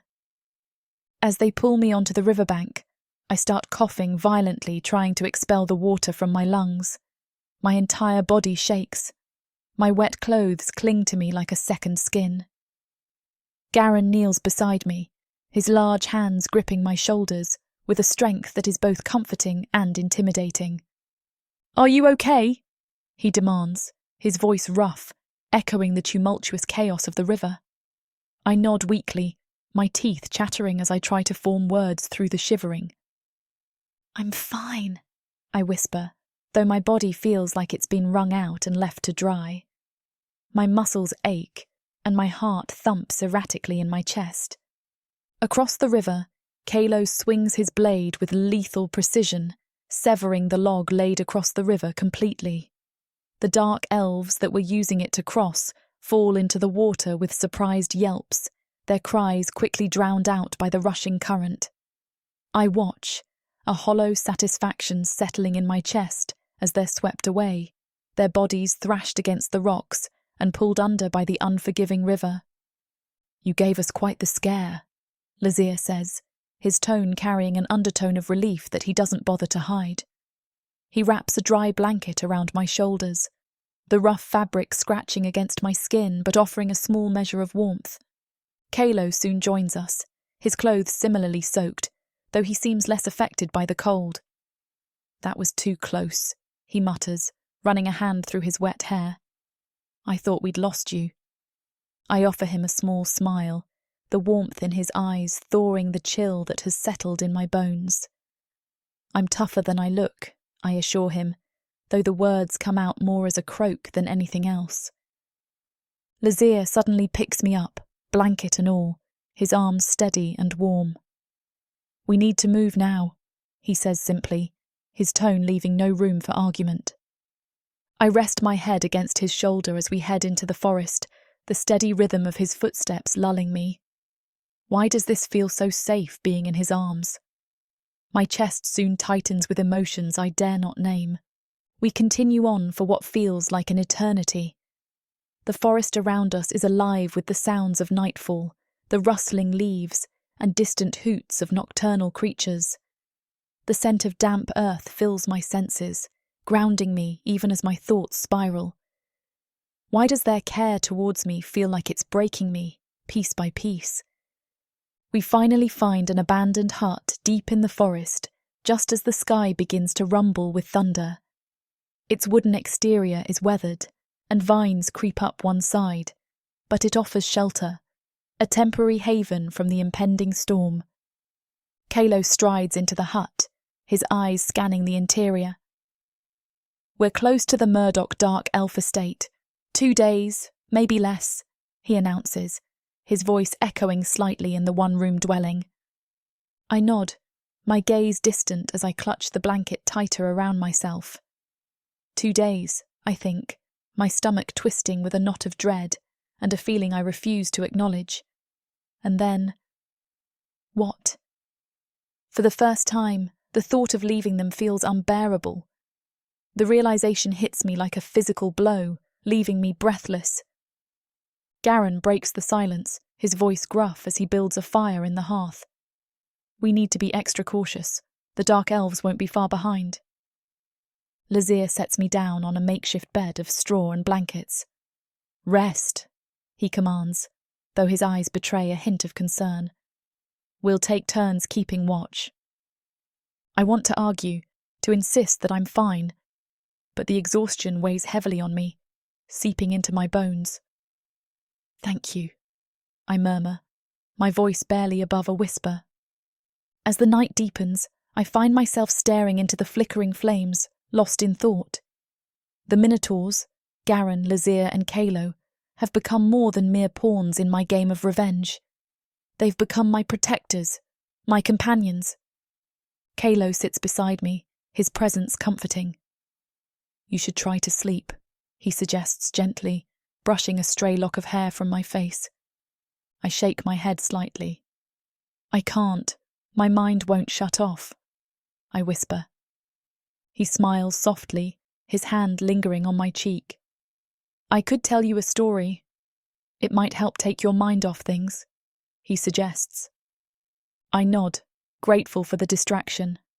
As Calo begins to weave a tale of his homeland, of legends and heroes long past, I find myself relaxing, the tension in my body slowly ebbing away. Lazir takes the first watch, his silhouette a dark shadow against the glow of the fire. I watch him from beneath my lashes, his gaze focused on the forest beyond the hut's threshold. There's a strength in him, a quiet resilience that I can't help but admire. Garron, despite his gruff exterior, tends to my wound, his touch surprisingly gentle. His eyes meet mine, and for a fleeting moment, I see a glimmer of something vulnerable in his gaze. It's gone as quickly as it appears, replaced once more by his usual stoic mask. As sleep finally claims me, I'm left with the haunting question that has been plaguing my thoughts. What happens when our paths diverge, and I no longer need their protection? The thought of saying goodbye to them, of walking away from the strange bond that has formed between us, fills me with an aching sense of loss. But I push those feelings aside. I can't afford to lose focus now, not when I'm so close to fulfilling my mission. The Minotaurs are a means to an end, I tell myself firmly. Yet as the sounds of the storm lull me into a fitful sleep, I can't shake the feeling that I'm lying to myself. Chapter 29. Garron. The first rays of dawn filter through the gaps in the hut's walls, casting a pale light over the cramped space. The storm has passed, leaving behind a heavy stillness. My armor feels twice as heavy, the wet leather sticking to my skin, and I can hear the soft rustle of fabric as Lazir and Calo struggle out of their own soaked gear. I glance over at Mara, who's huddled under a blanket near the far wall. She's trying to be discreet, her eyes downcast, but I catch the occasional flicker of curiosity as she steals glances at us. The thought of stripping down in front of her sends a jolt of discomfort through me. I'll be damned if I let her see me vulnerable, even if it's just the primal vulnerability of nakedness. "I'll be outside," I grumble, rising to my full height. Lazir snorts in amusement, his nimble fingers already working the ties of his armor. "Afraid the human will catch a glimpse of your modesty, Garron?" He ribs. I shoot him a withering glare, but he just grins back, unfazed. Calo, ever the peacemaker, tries to diffuse the tension. "Just be glad this place had some spare cloth. It's better than nothing," he says. I step outside, the cool morning air biting at my skin. The forest around us is a riot of colors, the storm having washed the world clean. I strip off my wet clothes, my movements efficient and practiced. The fabric we found is barely enough to cover the essentials, but it'll have to do. I wrap it around my waist, securing it with a tight knot. My axe leans against the hut's exterior, close at hand, as always. As I stand there, the quiet of the morning allows my thoughts to drift. I can't shake the image of Mara from my mind. She's a puzzle, and yet there's a fragility to her that tugs at something deep within me. A protective instinct that I thought I'd long since buried. I sigh, running a hand over my face. What am I doing? I've spent so long building walls around myself, refusing to let anyone in, and yet here I am, allowing a human woman to breach my defenses again. It's not just her vulnerability that draws me in, it's her strength, her determination, her unwavering resolve to see her mission through, no matter the cost. My skin bristles against the rough fabric of the loincloth. I soon turn and go back inside the hut. The air is thick with the scent of damp earth and the faintest trace of Mara's sweet, human aroma. I grit my teeth, pushing the thought of her from my mind as I survey the hut. "Calo, help me clear this mess," I command, my voice echoing through the space. My eyes flick to Lazir, who's leaning against the wall with his arms crossed, a smirk playing on his lips. "And you, stop lounging around. We need to make this place livable for a few days." Calo nods, his youthful energy barely contained as he begins to gather the debris scattered across the floor. Lazir pushes off the wall with a sigh, his movements deliberate and unhurried. I turn to Mara, who's watching us from her makeshift bed. Her hazel eyes meet mine, and for a moment, I see a flicker of something I can't quite place. Gratitude, perhaps, or maybe something more. It unsettles me, but I mask my unease with a stern expression. "Mara, you should keep resting," I tell her, my tone leaving no room for argument. "You've been through a lot." She opens her mouth to protest, but I cut her off with a wave of my hand. "No arguments, you need your strength." She seems to deflate at my words, her shoulders sagging as she nods. "All right, Garron." She concedes, her voice barely above a whisper. "I'll rest." I busy myself with rearranging the hut's meager furnishings, my mind racing with strategy and caution. I can't afford to back down now, not when we're so close to our goal. The thought of gold and the possibility of redemption in the eyes of my clan is a powerful motivator. "Garron, the floor's clear," Calo calls out, breaking me from my thoughts. I nod in acknowledgement. The three of us continue to tidy the hut, our movements synchronized from years of working together. Despite our differences, we function as a single, well-oiled machine. It's a testament to our shared past, our exile, and the unspoken bond that ties us together. As the day wears on, the hut begins to take on a more hospitable appearance. The floor is swept clean, and the few pieces of furniture we have are arranged to provide maximum comfort for Mara. Lazir adds more wood to the fire in the hearth, the flames casting a warm glow over the room. We soon settle into our temporary home, our bodies weary, but our spirits undeterred. Lazir and Calo take turns keeping watch while I sit beside Mara, my thoughts a tangled web of duty and desire. I tell myself that I'm only doing what's necessary to ensure our success, that my concern for her well-being is born of practicality rather than affection. But as I watch her rest, her chest rising and falling in steady rhythm, I can't escape the nagging feeling that I might be lying to myself. Sleep eludes me later that night. My mind is a whirlwind of thoughts and desires. I rise, my muscles protesting, and step outside into the cool night air. I sit against the rough wooden wall of the hut, my gaze lost in the tapestry of stars overhead. A soft rustle next to me breaks my reverie. I turn, my senses on high alert, and find Mara standing there, her figure bathed in the soft glow of the moonlight. Her eyes meet mine, a mixture of gratitude and something deeper flickering within their depths.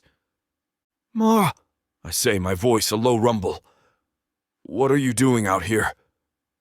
She takes a seat next to me, her hands wringing together nervously, and whispers, I wanted to thank you, Garron, for everything you've done for me, for saving me. I nod, unsure of what to say. The silence between us is charged, the air crackling with an energy that I can't quite understand. I start to stand up, the alpha in me wary of the desire that stirs within my chest, but her hand reaches out to grasp my arm. Please, don't pull away, she pleads, her voice barely above a whisper. Before I can respond, she closes the distance between us, her lips brushing against mine in a kiss that is both soft and tentative. The sensation is like a spark to tinder, igniting a fire within me that I can no longer control. I wrap my arms around her, pulling her close as our kiss deepens. Her body molds against mine, her curves fitting perfectly against my hard planes. I explore her mouth with a hunger that surprises me, my tongue dancing with hers in a primal rhythm that speaks of need and longing. She moans against my lips, the sound sending a jolt of desire straight to my core. For a moment I forget about the world outside, the danger that lurks in the shadows, the mission that lies ahead. All that matters is this woman in my arms, the way she makes me feel alive and vulnerable all at once.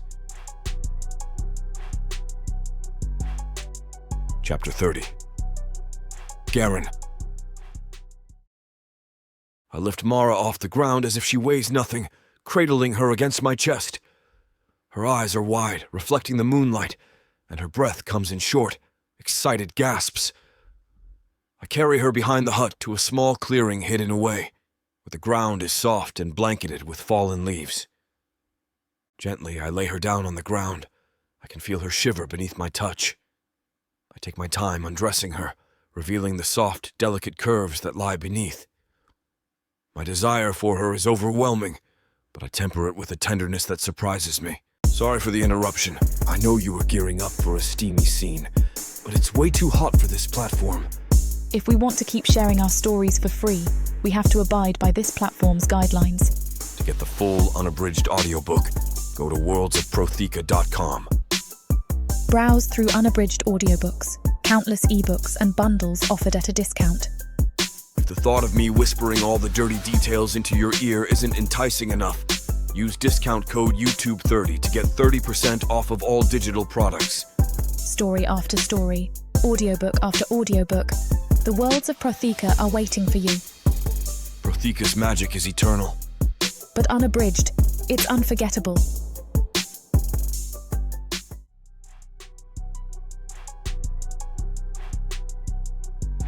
Chapter 31. Mara. The warmth of Garron's body against mine is a stark contrast to the chill of the night air as he carries me back to the hut. My cheeks flame with embarrassment, not only from the intimacy we just shared, but from the tenderness with which he handles me. It's as if I'm made of glass, fragile and precious. The hut's door creaks open, revealing Calo and Lazir, their eyes wide and alert. They're awake and they're staring, judging perhaps. My heart pounds in my chest.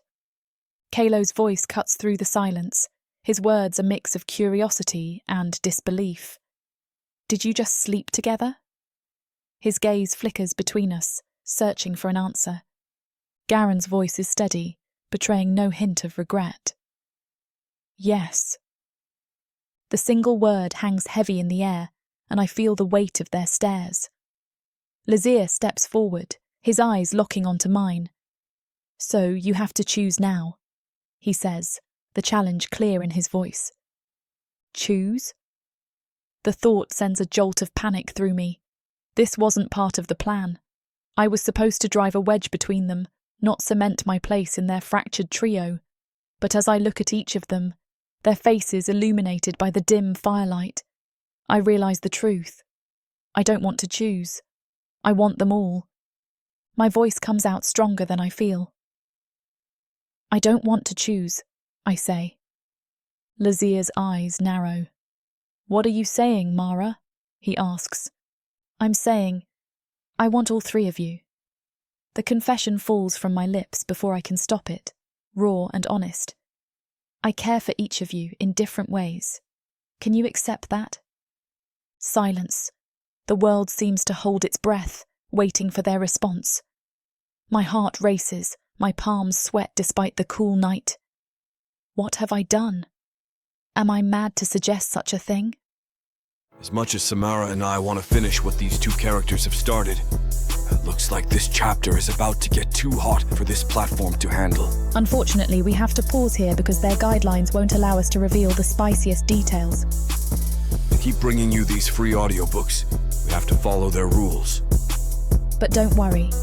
You can experience the full, unabridged version over at worldsofprotheka.com, where the boundaries of passion and fantasy collide. Use code YouTube30 for 30% off any of our unabridged audiobooks set in the rich and immersive worlds of Protheka. Protheka's magic is eternal. With these scenes, it will be unforgettable. Finally, Lazir speaks, his voice low and thoughtful. This is unconventional. Calo interrupts, his tone earnest. But if it's what Mara wants... Lazir holds up a hand, silencing him. It's not just about what Mara wants. It's about what we can handle, as a team. Their eyes meet, a silent conversation passing between them. I watch, my heart in my throat as they come to a decision that could change everything. Lazir's hands are gentle as he lowers me onto the soft blanket covering the hut's floor. My heart beats a wild rhythm in my chest. You're ours, Mara, Lazir whispers, his voice a low rumble that sends a shiver down my spine. His eyes, dark and intense, hold mine as he leans down and captures my lips in a searing kiss. His tongue soon delves into my mouth with a possessiveness that leaves me breathless.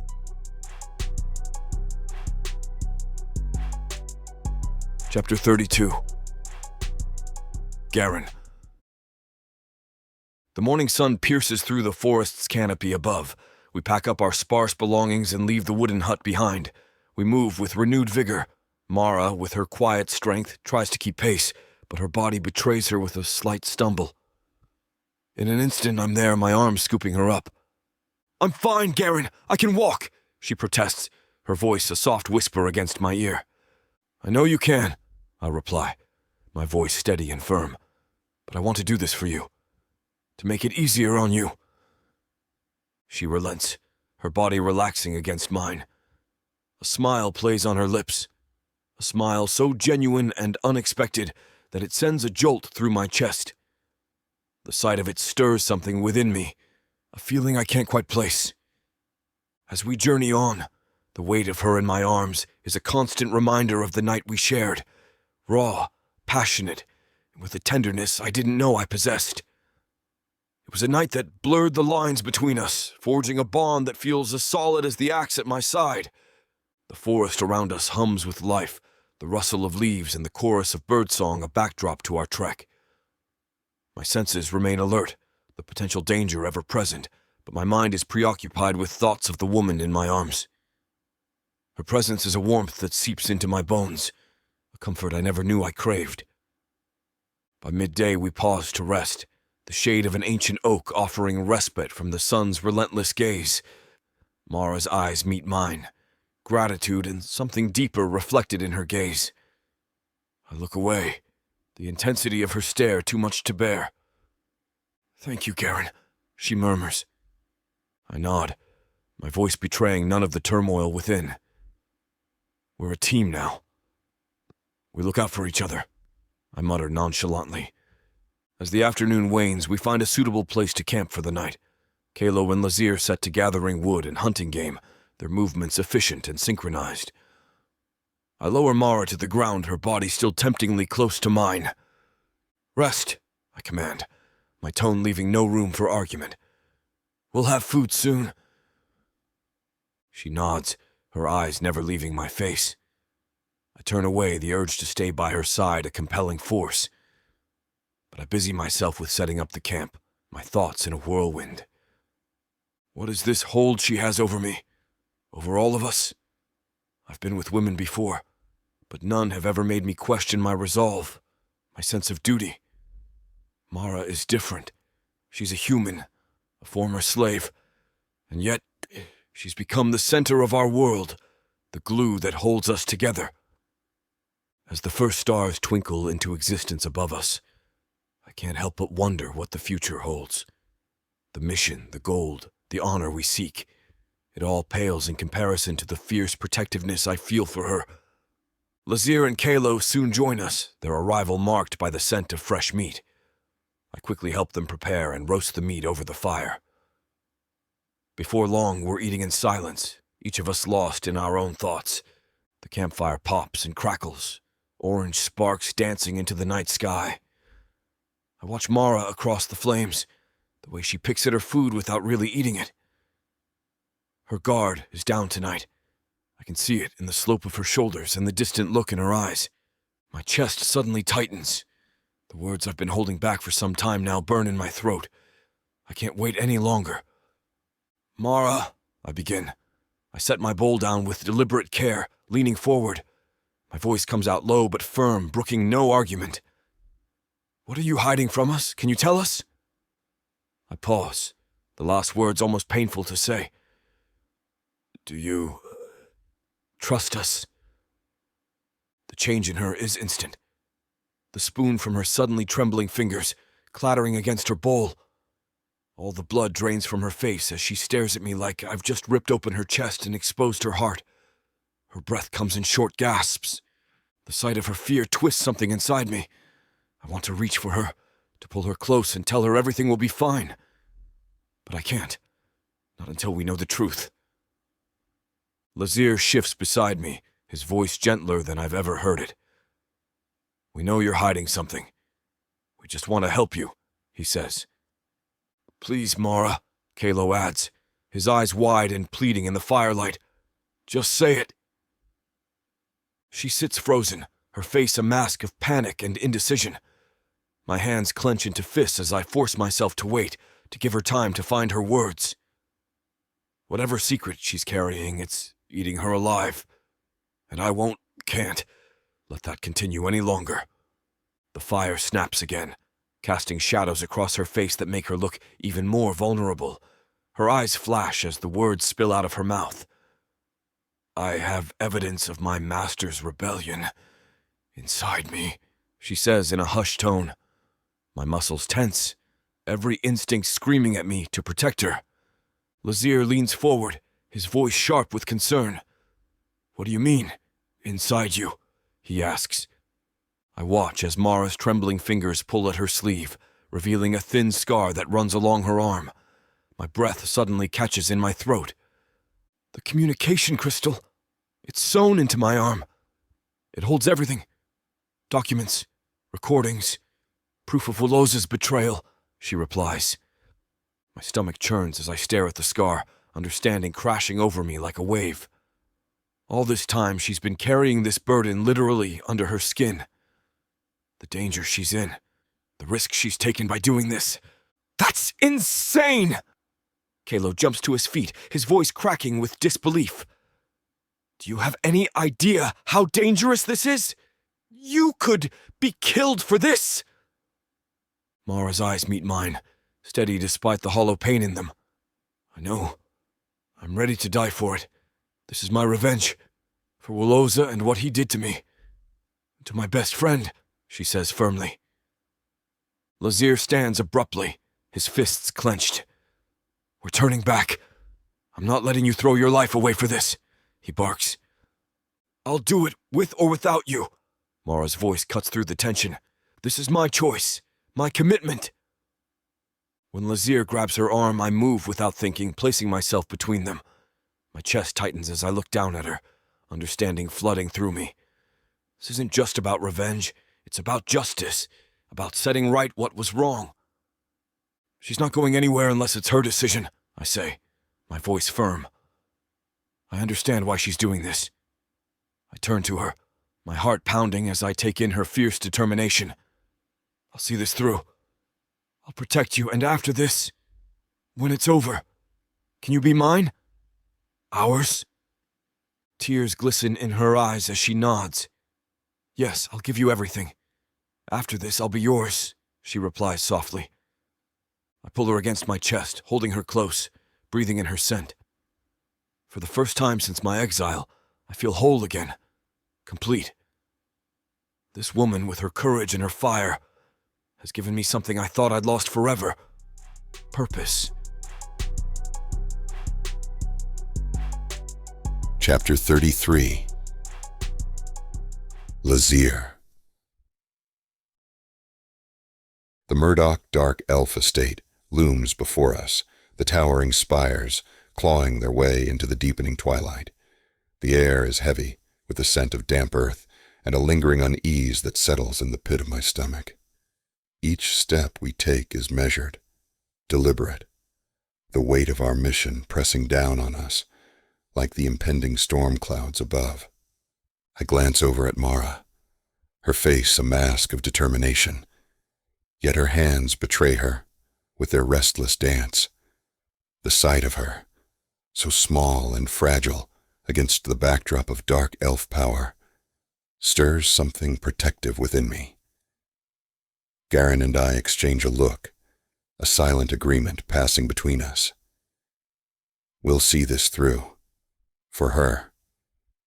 Calo, ever the scout, fades into the shadows, his task to ensure we're not walking into a trap. The absence of his usual jovial banter underscores the gravity of our situation. We stop in the shadows at the edge of the estate.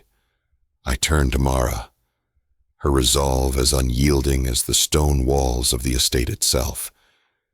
She's convinced that General Drown, a man known for his ruthless ambition and rivalry with Woloza, will act on the evidence she carries sewn into her flesh. The thought of what she's risking makes my blood run cold. We'll leave the evidence here and get out, I say, my voice low but commanding. No faces, no names. You're not getting involved more than you already are. She turns to me, her hazel eyes locking onto mine. There's a fire in them, a stubborn defiance that I've come to know well. But Lazir, she starts. I cut her off with a sharp shake of my head. No, Mara. This is as far as you go. We won't risk them connecting you to this, I say firmly. Garron grunts his agreement, his arms crossed over his chest. His gaze scans the perimeter, always on alert. Lazir's right. We can't afford to have you recognized. He concurs. Mara's lips part, the argument poised on the tip of her tongue, but she seems to think better of it. She knows we're right. The silence that falls between us is heavy, punctuated only by the distant call of a night bird and the rustle of leaves in the wind. I can feel the tension radiating off Garron and Mara. My heart clenches like a fist as Mara pulls out a dagger and presses it into her flesh, the metallic scent of blood cutting through the air. I can't help but lurch forward, my hand reaching out to stop her. Mara, stop. You don't have to, I plead. Her eyes meet mine, a fierce determination burning within them. It's the only way, she insists, her voice steady, despite the pain. She retrieves the tiny communication crystal from the incision, her hand trembling slightly as she passes it to me. Her skin is ashen, but her resolve is unbreakable.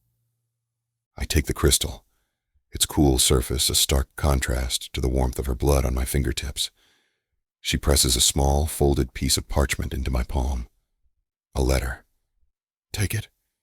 Finish this, she says, her gaze never leaving mine. The weight of her trust settles heavily on my shoulders, a tangible force that binds us together. I'll protect you. I swear it. I vow, my voice ringing with a pure conviction that courses through my veins. This is more than a mission now. It's a matter of honor. The crunch of leaves underfoot signals Calo's return, a captive dark elf in tow. His armor is scuffed, a testament to a struggle, and his expression is grim. There's an underground passage to the cellar. We can get in that way, he reports, his eyes flicking to Mara with concern. I nod, tucking the crystal and letter safely into my pouch. I turn to Calo, issuing a silent command with a mere look. He understands immediately, moving to Mara's side to ensure her safety, while Garron and I head for the underground passage. Mara's hands curl into fists as she steps forward, her jaw set with the kind of determination I've come to admire.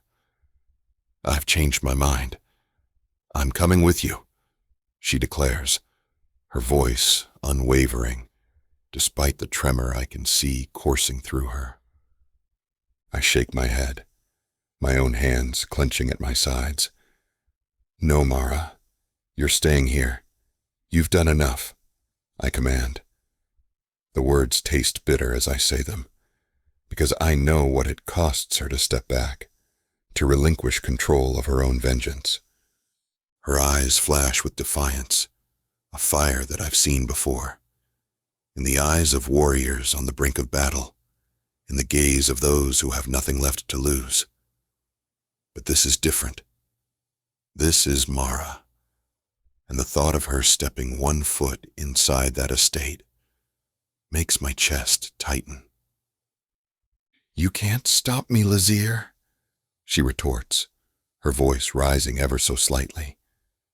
I step closer, my height forcing her to tilt her head back to meet my gaze. We're not just asking, Mara. We're begging you to stay far away from the danger, I say, my voice dropping to a low rumble. I can see the conflict in her eyes, the struggle between her desire for revenge and the plea of her allies. Garron's hand comes to rest on her shoulder, a silent show of support. Listen to Lazir, Mara. We need to know you're safe, he says, his voice tinged with worry. She swallows hard, her resolve faltering as she looks between us. Fine, she concedes, her voice barely above a whisper. But promise me you'll come back. I exchange a glance with Garron before turning my attention back to her. We swear it, I say, the weight of the promise settling heavily on me. Calo steps forward, his usual playful demeanor replaced by a serious expression. I'll take care of her, he assures us, his hand resting on the hilt of his blade, a silent vow to protect Mara with his life. I nod, trusting in Calo's ability to keep her safe. But as I turn to leave, a part of me rebels against the idea of leaving Mara behind. The thought of something happening to her while we're gone gnaws at me, a relentless fear that I've never experienced before. Is this what they call love? The question echoes in my mind, unsettling and foreign. I've spent my life guarding my heart, building walls to keep emotions like this at bay. Yet here I am, feeling a deep, undeniable need to stay by Mara's side, to protect her always. Stay hidden, I remind her, my voice gruff with the effort of concealing my concern. Don't do anything brave or foolish until we get back. She offers a small, reluctant smile, a concession, a promise. I'll be here, she says, her hand coming up to rest briefly against my arm. The touch is fleeting, but it sends a jolt through me, a visceral reminder of the bond that has formed between us. With a final nod to Calo, Garron and I set off, leaving the relative safety of our hiding spot to infiltrate the enemy stronghold. There's no turning back now. We have a mission to complete, a promise to fulfill. And as we disappear into the shadows, I know that every step we take is not just for Mara, but for the future that we all dare to hope for. Chapter 34. Mara. The cold, damp air seeps into my bones as I watch Garron and Lazir disappear into the heart of the Murdoch dark elf estate. My heart thrums a frantic rhythm in my chest, each beat a silent plea for their safety. Calo's hand finds my shoulder, a comforting weight in the midst of this uncertainty. "They'll be fine," he assures me, his voice a low rumble. "They know what they're doing. Don't worry." I nod, biting my lower lip to keep it from trembling. The fear coiled in my stomach tightens. The thought of something bad happening to them is unbearable. The realization strikes me with the force of a physical blow. Somewhere along this perilous journey, my heart has become irrevocably entwined with theirs. The walls I built around myself, once so high and impenetrable, have crumbled to dust, leaving me vulnerable and aching with a feeling I've spent so long denying. Love. The word echoes in the cavernous depths of my mind, a soft whisper that grows louder with each passing moment. I love them, all three of them. And it's not just the safety they offer or the protection they provide. It's their unwavering loyalty, their unexpected gentleness, and the subtle ways they've come to understand me. We have to trust in their strength and in the bond we share, Calo says softly. His words hang in the air, a tangible reminder of the fragile yet unbreakable connection that has formed between the four of us. Time stretches on. Each second is a tiny eternity as we wait in the shadows for any sign of Garron and Lazir. The silence is a living thing, heavy and oppressive, broken only by the distant hoot of an owl and the erratic beating of my own heart. Calo stands beside me, a silent sentinel, his eyes never leaving the estate's imposing silhouette. Then, without warning, the night is split by a thunderous roar. A brilliant flash of light illuminates the western side of the estate, followed by a shockwave that sends us stumbling backward. My ears ring as debris rains down, the air thick with dust and the acrid scent of smoke and destruction. "What the hell was that?" I cry out. My voice is a mere whisper, drowned out by the chaos unfolding before us. Dark elf soldiers rush inside from the eastern side, their movements frantic yet organised. Panic claws at my throat. Calo's hand wraps around my arm, his grip firm, but not painful. "We have to go, Mara. Now," he urges. I dig my heels into the ground, shaking my head vehemently. "No, we can't leave them," I shout. His eyes are wide with fear and frustration. "My duty is to protect you," he insists, his voice laced with anguish. "If something happens to you, nothing will happen to me if you go and help them," I say loudly. My words come out harsher than intended, but the thought of losing any of them is unthinkable right now. "Please, Calo, they might need you." He looks torn, his gaze darting between me and the estate. I can see the internal struggle playing out across his features, the desire to keep me safe warring with the loyalty he feels toward his brothers in arms. "Promise me you'll hide if something goes wrong," he finally says, his tone grave. "If things get too dangerous, you have to run. Get as far away from here as you can." The thought of abandoning them, even in the face of danger, sends a pang of guilt through my chest. "I can't just leave." "Mara." His voice is stern, his gaze unwavering. "Promise me."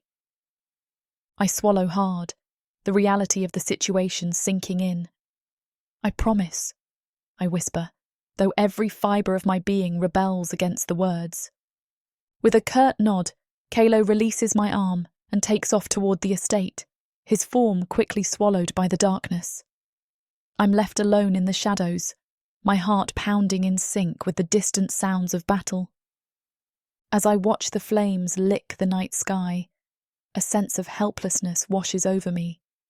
The weight is agonizing, each passing moment stretching into infinity. I huddle against the cold stone of a nearby wall, my body trembling with a mix of fear and adrenaline.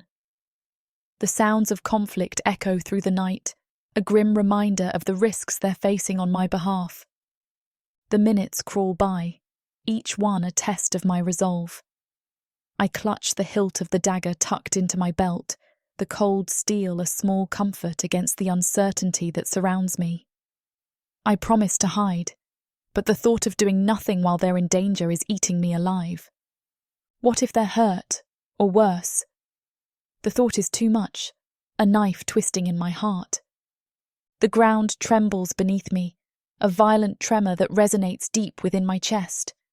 Another explosion rips through the stillness of the night. My hands fly to my ears, as if that could somehow shield me from the destruction that surrounds me.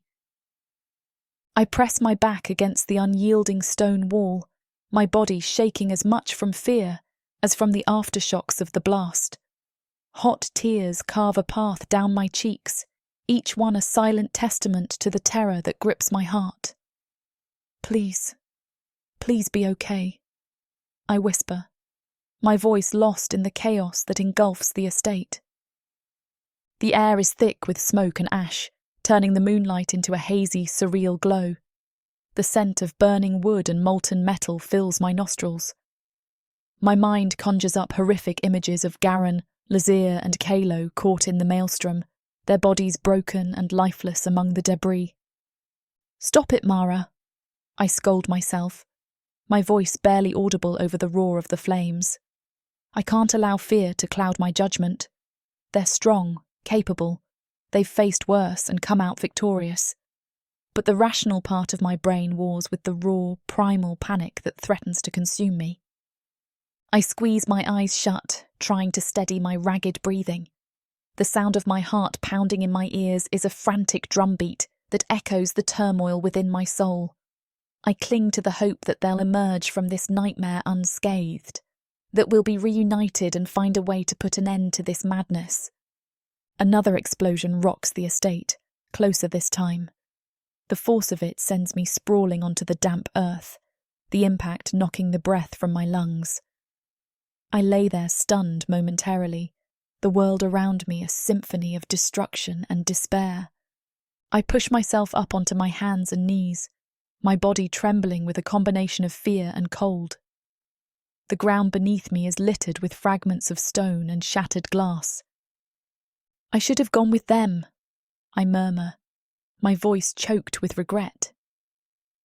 The weight of my promise to Calo sits heavy on my conscience, a vow of inaction that feels like a betrayal of my own heart.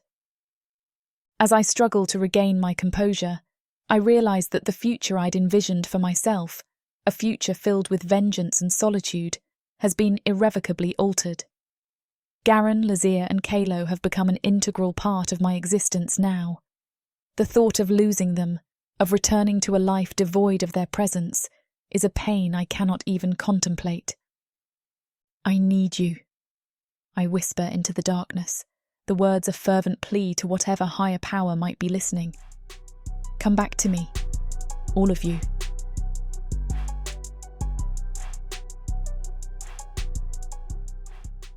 Protheka is a dark and dangerous world.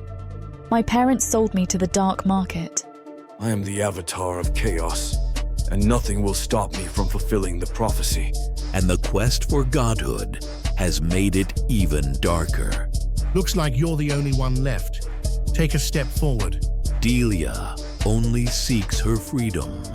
A gilded cage is still a cage. But Thorn has something else in mind for her. It's her. She's the woman from the prophecy. My key to godhood. Will they be able to escape their fate? Get every episode from worldsofprotheka.com right now. Get the series bundle and score a 70% discount. Protheka's magic is eternal, and this series is just the beginning.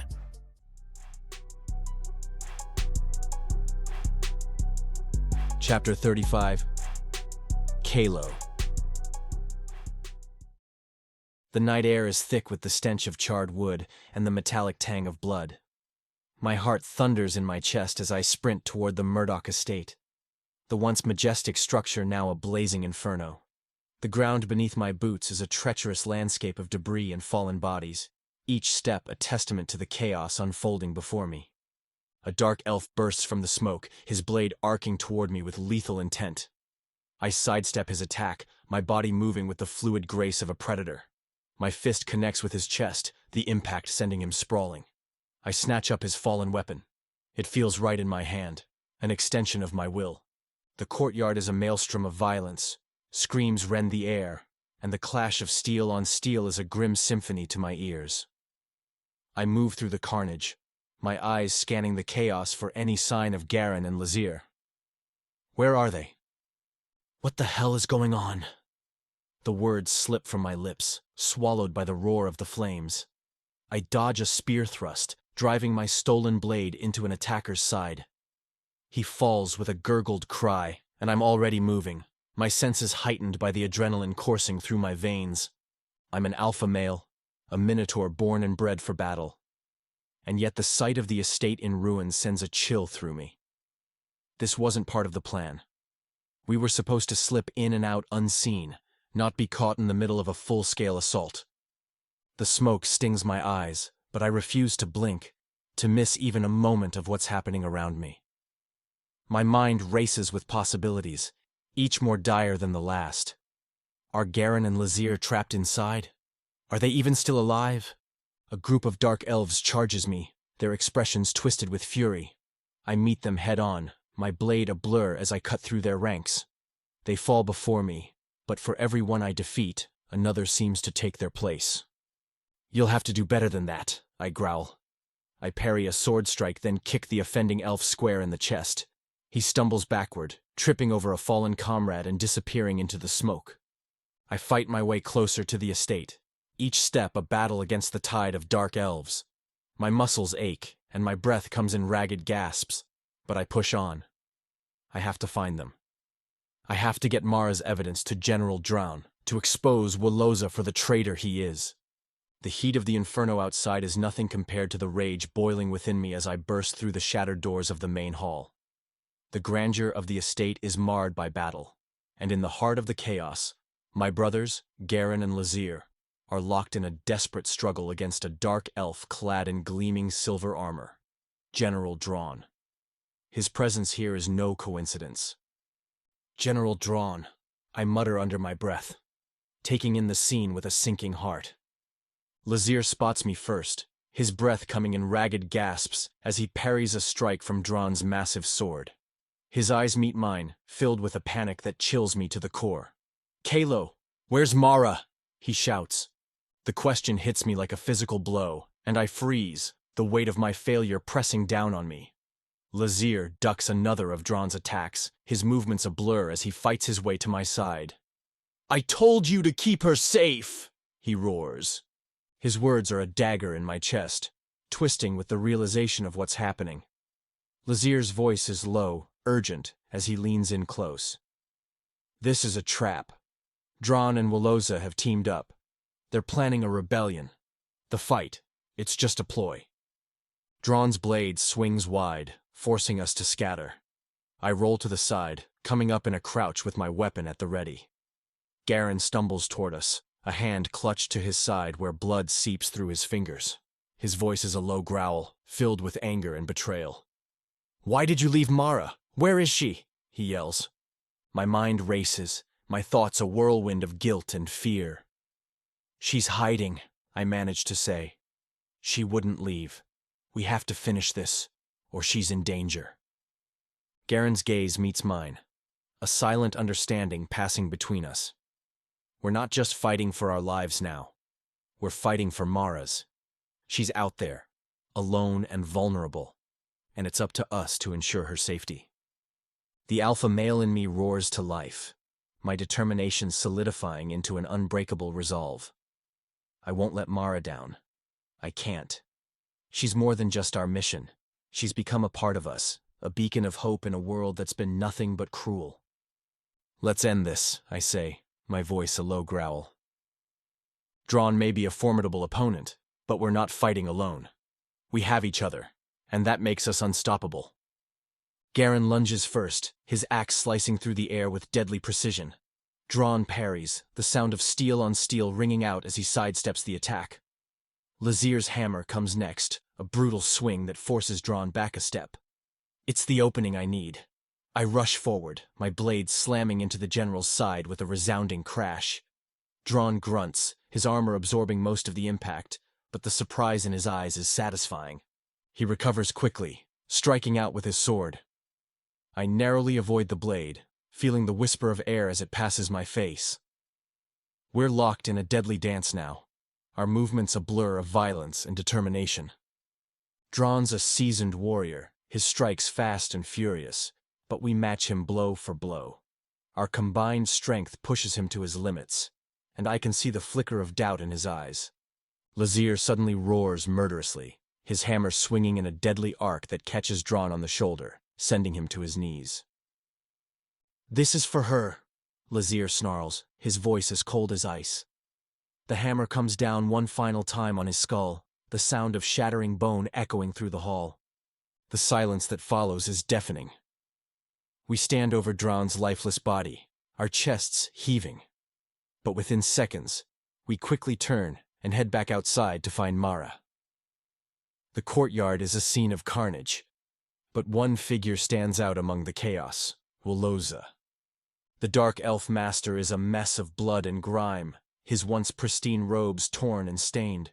His fingers are tangled in Mara's hair, yanking her head back to expose her neck. Rage boils within me at the sight of her pain. "You dare destroy my plans? You'll watch her die for it." Wolloza spits, his voice a frenzied snarl. His sword glints ominously in the firelight as he raises it high, ready to deliver the killing blow. Every instinct within me screams to act, to protect her at all costs. My hand closes around the hilt of a dagger, and with a flick of my wrist, I send it sailing through the air. It strikes true, embedding itself in Wolloza's hand. He releases Mara with a howl of pain, the sword clattering to the ground beside him. Mara doesn't hesitate. She kicks out, her boot connecting with Wolloza's knee with a sickening crunch. The dark elf crumples, his cries of agony music to my ears. She scoops up the fallen sword. Chapter 36. Mara. My heart thrashes against my ribcage. The sword in my hand feels like an extension of my fury. Its weight is a testament to the years of pain and suffering I've endured at Wolloza's hands. His eyes widen in shock, the reality of his impending doom slowly dawning on him. My voice, though trembling, carries the weight of my resolve as I utter the words that seal his fate. "This is for everything you've done," I cry out. The blade slices through the air, its path unerring, a deadly arc that ends with the wet thud of Wolloza's arm hitting the ground. Blood paints the air, a macabre display of justice, and splatters across my face. I wipe the blood from my cheek with the back of my hand. My hands shake, not from fear, but from the adrenaline coursing through my veins. I feel alive, electrified by the taste of vengeance. I am power incarnate, a force of nature that will not be denied. With a snarl, I raise the sword again, my gaze locked on Wolloza's writhing form. But before I can strike, Lazir's hand closes around my wrist, his grip firm yet gentle. "You don't have to do this, Mara. Let us handle it," he says, his voice soft but firm. His voice is a soft whisper in the chaos, a beacon of reason in the storm of my rage. Calo steps forward, his eyes pleading with me to stop. "You've already won. Don't let him take more from you," he whispers softly. Garron's rumbling voice joins the chorus, his words a quiet balm against my wounded soul. "But if you must, we'll stand with you," he reassures. Their faces blur through the tears of anger and sorrow that cloud my vision. I know they mean well, that they only want to protect me from the darkness that threatens to consume me. But they don't understand. This isn't just about revenge. It's about closure, about laying to rest the ghosts of my past. I shake my head, my voice barely more than a whisper. I have to do this. Garron nods, a silent vow that they will support me no matter what. He moves to Woloza, his boot pressing down on the dark elf's chest, pinning him in place. Do what you need to do, he mutters. The world seems to hold its breath as I step forward, the sword's edge hungry for retribution. My heart aches with the memory of Diane, her laughter, her warmth, her unwavering loyalty, all stolen by this monster at my feet. "This is for my best friend!" I yell out. The blade bites into Woloza's leg, the resistance of muscle and bone giving way to the relentless force of my anger. The first strike is messy, the cut jagged and incomplete, and a fresh wave of fury washes over me. I scream, my voice a raw, primal sound that echoes into the night. As I swing the sword again and again, each strike a testament to the love and loss that have shaped me. Woloza's cries of agony are a symphony to my ears, a reminder that he is no longer the untouchable master, but a broken, bleeding mortal. I slice his other arm, his ear, each severed piece of him a symbol of the justice I've been denied for so long. You'll die here. Bleed out like the monster you are. Let the animals feast on you, just like you let her die. I spew out. My words hang in the air, a dark cloud that settles over the scene of carnage. The sword slips from my bloodied fingers, its purpose fulfilled, its thirst quenched. My chest heaves as I struggle to draw breath, the weight of what I've done pressing down on me. Garron's arms wrap around me, a steadying presence that guides me back from the brink of madness. His voice is a gentle murmur against my ear, a soothing balm to the ragged edges of my soul. "It's done. Let's go," he says gently. I collapse against him, my body sagging with exhaustion. The battle is over, the monster slain, but the victory feels hollow. The ghosts of my past may finally be at rest, but the scars they've left behind will remain with me forever. As we leave the courtyard, the sounds of Woloza's dying breaths growing fainter with each step, I realise that this isn't the end I'd envisioned. The thirst for revenge that has driven me for so long has been sated, but it has left me changed, marked by the brutality of my journey. When we approach the edge of the estate, Lazir stops me abruptly and pulls me closer to him. His hands cradle my face, his touch a lifeline in the turbulent sea of my emotions. His eyes, a deep, soulful amber, hold mine captive as he speaks. "You're incredible," he says, his voice a soft reverberation in the quiet. "Your intelligence, your courage, I admire everything about you." His words wash over me, a benediction, a validation of the trials I've overcome. When his lips meet mine, it's a promise, a silent vow of solidarity, of shared pain and triumph. The kiss is deep, yet infinitely tender, as if he's trying to gentle the beast within me. I melt into him, my lips parting to welcome the sanctuary of his embrace. As Lazir and I break apart, Calo's touch is next. His hands rest on my shoulders, grounding me in the here and now. His eyes search mine, reflecting a deep-seated admiration that makes my heart flutter. "Your resilience is unmatched, Mara," he murmurs, his gaze never leaving mine. "You've been through hell and still stand tall." There's a reverence in his voice that tugs at something within me, a delicate thread woven from the shared experiences that have bound us together. His lips find mine, a gentle exploration that speaks of his awe and respect for the journey I've undertaken. The kiss is sweet, a healing balm that soothes the ragged edges of my spirit. And then there's Garron, his presence a dominant force that demands attention. His hands come and grip my waist, a possessive gesture that sends shivers down my spine. There's a wildness to his kiss. His lips are firm, unyielding, and the passion behind the gesture ignites a fire deep within me. "Your strength inspires me," he growls, his voice a low rumble that resonates in the depths of my soul. "You've given us more than we could ever ask for." A faint smile tugs at the corners of my lips, the tears that have marred my face throughout this ordeal now drying under the warmth of their affection. I am overwhelmed by their declarations, each word a precious gift that bolsters my spirit. "You've shared your strength with me," I whisper. "I couldn't have done this without all of you." In the arms of these Minotaurs, I find a sense of safety and belonging that I never thought possible. They have seen me at my most vulnerable, witnessed the depths of my rage, and yet they stand by me.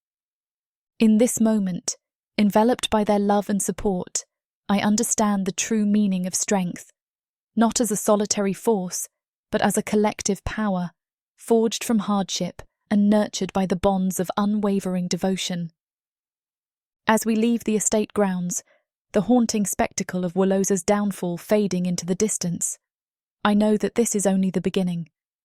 Together, we will forge a new path, one illuminated by the enduring flame of our shared purpose.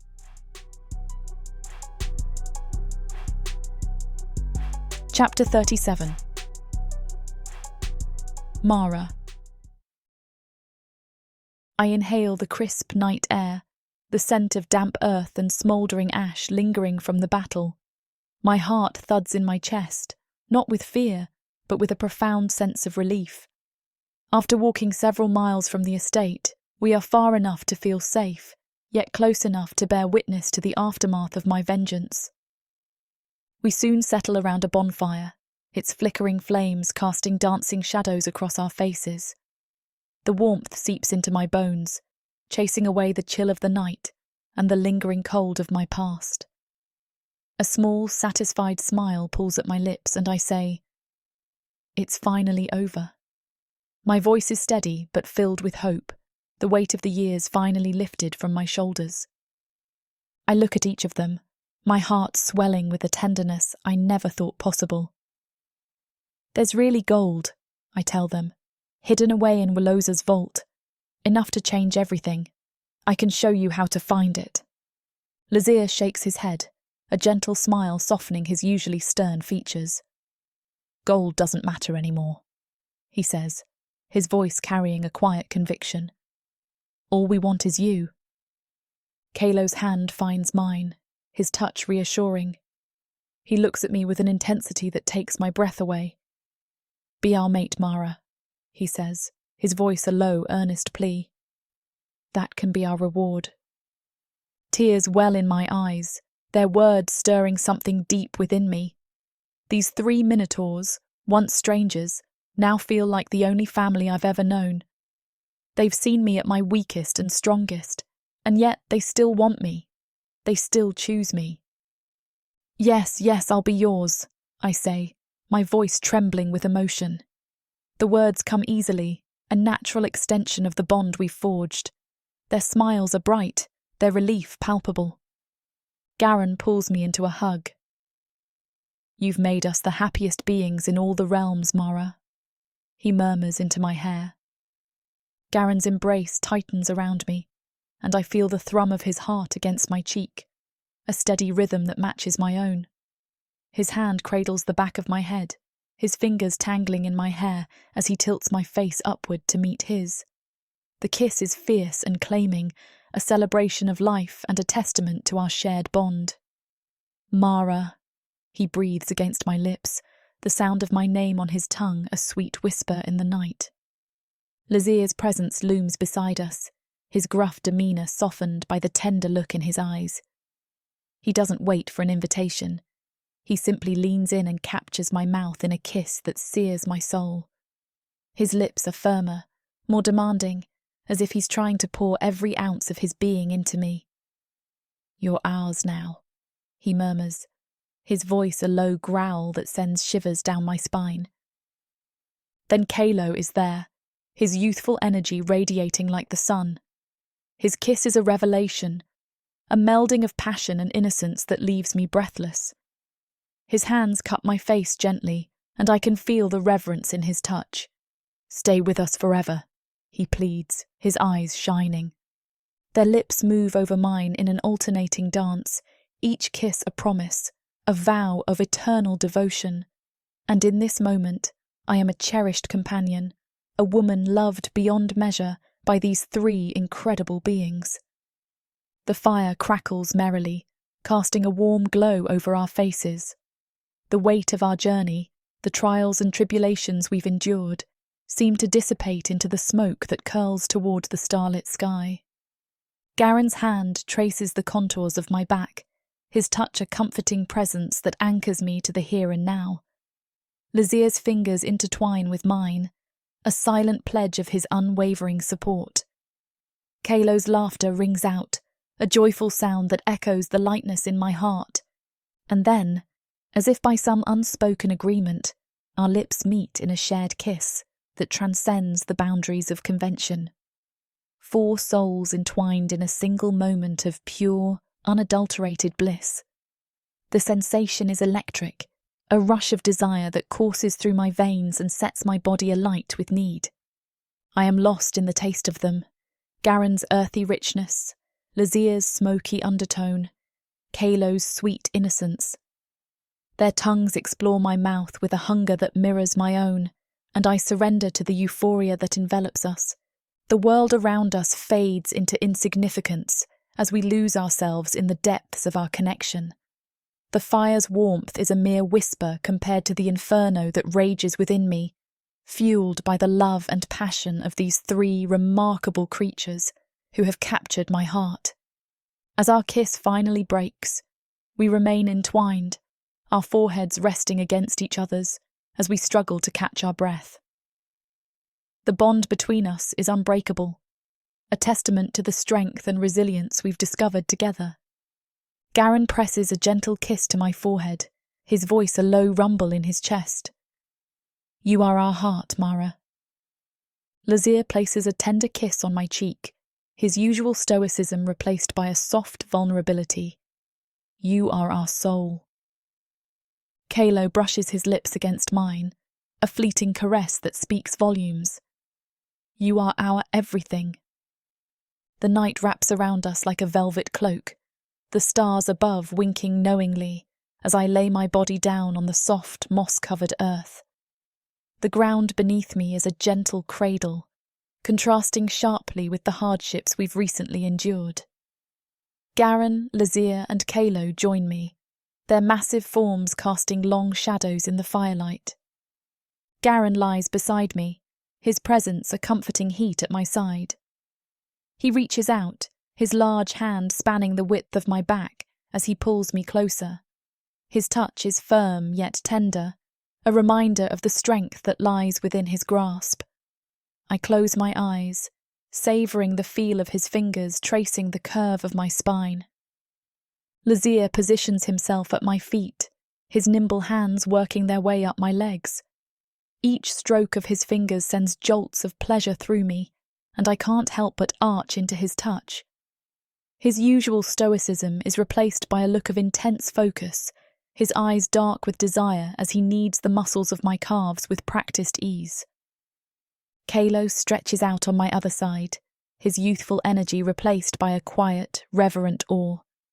His hands explore my body with a gentleness that belies his formidable size, his fingertips barely skimming my skin as he outlines the contours of my hips and waist. The sensations are overwhelming, each touch igniting a fire within me that threatens to consume me whole. I am acutely aware of every point of contact, every breath that mingles with my own. I open my eyes to find Garron watching me, a low growl of approval rumbling in his chest. "You're so beautiful," he murmurs, his voice rough with desire. "So perfect." Lazir's hands still momentarily, his gaze meeting mine. "And all ours," he adds, his voice carrying a possessive tone that sends a thrill down my spine. Calo's laughter is a soft whisper in the night, his eyes shining with adoration. "The stars themselves pale in comparison," he says, his hand coming to rest over my heart. And in the quiet stillness of the night, with the stars bearing witness to our love and desire, I know that I have found my place in the world, here, with them.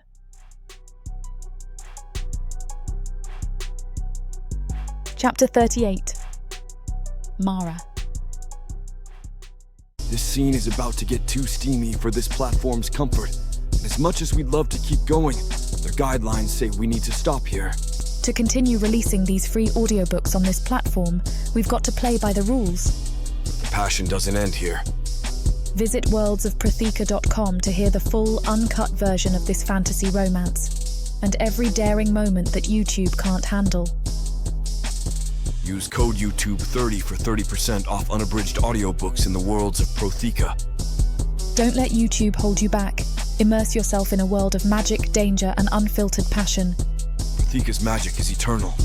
Listen unabridged and you'll never want to go back.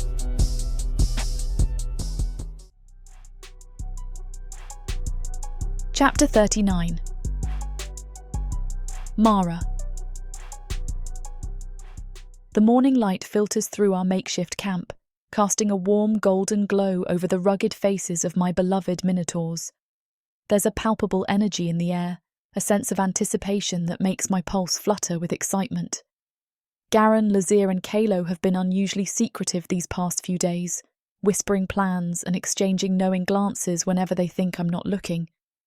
It's enough to make a girl more than a little curious, and perhaps a tad anxious. Mara, Garron says with a softness in his tone, pulling my attention toward him. We have something to show you. There's a spark of mischief in Lazir's amber eyes as he takes my hand, his touch sending a jolt of electricity up my arm. Come with us, he urges, leading me outside where the cool morning air greets us. We walk in comfortable silence through the forest that has been our refuge for the past month.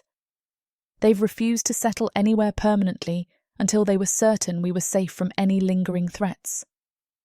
And yet, there's a destination to our steps today that fills me with a sense of hope and wonder.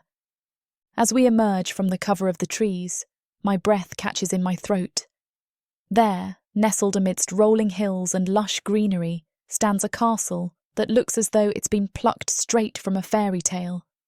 Its stone walls are overgrown with ivy, and the tall towers stretch toward the sky, their spires bathed in the soft light of dawn. Welcome home, Calo says, his voice thick with emotion. My heart swells in my chest, 1,000 questions racing through my mind as I turn to face them. What is this place? I ask. Your place, Garron replies, his gaze fixed on the castle. Our place. Lazir steps forward, his hand reaching into his pocket to produce a familiar key. My key, the one I had kept hidden after killing Woloza.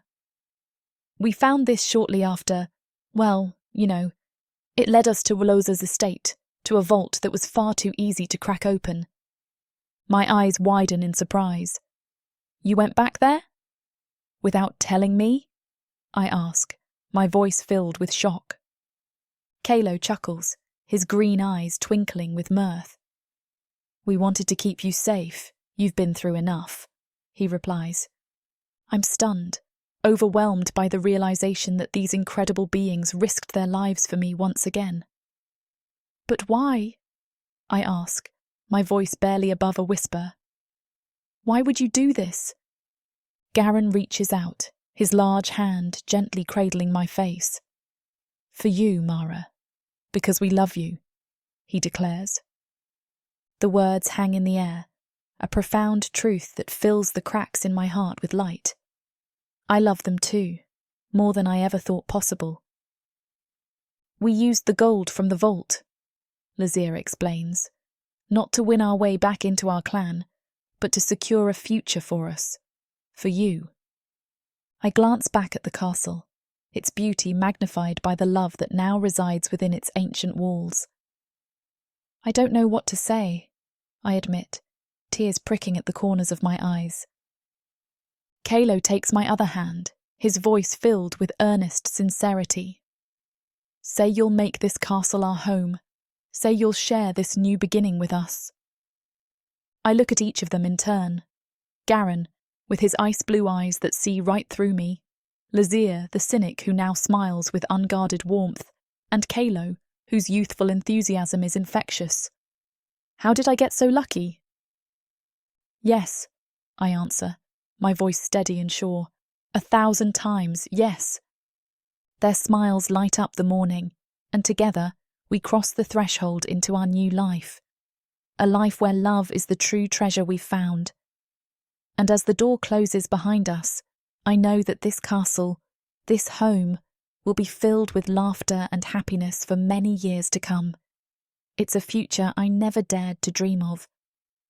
As we step inside the grand hall of the castle, Garron, Lazir and Calo lead me deeper into our new home, their hands intertwined with mine, grounding me in this surreal moment.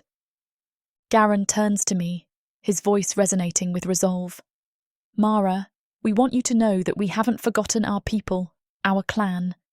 We hope to one day earn their acceptance again through our honest efforts, he says. Pride swells within me, a fierce warmth that spreads through my chest. These beings so strong and determined have faced exile and loss, yet they remain steadfast in their honour. Lazir, ever the realist, adds, but even if we never return to our clan, we are still Minotaurs, and mating is a sacred rite for us. Calo's eyes gleam with excitement. We've found an elder, the oldest of our kind, who has agreed to perform a mating ceremony for the 4 of us. It will be a commitment unlike any other, a bond that transcends the traditional, he explains. I am speechless, my heart pounding with the magnitude of their words. To be united with them in a ceremony that defies convention, that honours love above all else, is more than I could have ever imagined. The following week passes in a blur of preparation. The castle's neglected gardens are tended to, their vibrant blooms a testament to new beginnings. A sense of magic permeates the air, as though the ancient stones themselves are bearing witness to our love. On the day of the ceremony, I stand before Garron, Lazir and Calo, dressed in a gown of flowing silk that shimmers in the sunlight streaming through the castle's tall windows. The elder, a minotaur of great stature with a mane of silver fur, begins the ritual in a language that predates the empire of dark elves. Garron steps forward first, his ice-blue eyes locking onto mine, and says, Mara, I vow to protect you with every breath in my body, to cherish and honour you until the end of my days. Lazir's voice, gruff with emotion, follows. I promise to stand by your side, to share in your laughter and your tears, and to love you with a ferocity that matches the fire in your soul. Calo, the youngest and most earnest, takes my hands in his and says softly, I pledge to care for you, to celebrate your strength and your wisdom, and to walk beside you on this journey we call life. Their words weave a tapestry of love and commitment, each vow a thread that binds us together. My own promises spill forth, heartfelt and sincere. I will love you all with every fibre of my being, support you in your dreams, and stand with you against life's storms, I say softly. The elder nods solemnly, his gaze encompassing the 4 of us, and proclaims, By the ancient laws of our people, you are now bound, your souls intertwined for all eternity. As the ceremony concludes, a sense of peace settles over me. We are united, not just by the vows we've exchanged, but by the trials we've overcome and the future we're building together. Together we will forge a new path, one that is ours, and ours alone. And as I lay my head against Garron's chest, with Lazir and Calo nestled close on either side, I know that this is just the beginning of our adventure. With love as our guide, we will face whatever tomorrow brings, knowing that we are stronger together than we could ever be apart. Chapter 40. Mara. The night air is cool against my skin as Garron, Lazir and Calo lead me to the sacred pool nestled within the castle grounds. The water shimmers under the moonlight, a tranquil oasis that beckons us closer. My heart races with anticipation, the fabric of my wedding gown whispering against the stone path. Garron's large hands gently grip the hem of my gown, his ice-blue eyes meeting mine in silent question. Lazir and Calo flank me, their touch reverent as they begin to lift the fabric. My breath hitches as the gown pulls at my feet, leaving me exposed under their hungry gazes. "You're beautiful, Mara," Lazir murmurs, his voice rough with desire. Calo's hand finds mine, squeezing it gently. "Our mate," he says with awe. Together, they guide me into the sacred pool, the warm water lapping at my skin. It's like stepping into a liquid embrace, the surface rippling with our movements. Garron's strong arms wrap around me from behind, his lips finding the sensitive spot where my neck meets my shoulder. Sorry for the interruption. I know you were gearing up for a steamy scene, but it's way too hot for this platform. If we want to keep sharing our stories for free, we have to abide by this platform's guidelines. To get the full unabridged audiobook, go to worldsofprotheka.com. Browse through unabridged audiobooks, countless ebooks and bundles offered at a discount. If the thought of me whispering all the dirty details into your ear isn't enticing enough, use discount code YouTube30 to get 30% off of all digital products. Story after story, audiobook after audiobook, the Worlds of Protheka are waiting for you. Protheka's magic is eternal. But unabridged, it's unforgettable. "Tonight, you're ours," he whispers, and a shiver runs down my spine. Lazir approaches, his hands skimming over my stomach, my hips, igniting a trail of fire in their wake. His mouth meets mine in a searing kiss, his tongue expertly coaxing my lips apart. Calo kneels before me in the water, his hands parting my thighs. His touch is gentle, exploratory, as he caresses my inner thighs, gradually moving closer to my centre. Tonight, under the watchful gaze of the moon, we've sealed our fate in the Minotaurs' sacred pool, entwining our souls in a dance as old as time. And as we emerge from the sacred waters, I know that no matter what the future holds, we will face it together head-on. The water of the sacred pool is still now, a mirror reflecting the stars above. Garron's arms are a fortress around me as we lay outside the water in the moonlight. Lazir's fingers trace idle patterns on my skin, and Calo's head rests against my chest, his breathing deep and even. They whisper their love for me. My heart, full to bursting, aches with a truth I've kept hidden beneath layers of deceit and revenge. It's now or never. "I have to tell you something," I begin, my voice barely a whisper. It wasn't all chance." Their movements still, the silence that follows is heavy with anticipation. I take a deep breath, the words spilling from my lips like a confession.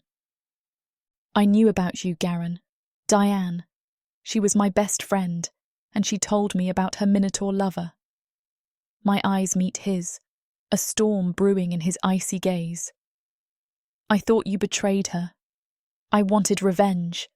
I wanted you to fight, to destroy each other." Lazir's hand stills on my skin, and Calo lifts his head to look at me, his expression unreadable. "I made sure you saw the bounty on me in that tavern. I was the one who delivered the news. I wanted chaos, destruction, and I was prepared to use you to get it," I continue. The words hang in the air, a damning admission. I search their faces for anger, for betrayal, but I find none. Instead, there's a calm acceptance that I don't understand. "But something changed," I continue, my voice steadier now. "I fell in love with you, all of you, and I couldn't go through with it. I couldn't let you kill each other." I look at them pleadingly, hoping they can see the sincerity in my eyes. "Even if you hate me for it, we're mates now. There's no turning back, right?" To my surprise, it's not anger that I see in their eyes, but gratitude. Calo speaks first, his voice gentle. "Mara, you brought us together. If it weren't for you, we would have continued living in the shadows, aimless and alone. You gave us purpose, a reason to fight for something greater than ourselves. Lazir nods in agreement, his eyes soft. You shook us out of our complacency. You reminded us what it means to live, to love. Garron's voice is a low rumble that resonates deep within me. Diane, she betrayed me. She's the reason we were banished. But you, Mara, you've given us a chance at redemption, at happiness. His words wash over me, a balm to the guilt that has gnawed at me for so long. I never betrayed her, Garron says, his gaze holding mine. She sold me out, just as you thought I had done to her. But that's in the past. What matters now is us, our future together. The revelation about Diane hits me like a physical blow. How could she betray the Minotaur she claimed to love? But as I look into Garron's eyes, I realise that it no longer matters. The past is a shadow that can no longer dim the light of our bond. I nod, tears of relief and love welling in my eyes. We're together now, and that's all that matters. Garron, Lazir, Calo and I, we are one.